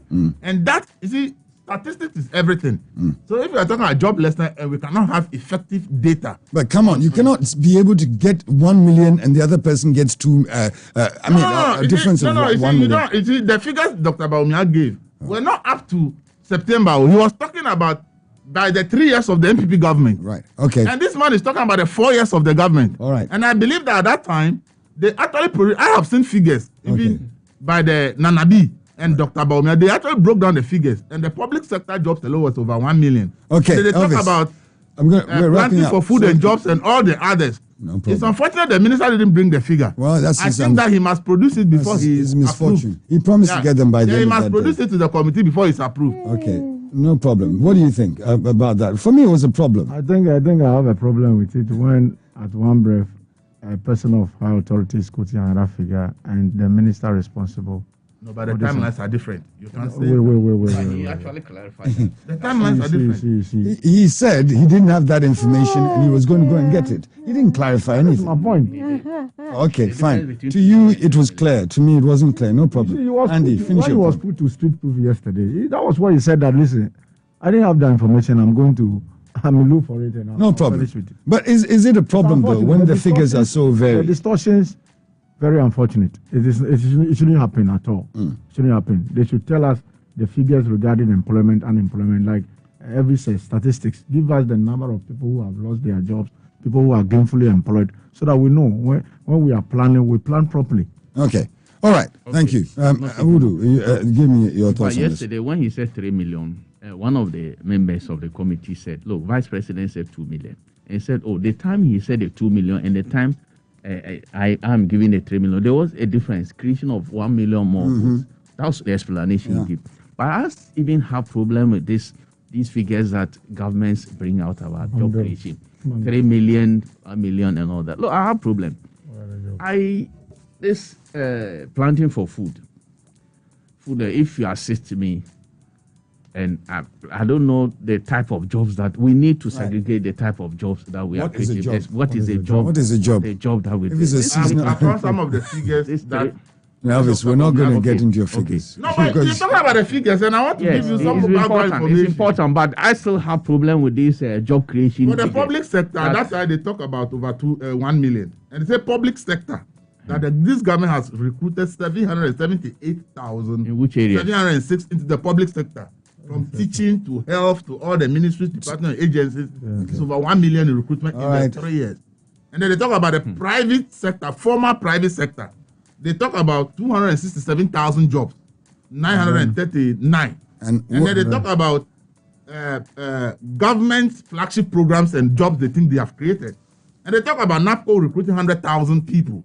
They talk about NEP, 92,000. They talk about National Identification Authority, Okay, Elvis, I'm going to ask you to give me the number. It's not NAPCO. So, as I speak to you, look, they have not been paid. So it's different matter. We work in the private sector, so people's pay are being in debt for 6 months. Okay. All the microphones are off, as often happens, because they've gone into one of their own little disputes. And because they've gone into one of those conversations, we'll just try and wrap up the program. And so Nania is going to try as much as possible to encapsulate the thoughts, because we do have to go to the Supreme Court very shortly. And so, Nania, your thoughts? No, we are not disagreeing that. It's the lone voice of insanity amid the storm of shouting in the Asaase Breakfast Show studios. I obviously have, my own feelings on the matter of employment and employment figures. For example, figures were being quoted for number of jobs created under NABCO, 100,000 jobs, and the problems that people would have with that 100,000 is that the NABCO openings weren't proper jobs, they weren't guaranteed jobs, and so on and so forth. So it ends up being a matter of some contention. May I say, sorry, just very briefly, in relation to the matter of the age of retirement, that the point that Ignatius Barthweria made during his vetting yesterday was not merely that people should be allowed to continue a little bit more for the sake of continuing, but that the national pension scheme does not have a sound financial basis because of the very short length of time a lot of people have informal employment and are therefore paying into the pension scheme. So we have had this historical legacy, which we have only just overcome, of the pension debt hangover. The NPRA has only, the National Pensions Regulatory Authority, we had Apid Atakrafi in the studio once talking to us about this, has only just begun to be able to address that with the help of, with the cooperation of the unions, has paid off some of the legacy debt. But if we allow people to stay in employment for too short a length of time, they will never pay in sufficiently, particularly given rising life expectancy. Into the schemes. Into the That scheme. they are required to help them in maturity. In their old age. Yeah. So you might as well keep them working longer and paying into the schemes longer in order to widen the pension base. The assumption is that if old people or older people aren't moving on, then they aren't creating the opportunities for young people. And what you need to see is a model of growth where the expansion exceeds or outstrips anything that can be accounted for in terms of, say, people occupying seats, as it were. Right. And I think that's possible. Okay, I'm going to address the sectoral issues that I think the point is that Andy was speaking more about in certain areas where there's an expertise. Let's maintain the base retirement age as it exists now with Martin's plans. So it's about contracting. And listen, let me mention. It's about expertise in specific areas. There is in every. I've always been against this contracting, right? And that is why I continue to applaud Pokwe. When Pokwe attained the retirement age, give me the assessment. No problem. Proposal for me to get the contract. He said no. Elvis, just calm down, please. Okay, so Sorry. Yes. So Andy made the point. Andy is making a point. Andy's making the point. Andy's point. I understand his point. Yes. It should not be blanket thing that everybody the job age, the age should right. be 60, necessarily be 65. If you have a lot of doctors, how do you call it, university lecturers, right, who even at 70 and above, they can still consult and They etc. are etc. consultants. They are very good in their field that you don't have. You can keep those. It's like so it's expertise that determines the area. That determines the area. So it should not be a blanket thing. Well, I don't.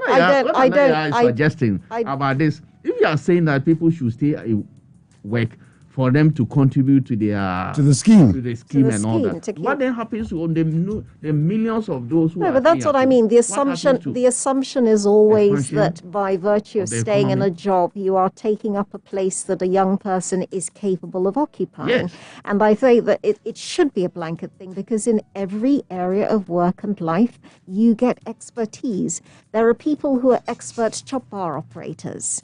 There are people who are expert teachers. Yeah. There are people who are expert blacksmiths. Yeah. There are people who are expert farmers. Yeah. If they have the strength and if they have the ability to continue in a line of work, I'm not saying in any way discourage young people.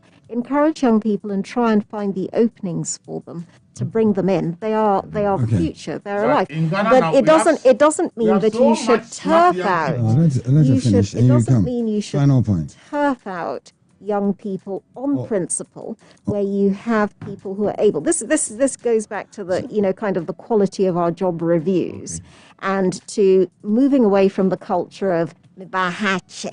So I'm coming to sit here and I just occupy the space. We don't evaluate performance of workers. Yeah, exactly. Evaluation of performance and contribution. Okay. All right. So I think that this is an interesting discussion that we're going to have to continue. It's a shame about this elections petition. We could be talking about issues, if not for this petition. But anyway, the petition is going to happen, and it's ongoing, but it will come to an end. And then we'll be bringing up these issues.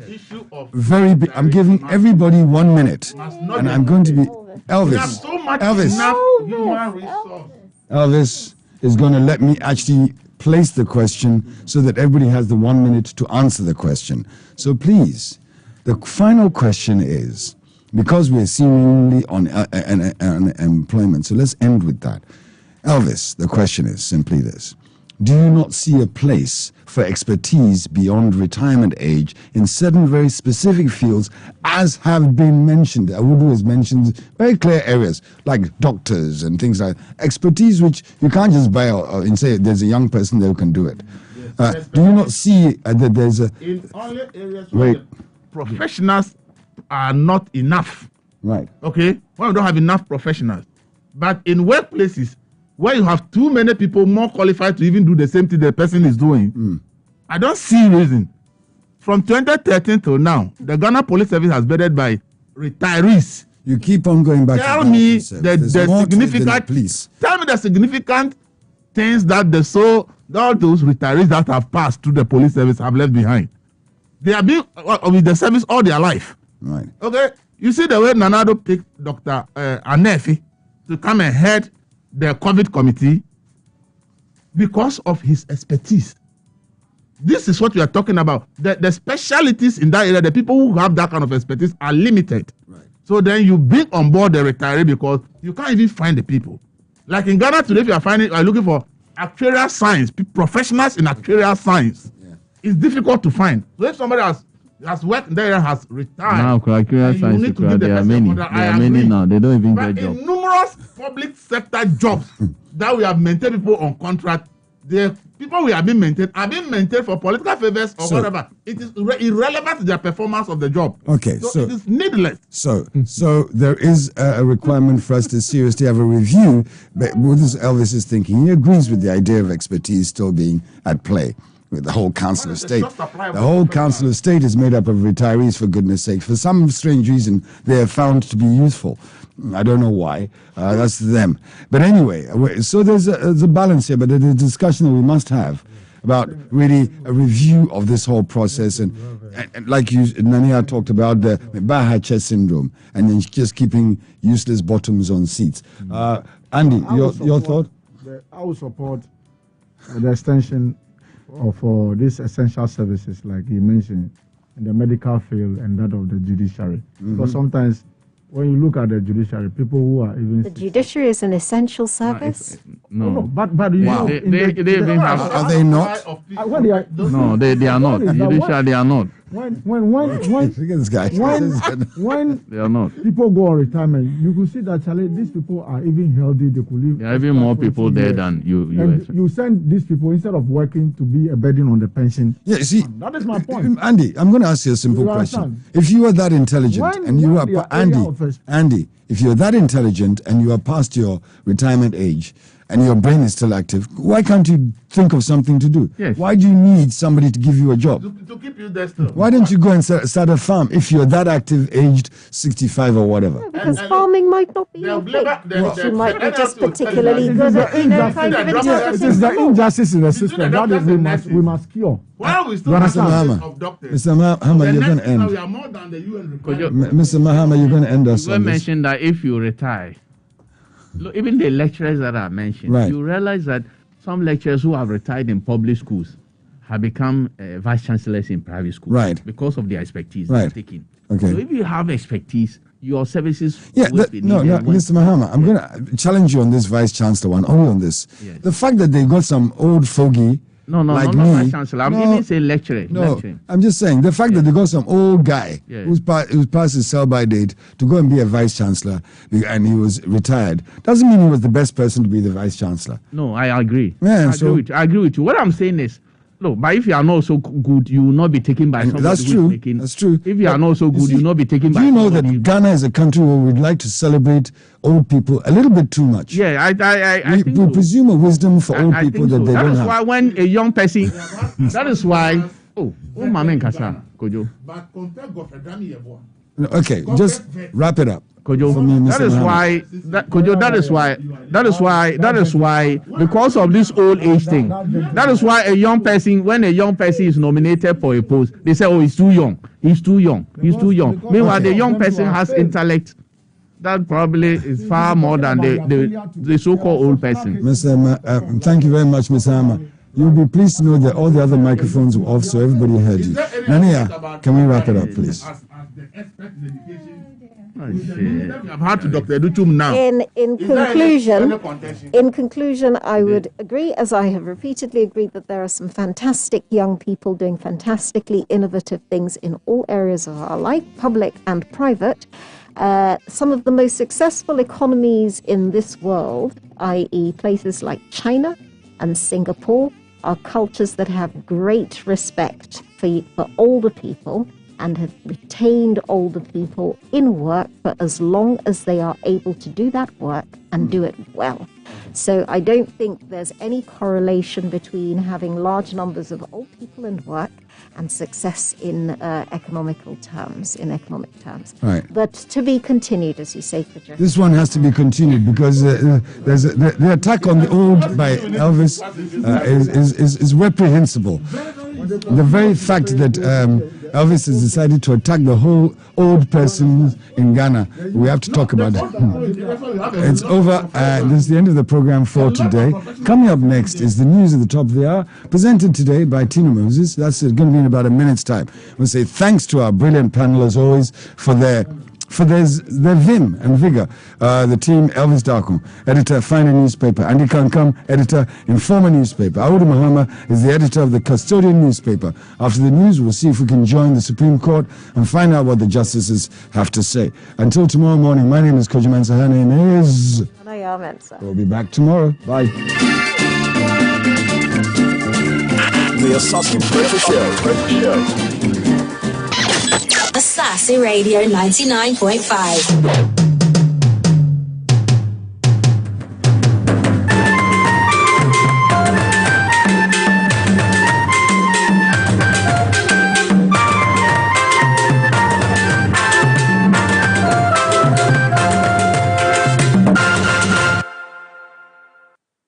Good morning. This is the Asaase News Update. I am Tina Moses. The Minister nominee for Gender, Children and Social Protection, Sarah Josepho, says the controversial issue of lesbians, gays, bisexuals and transgender per Ghana statutes is unlawful and has no place in the country's cultural setting as well. The Domi Kwabenya member of